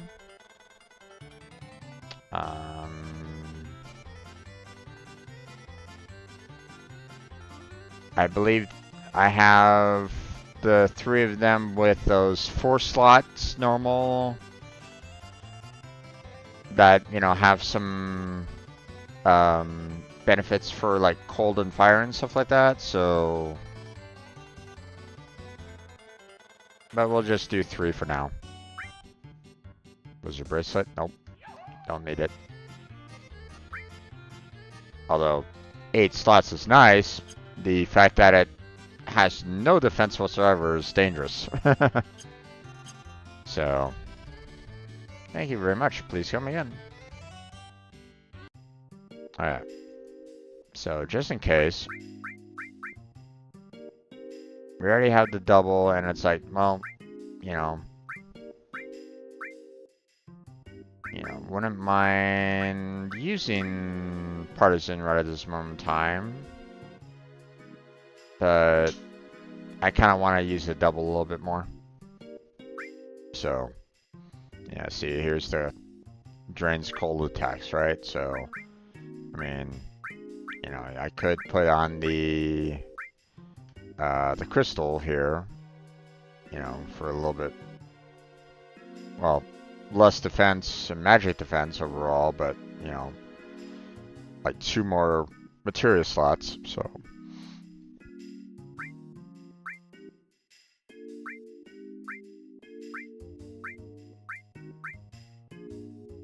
There we go.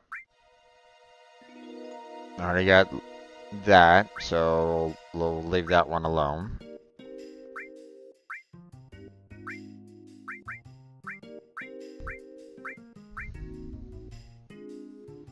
Slightly less attack percentage, but more attack overall.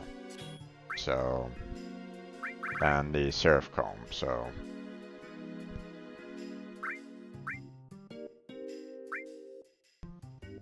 Okay.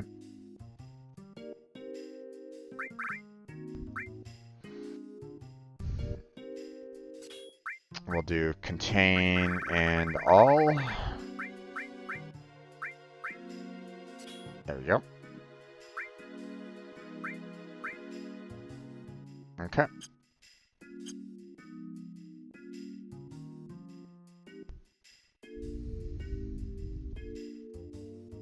That kid got a green stone from that trickle ball. I'm so jealous.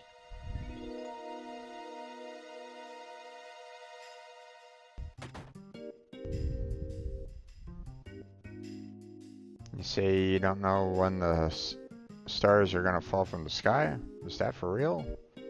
Still don't believe it. How could this happen?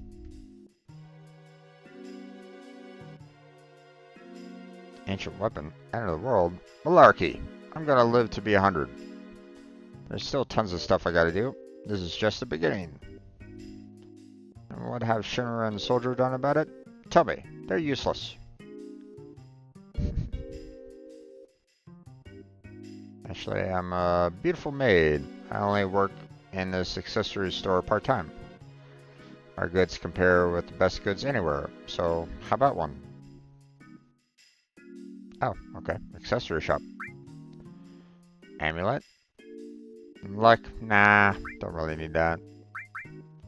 You know, nullifies attacks, which, I mean, might be kind of handy if I really absolutely need it. Like if I'm going up against an enemy that, you know, has a lot of fire or ice or bolts. So. But personally, I would rather have, you know, more ribbons than anything else. But I haven't found any yet, so. Or I haven't found any more than that, so. You know, I'd rather, you know, I have no problem taking the damage for, like, the ice and stuff like that, as long as I'm not, like, you know, outright confused. You know, confusion is, like, one of the worst, so. Okay. We're pretty much good to go, I guess. Not much we can really do about it right at this moment in time, so. And I don't think there's anything more that I can do with the for Condor right at this moment in time. Like if I go there right now, will it send me into the like the final battle? Probably not, but maybe I can do like one more battle before the final battle. You know, getting the huge materia here.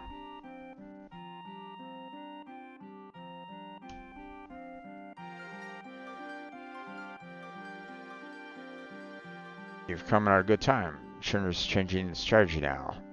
It seems that Schirner will destroy the reactor and then take out the material that's inside. Can't afford to be beaten. You're right. If we lose here, we'll be in great danger. Damn, I guess we have to protect this area too. Okay. I don't really know if there's anything about like trying to do this out of order at all.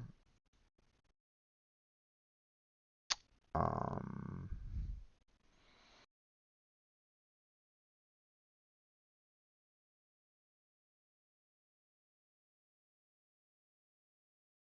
let's see. But it seems like we're probably. It's looking like we can pretty much do either or. So.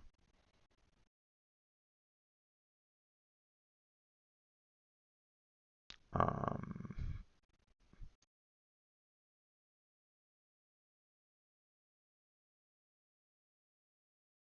yeah.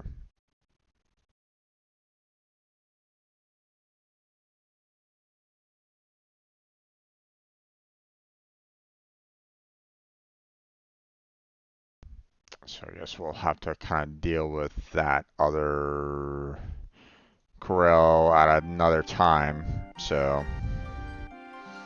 all right. So first thing that we're gonna do is we're gonna go ahead and save here. So if for some odd reason I mess up,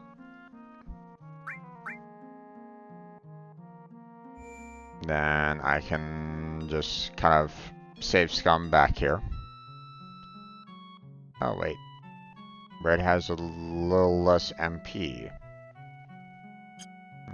I guess I need to rest up here.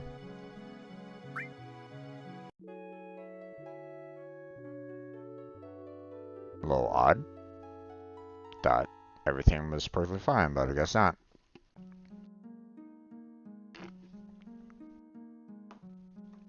Okay.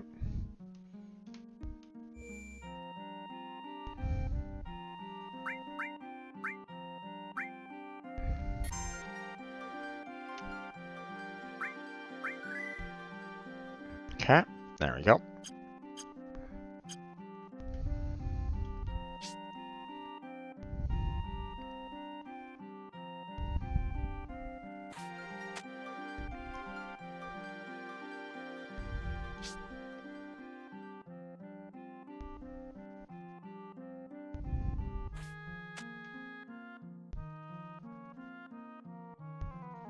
Okay, there we go.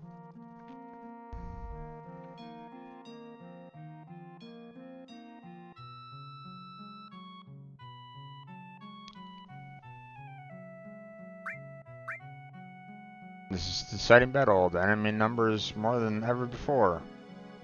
Let's give them all the gil we have.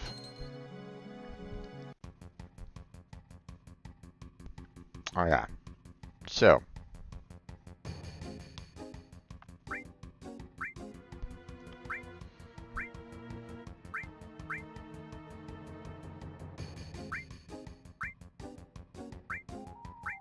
Just double checking, making sure that there's like nothing else that I can do, so first off we're gonna do, you know, the fire catapult here.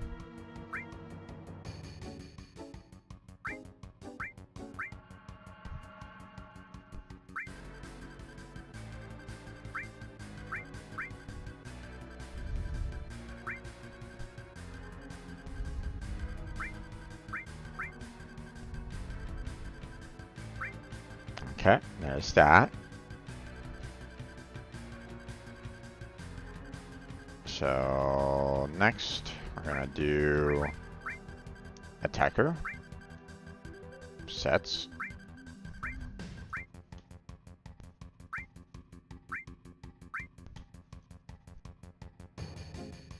Ooh, I'm a little outside of the range on that one, huh? Okay, well. Put attacker there then.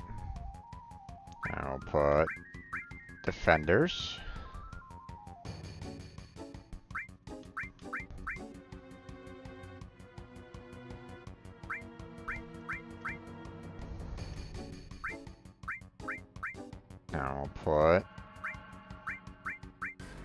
shooters.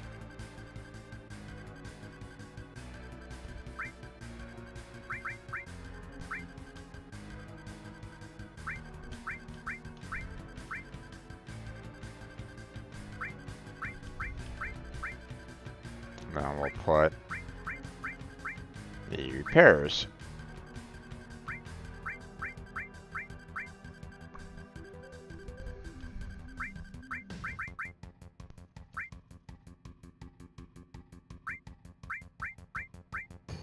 There we go.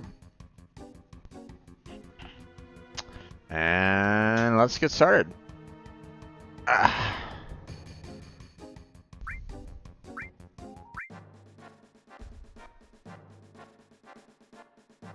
Yeah.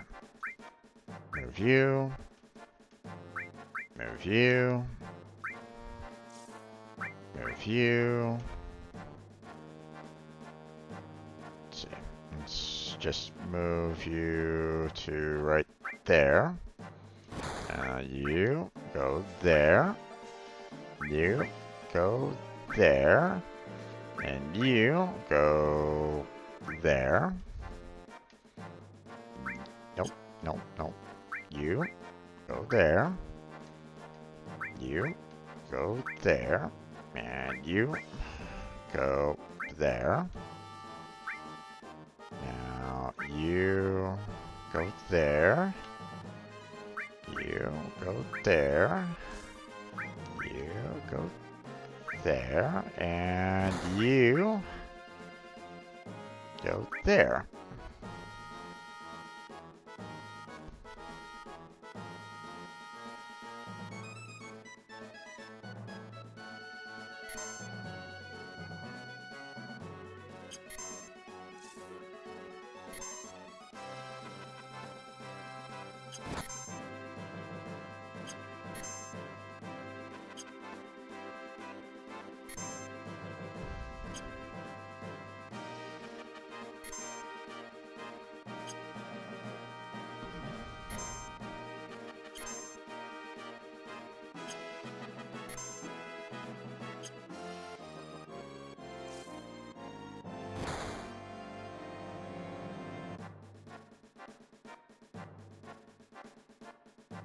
Oh, wow.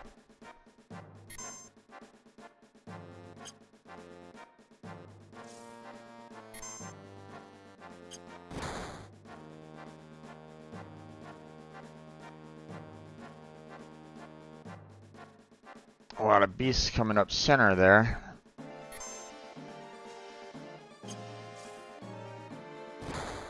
A lot of beasts going up center. My gosh.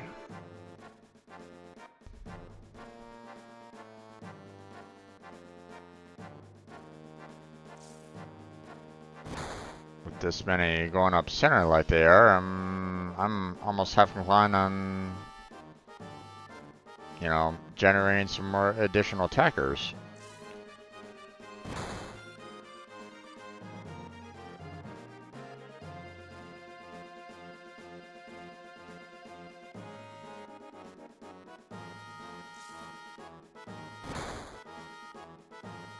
Barbarians going off to the right, huh? Oh, there's some more beasts going up the left, okay.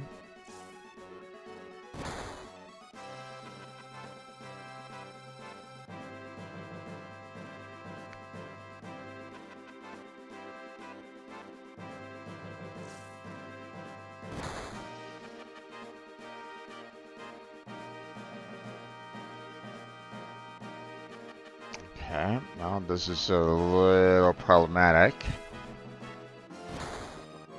Because it's looking like the beasts are going straight up the center, so my attacker is going to be really, Nope, this one's going out to the left, okay. So...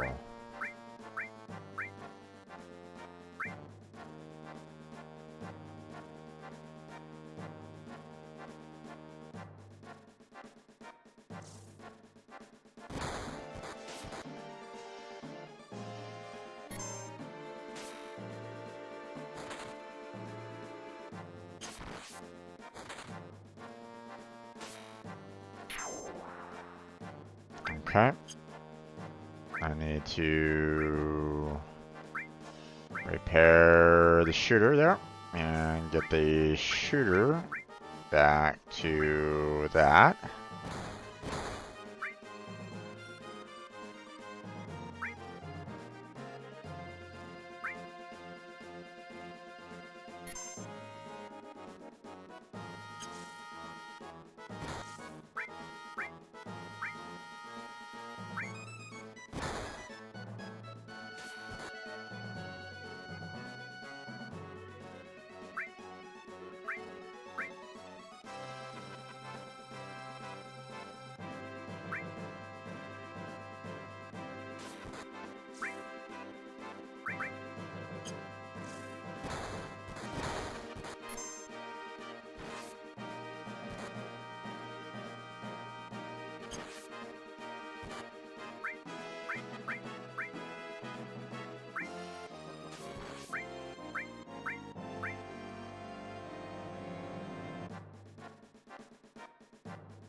Oh boy, I'm in trouble here.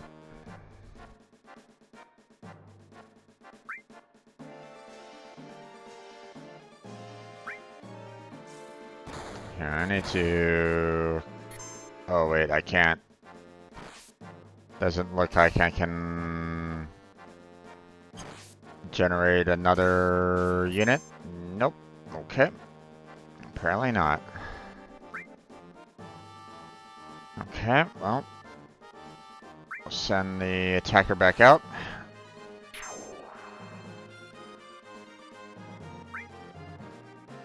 Move you back.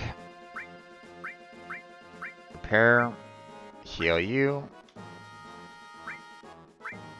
Defender. Attack him.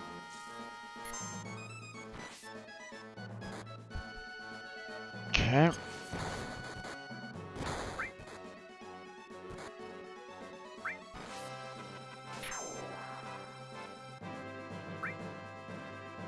Move you back.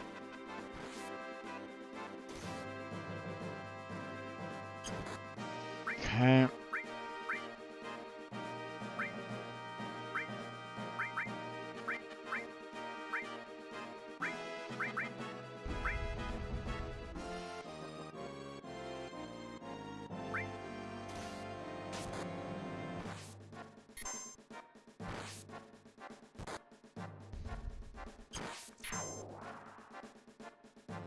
Okay. Move you back up there. Get the... Nope, nope, nope, nope. Ooh, we are... We need to heal you real quick.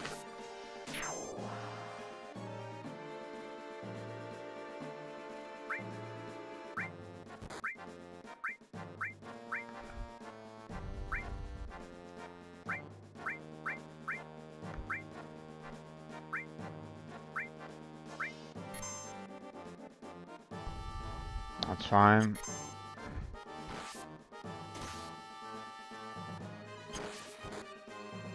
Okay. I need to heal up you.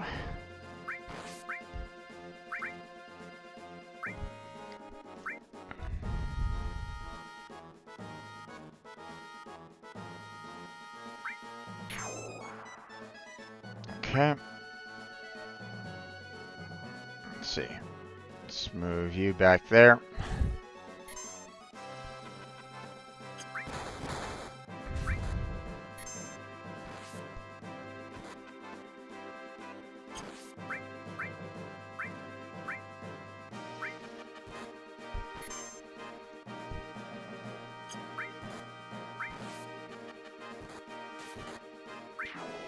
Oh, shit. I lost that guy.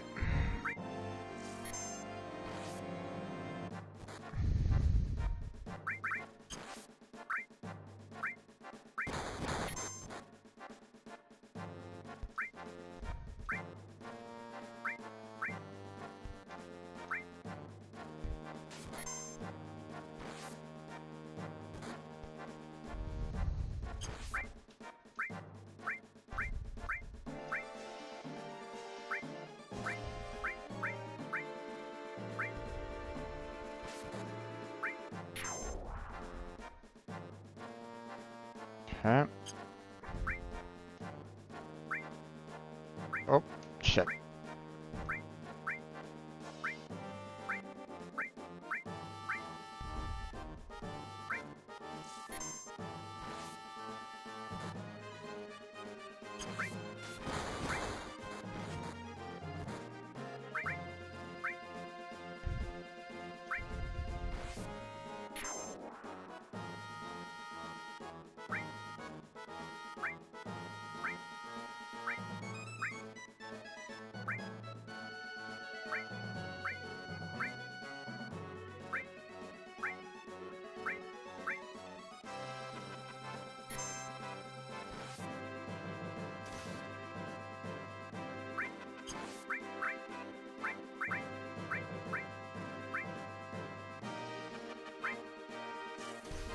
Alright.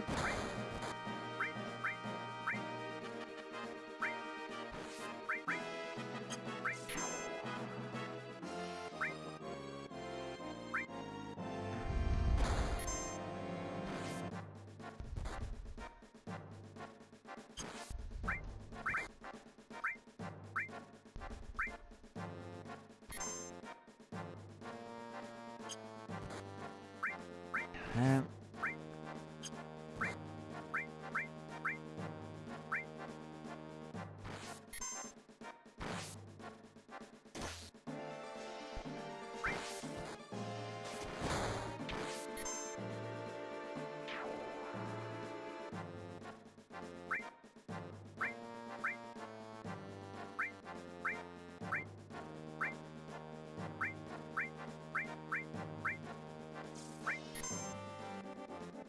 Kind of wish that the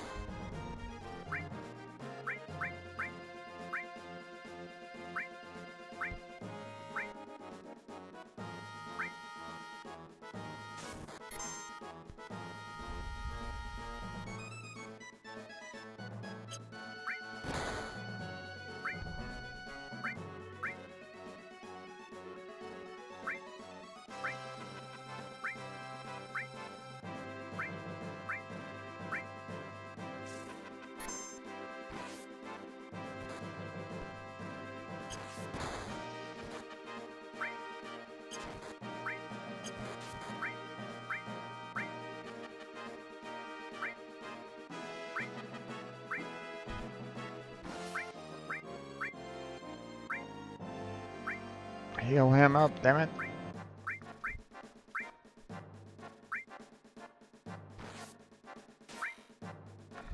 No.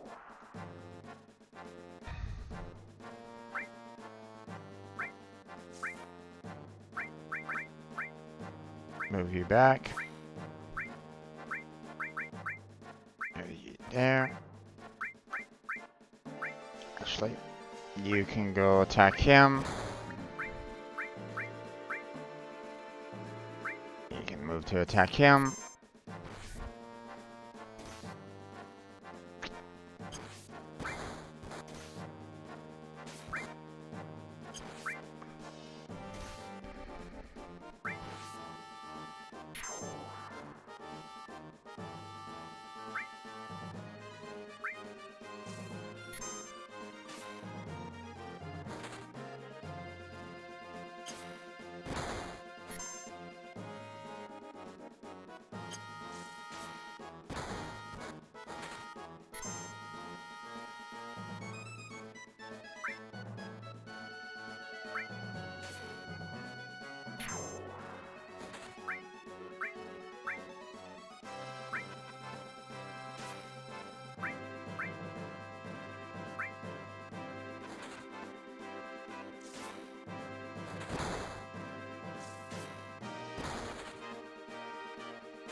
Alright.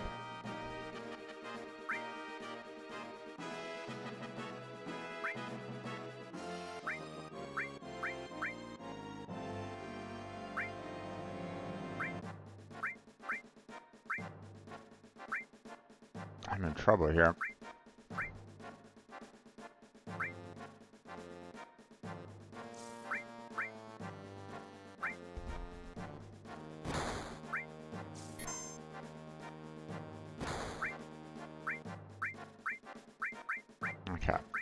Gotta get him down there.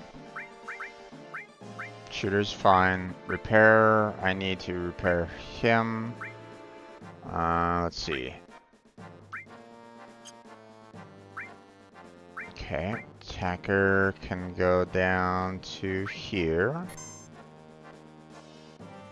Yeah, that's fine. That's fine.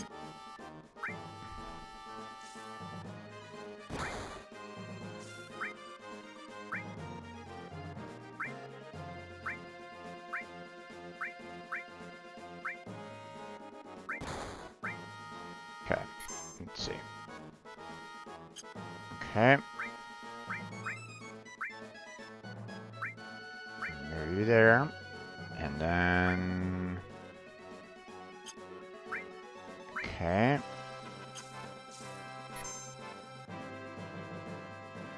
That's fine.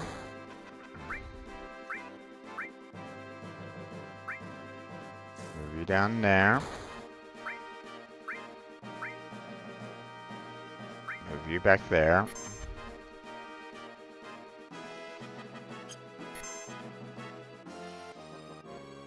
Let's see. Alright, you've been healed, so you're moving back to there.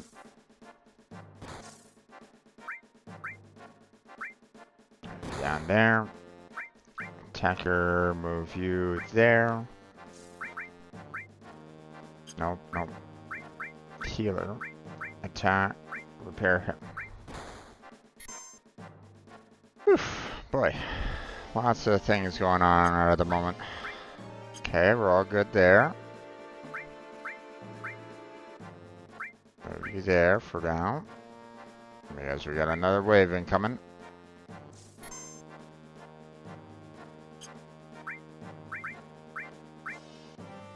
Oh, I don't have enough healing there at this moment in time. You need to heal up him.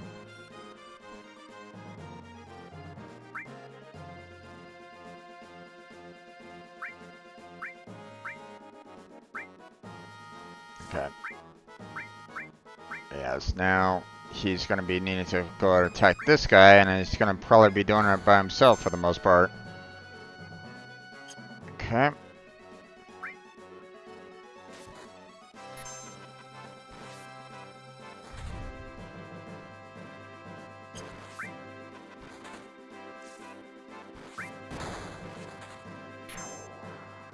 Okay.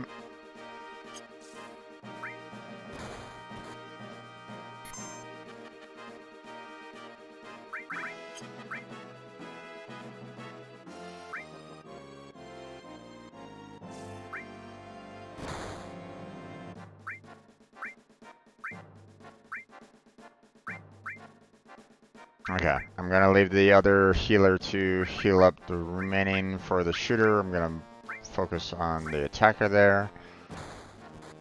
Yes, here comes the wolves here. Let's get in there.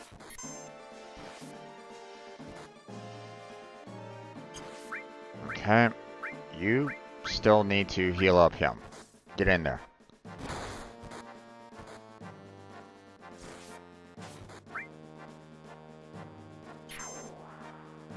Okay.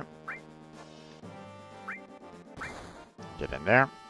And... Yes, yes, yes, yes.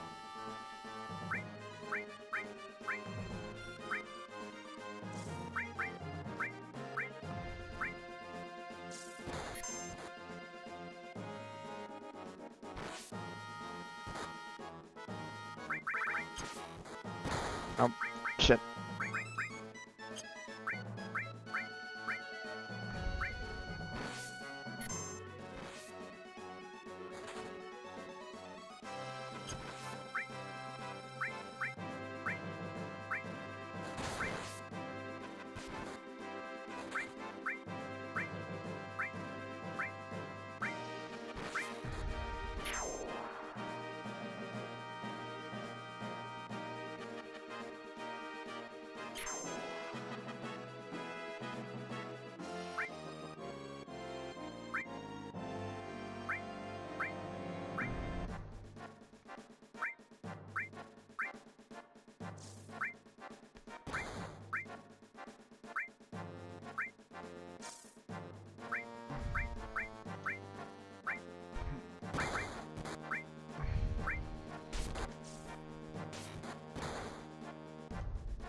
Okay. Move you back up there. Okay.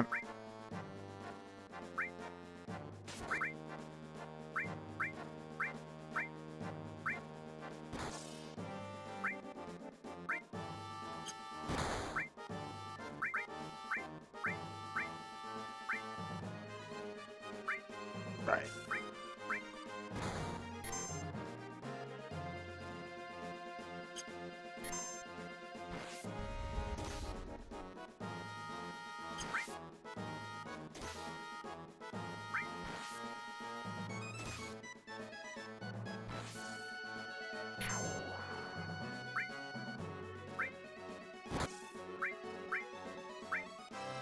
Keep on healing them, damn it.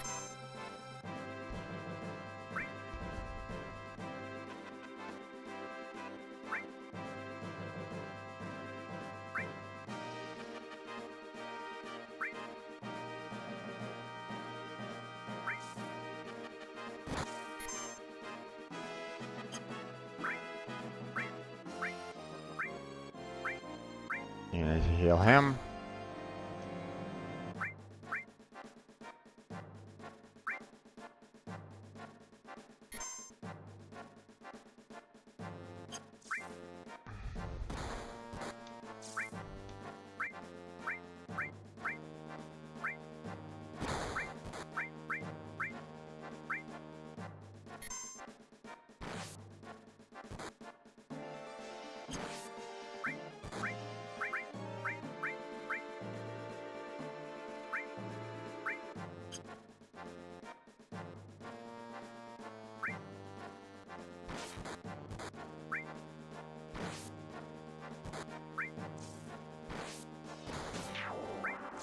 Okay.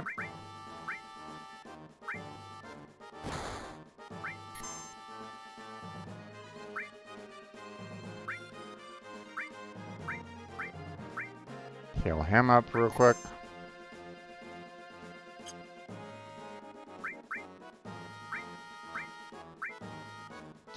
Let's go and attack him. Put you. And attack him.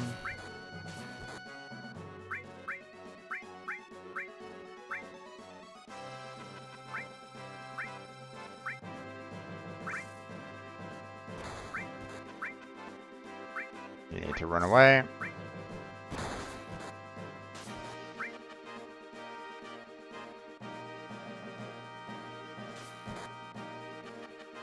Wait, where are you going? Get your ass back there.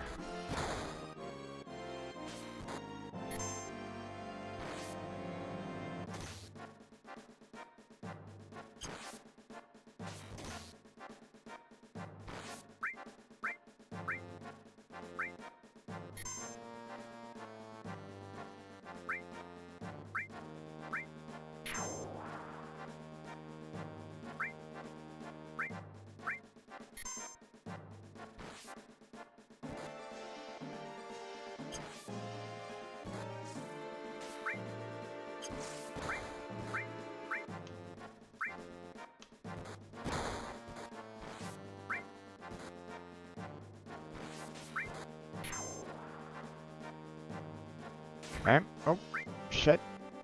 Get back.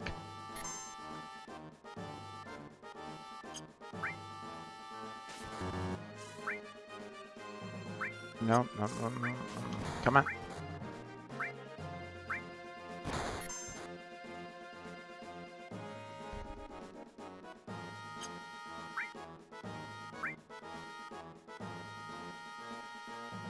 Oh boy.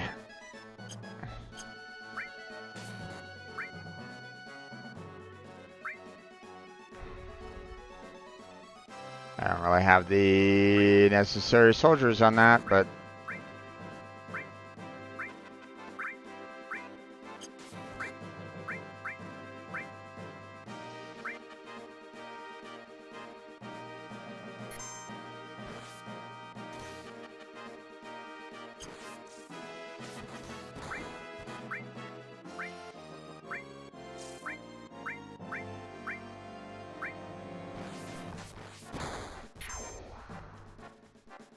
nice.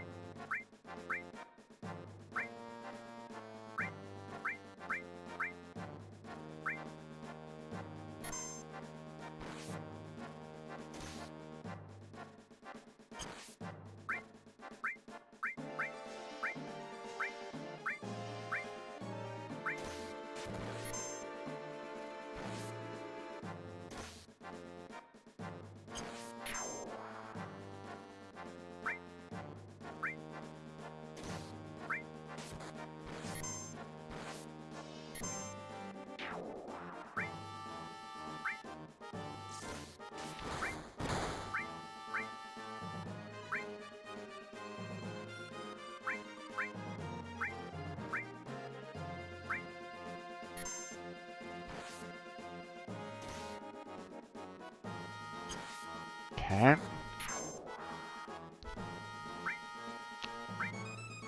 Okay. Yeah, move back there, please. You need to move back there.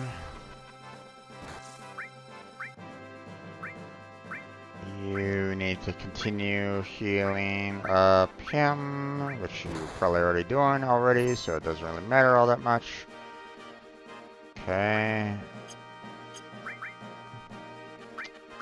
Okay, so healer's still healing an attacker there, so not much I can really do about that. Ooh, look at all the enemies that are coming in.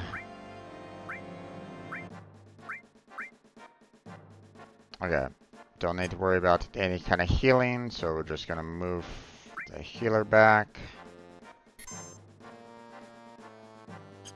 It's fine. It's fine. It's fine. Okay, let's see. Okay, attacker's all healed up, so let's go ahead and heal up him. Let's see. Let's get the shooter after this guy. Yeah. That's fine. That's fine. Let's get the defender after this guy.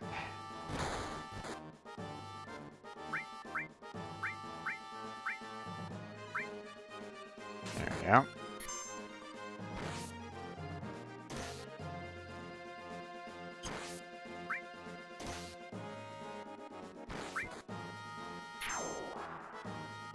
Okay. Alright, move you back there. Ah, shit. Don't have you ready for this one.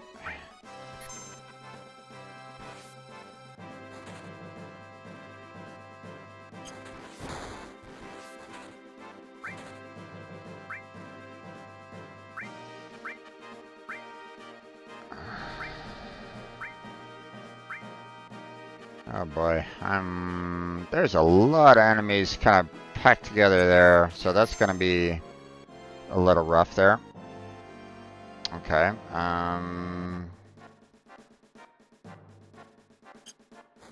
let's hold off a little bit.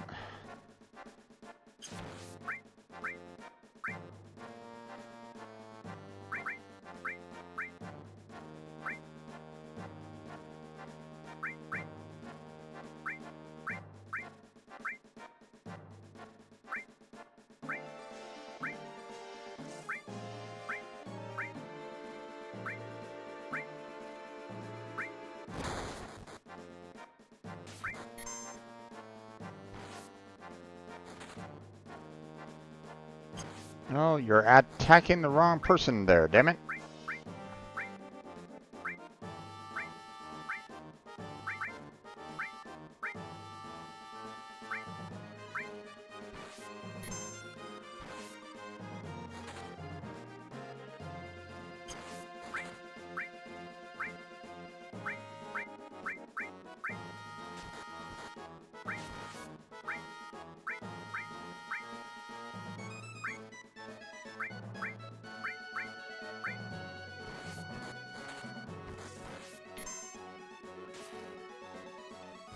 No, no, why are you...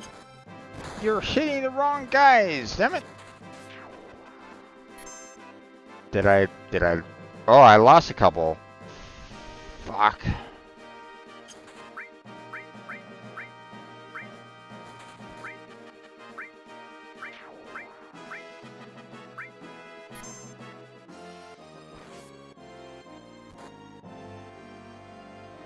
Okay.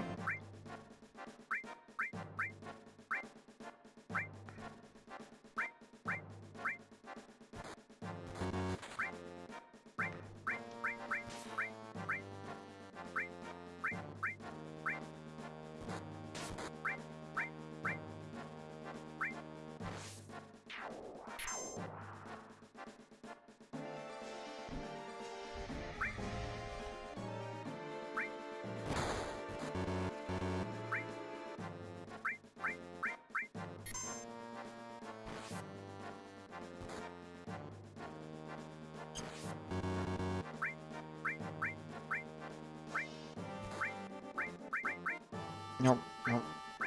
You heal him.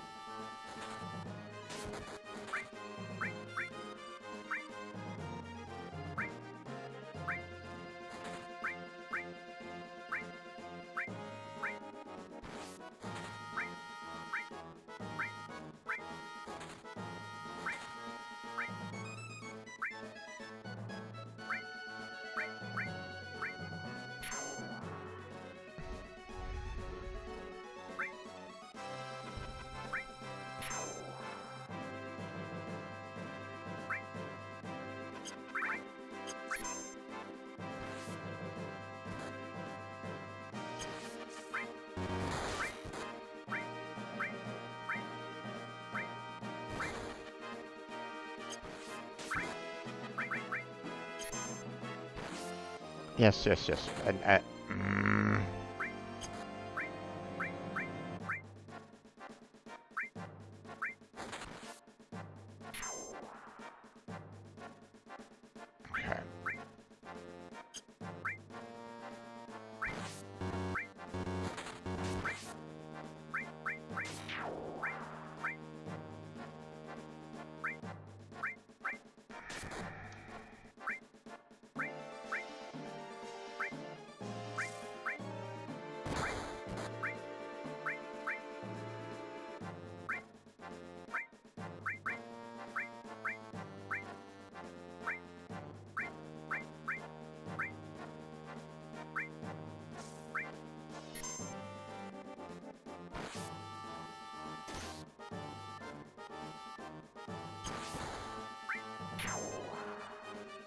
All right.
A lot of healing to do.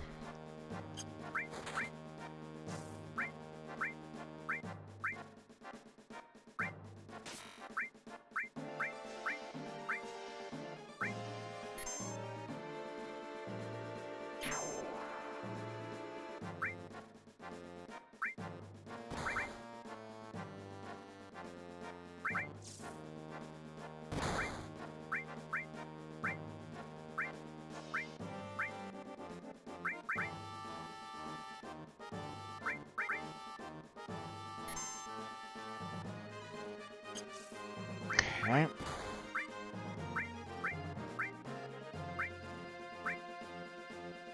Good there.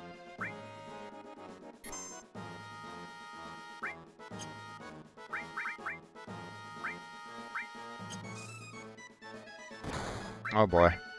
Here he comes.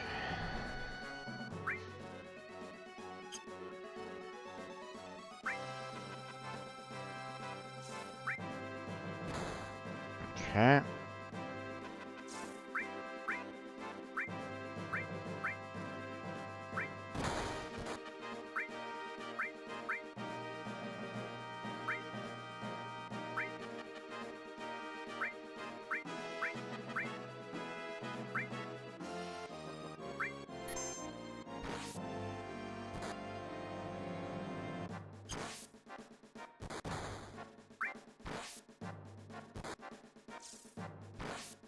Lost a few enemies, but still, or, you know, lost a few soldiers, but...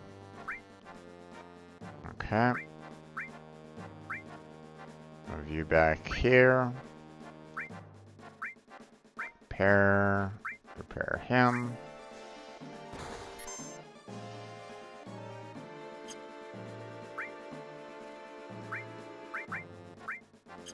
Okay.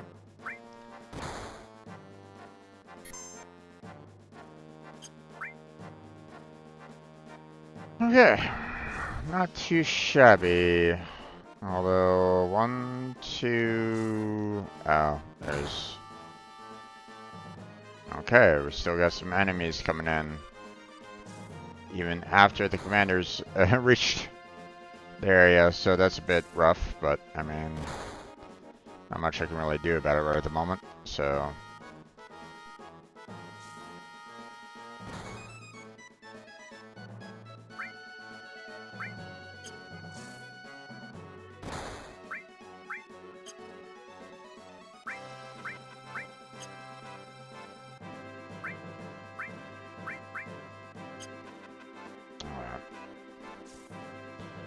We're pretty good right at this moment in time. Had to replace quite a few, but when they're stacked up like this, it's like, you know, hard to kind of separate them a little bit. So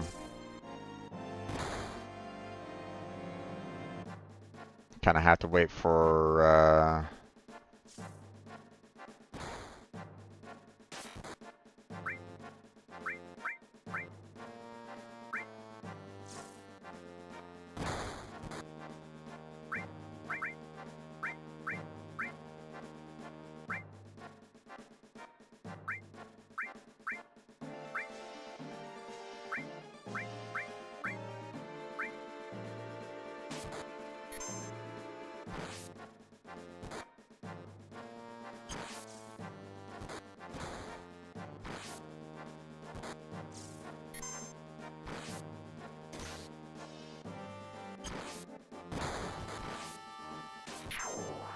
okay, there's that guy. Nice. Okay, you need to move back to there. You need to move back there. You need to heal him.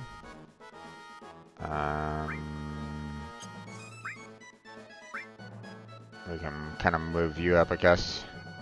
But we need to have you heal him.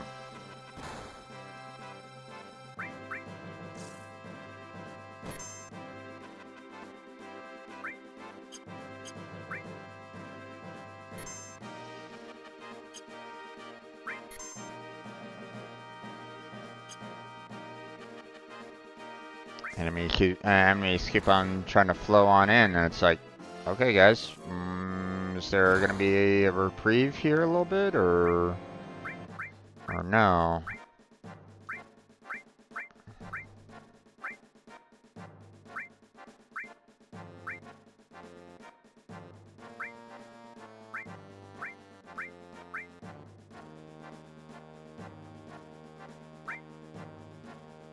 Need to move those guys back up a little bit. They're a little too close. I mean, want to make sure that catapult is able to hurt them a little bit. Okay, repair, you need to kind of move up a little bit more. Okay, could really use these guys to separate a little bit.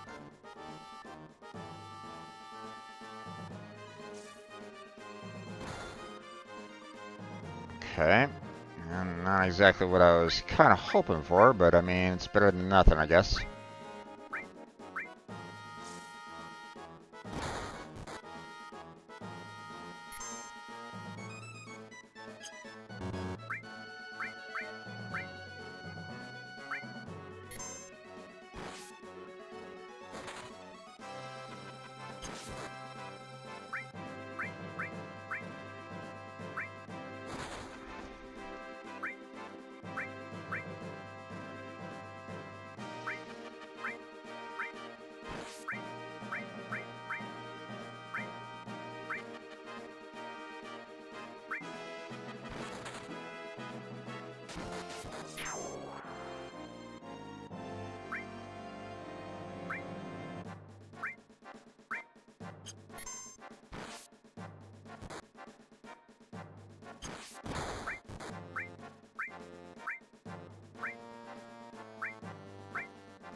Okay.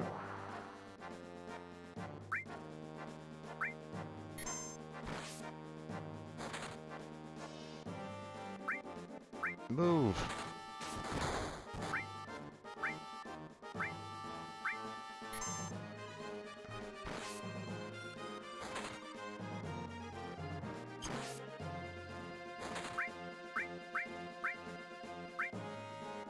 Hail him quickly. There we go. Okay. You need to heal him. You need to go heal him. Okay, we got time. We got time now. Okay, let's move all the big guys together. Let's move all the attackers together.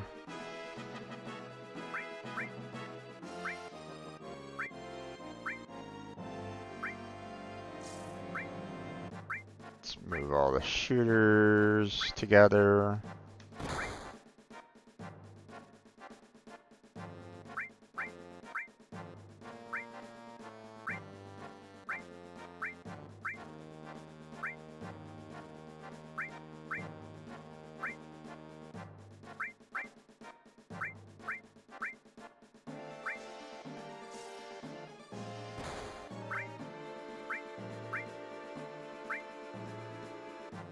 Okay.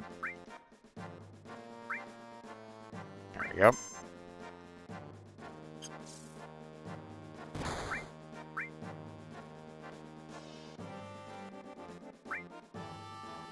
Follow that man. Heal him. Alright. Move you down there for right now. We have time. Actually, let's go and put you right up there. Okay, that's fine.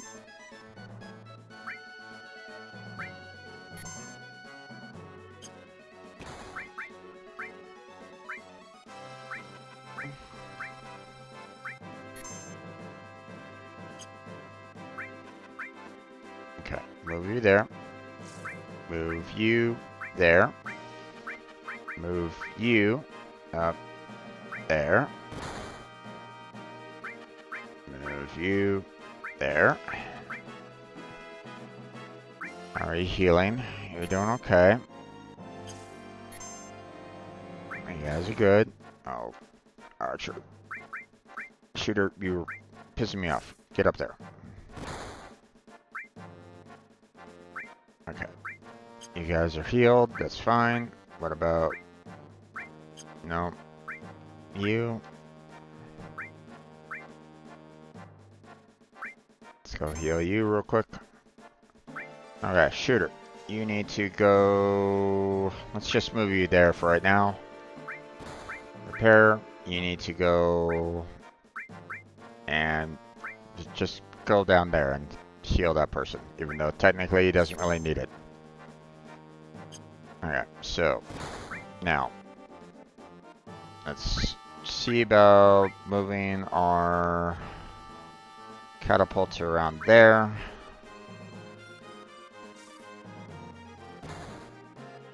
There we go.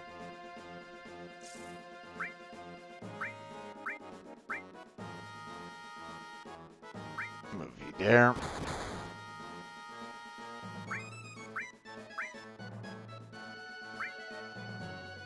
Okay. Attacker. Move you down there. Repair. You need to... I mean, sure, we'll repair you. Okay, I need to move you guys down there.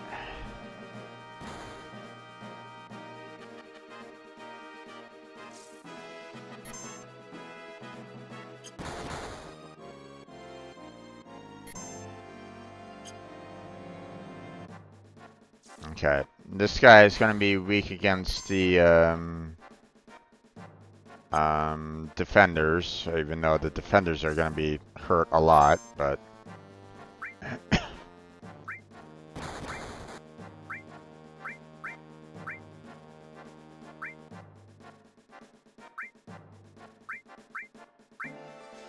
need you guys to attack this guy now.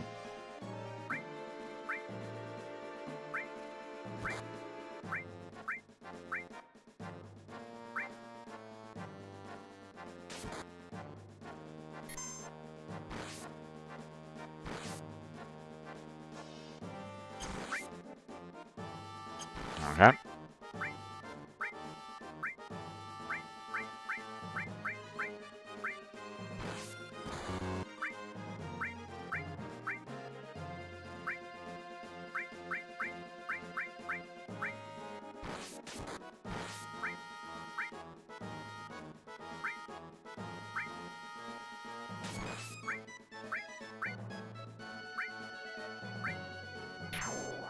Oh, got him.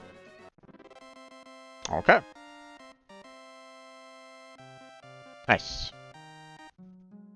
Yes, we did it. That was wonderful. Thank you. I doubt Sharon will attack now. Well. Ah.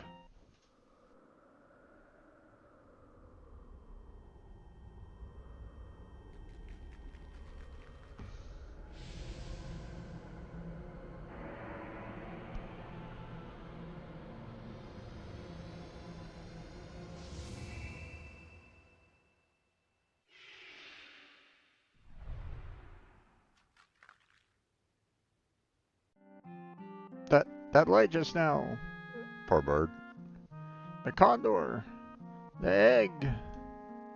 What? Would you go outside and see what it was?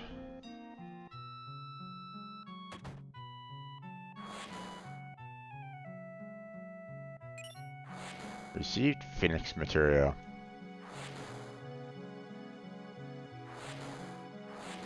Goodbye, baby bird.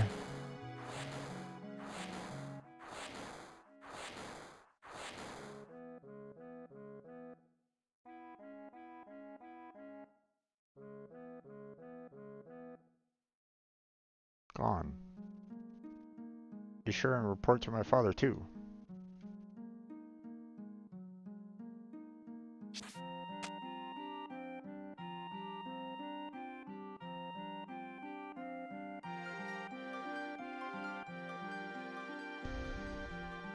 Everyone, thanks. I really mean it. Thanks. Although there isn't anything we can give you, we'll make sure you can stop in and stay anytime, so be sure to drop by. Yes, there's one thing I forgot to tell you. Huge materia. Huh? What's this? You mean this? Truth is, this is the materia inside the reactor. What the hell did we fight for? We weren't protecting the reactor, we were protecting the condor. When that reactor was built, they forced us to help. That's how we knew what was inside the reactor. I knew this day would come, so after the Shinra left, I sneaked in and took the materia. I didn't mean to fool you, but I guess that's how it ended up. I'm really sorry. Just forget about it. Anyway, we're still alive. I see. If you put it that way, we're really grateful. Now, here's the thing. Every time I saw this person, I always thought it was more of a like an old granny or something like that, a female. Not necessarily a male, but whatever. Although there isn't anything we can give you, we'll make sure you can stop in and stay anytime, so be sure to drop by. Alright, so that's it. You know, not only do we have the huge materia, which, I mean, obviously, you know, it's just huge materia. There's like, okay, not much else really there. But what's really nice is the fact that we got ourselves Condor, which, kind of want to keep everything on Sid right at the moment. So, let's see. Keep the enemy skill, keep the magic plus. Fire's almost done. Life 2's almost done, or life's almost done. And strat. Kujata is almost leveled up. Comet's ways off. Gravity's almost done. Kind of done, but not quite. Ifrit will be done sooner.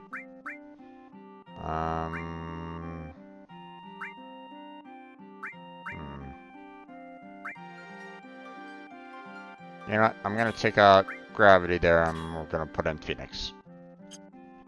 Red is just basically gonna be our summoner, right about now. So, alright. Now, this is, I think, a good spot to kind of call it, I think.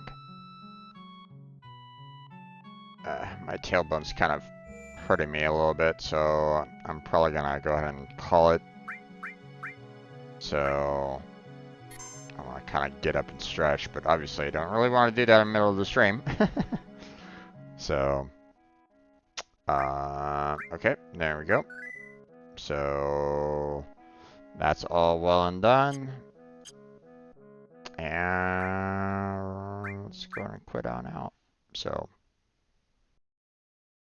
okay, so the fort has been completed. Now, I don't know if I was able to do all the fort missions before the or all the fort possibilities, I should say, before that final fight there. FF7 original Fort Condor rewards.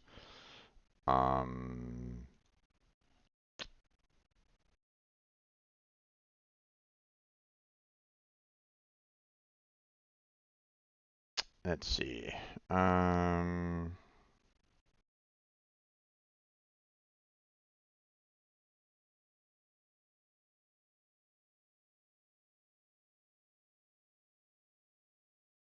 Yeah, so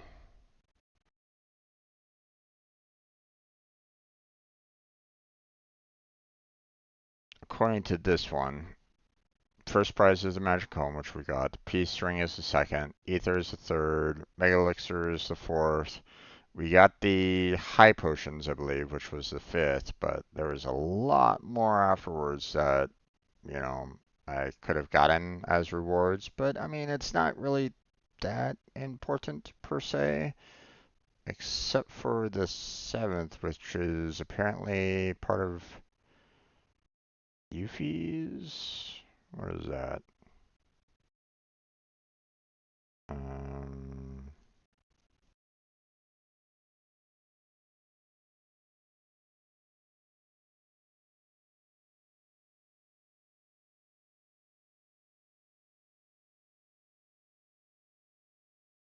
oh, okay, so apparently I can, you know, I could have gotten the Super Bowl from Fort Condor after the seventh battle, but obviously I didn't get that. I missed a lot of opportunities for the Fort Condor, and well, you know, wasn't able to, uh, get all of them there. So,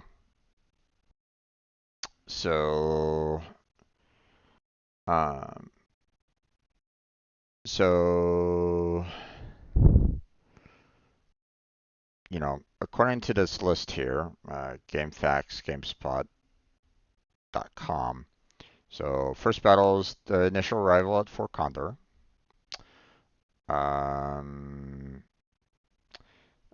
Battle 2 is after defeating Bottomswell but before talking to Priscilla. Battle 3 is after being shown the Dolphin but before going to Upper Junon. So, I mean, those are some really quick battles right there, right? Battle 4 is after obtaining the Buggy. Battle 5 is available after your party is set down by the campfire in Cosmo and you're prompted to form a party.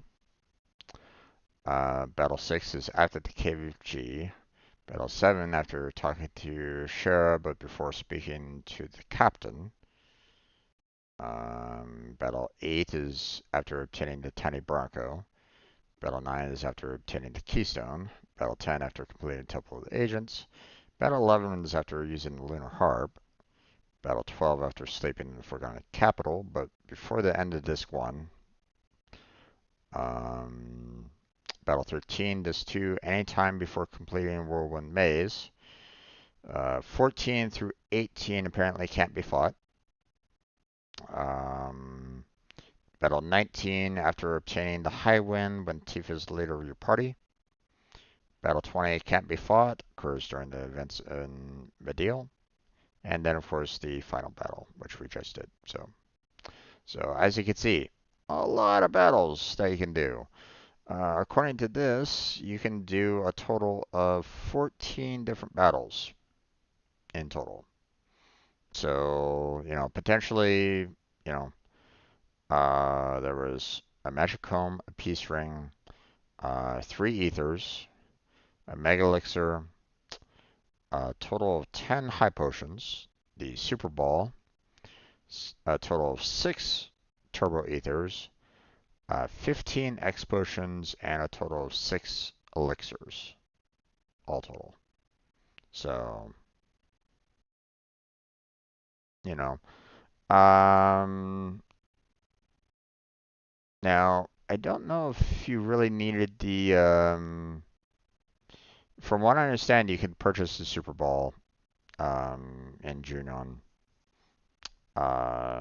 So I think you're pretty much good either way. If you miss it, you miss it. If you don't, But as you can see, as you can hear, there's a lot of battles you can do. So, I just couldn't remember all of them myself because it's not something that is addressed in the strategy guide, to be honest. I don't think they ever mentioned anything about that, completely in the strategy guide, if I'm not mistaken. Let's see. Key to the city, back room, Craze, man, weapon seller. Um,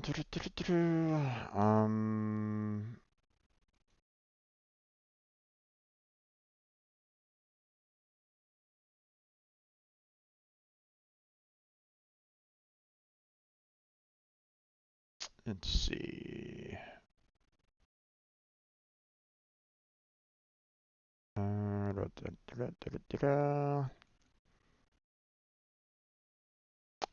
Don't see. Yeah, they only have like one small section for Fort Condor battles on page 193, and that's it. And even then, it's not much. It's just basically talking about, strategies on how to maybe fight the battles and stuff like that. But that's about it. So, so yeah, we are pretty much done for the evening, like I said. So, I'm gonna go ahead and shut it on down and stretch. Tomorrow, we are going to be doing some Goat Simulator 3. Still got some more to find in that game, so look forward to that. We got some more Pega studying, some um, Unreal Engine to study, and some more videos to upload, which I need to kind of take care of again tonight. So But yeah, that's gonna be it for tonight. So, help me out with the YouTube algorithm. That would be fantastic if you could do a like and subscribe. Check out the description for some additional links that I have down below, such as social media, Discord. Um, there's some links down there to help me out directly, such as Patreon and Throne, if you're so inclined. If you want to help me out, that'd be fantastic. Um, Also got a stream team if you want to join that. So um, I was looking to get some more individuals joining us on Team Robot. There's a full description of what the team is all about on the application page, so feel free to check that out if you're interested in that. But that's it. That's where we're going to go and end it. So I want to thank MJ for stopping on by and chatting with me. Um, so I hope you had a great time there, MJ. No other chatters, but that's okay. If you were just kind of lurking in the background, I thank you for being there as well. Hopefully you enjoyed the Final Fantasy VII continuation. We'll see. We're probably going to need to do the Corel um, huge materia um, mission first before we can get the before we can actually go back up to the Golden Saucer and like participate in that. So um, although I don't think I see anything here about it.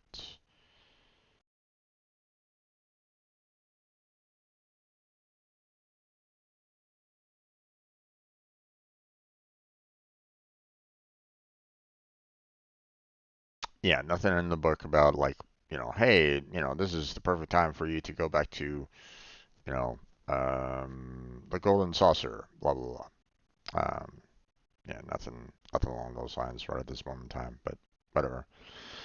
Um, so I think we are pretty much good for now. So that's it. So take care. Have a good night. Stay healthy. Stay safe. And I'll catch you strangers next time.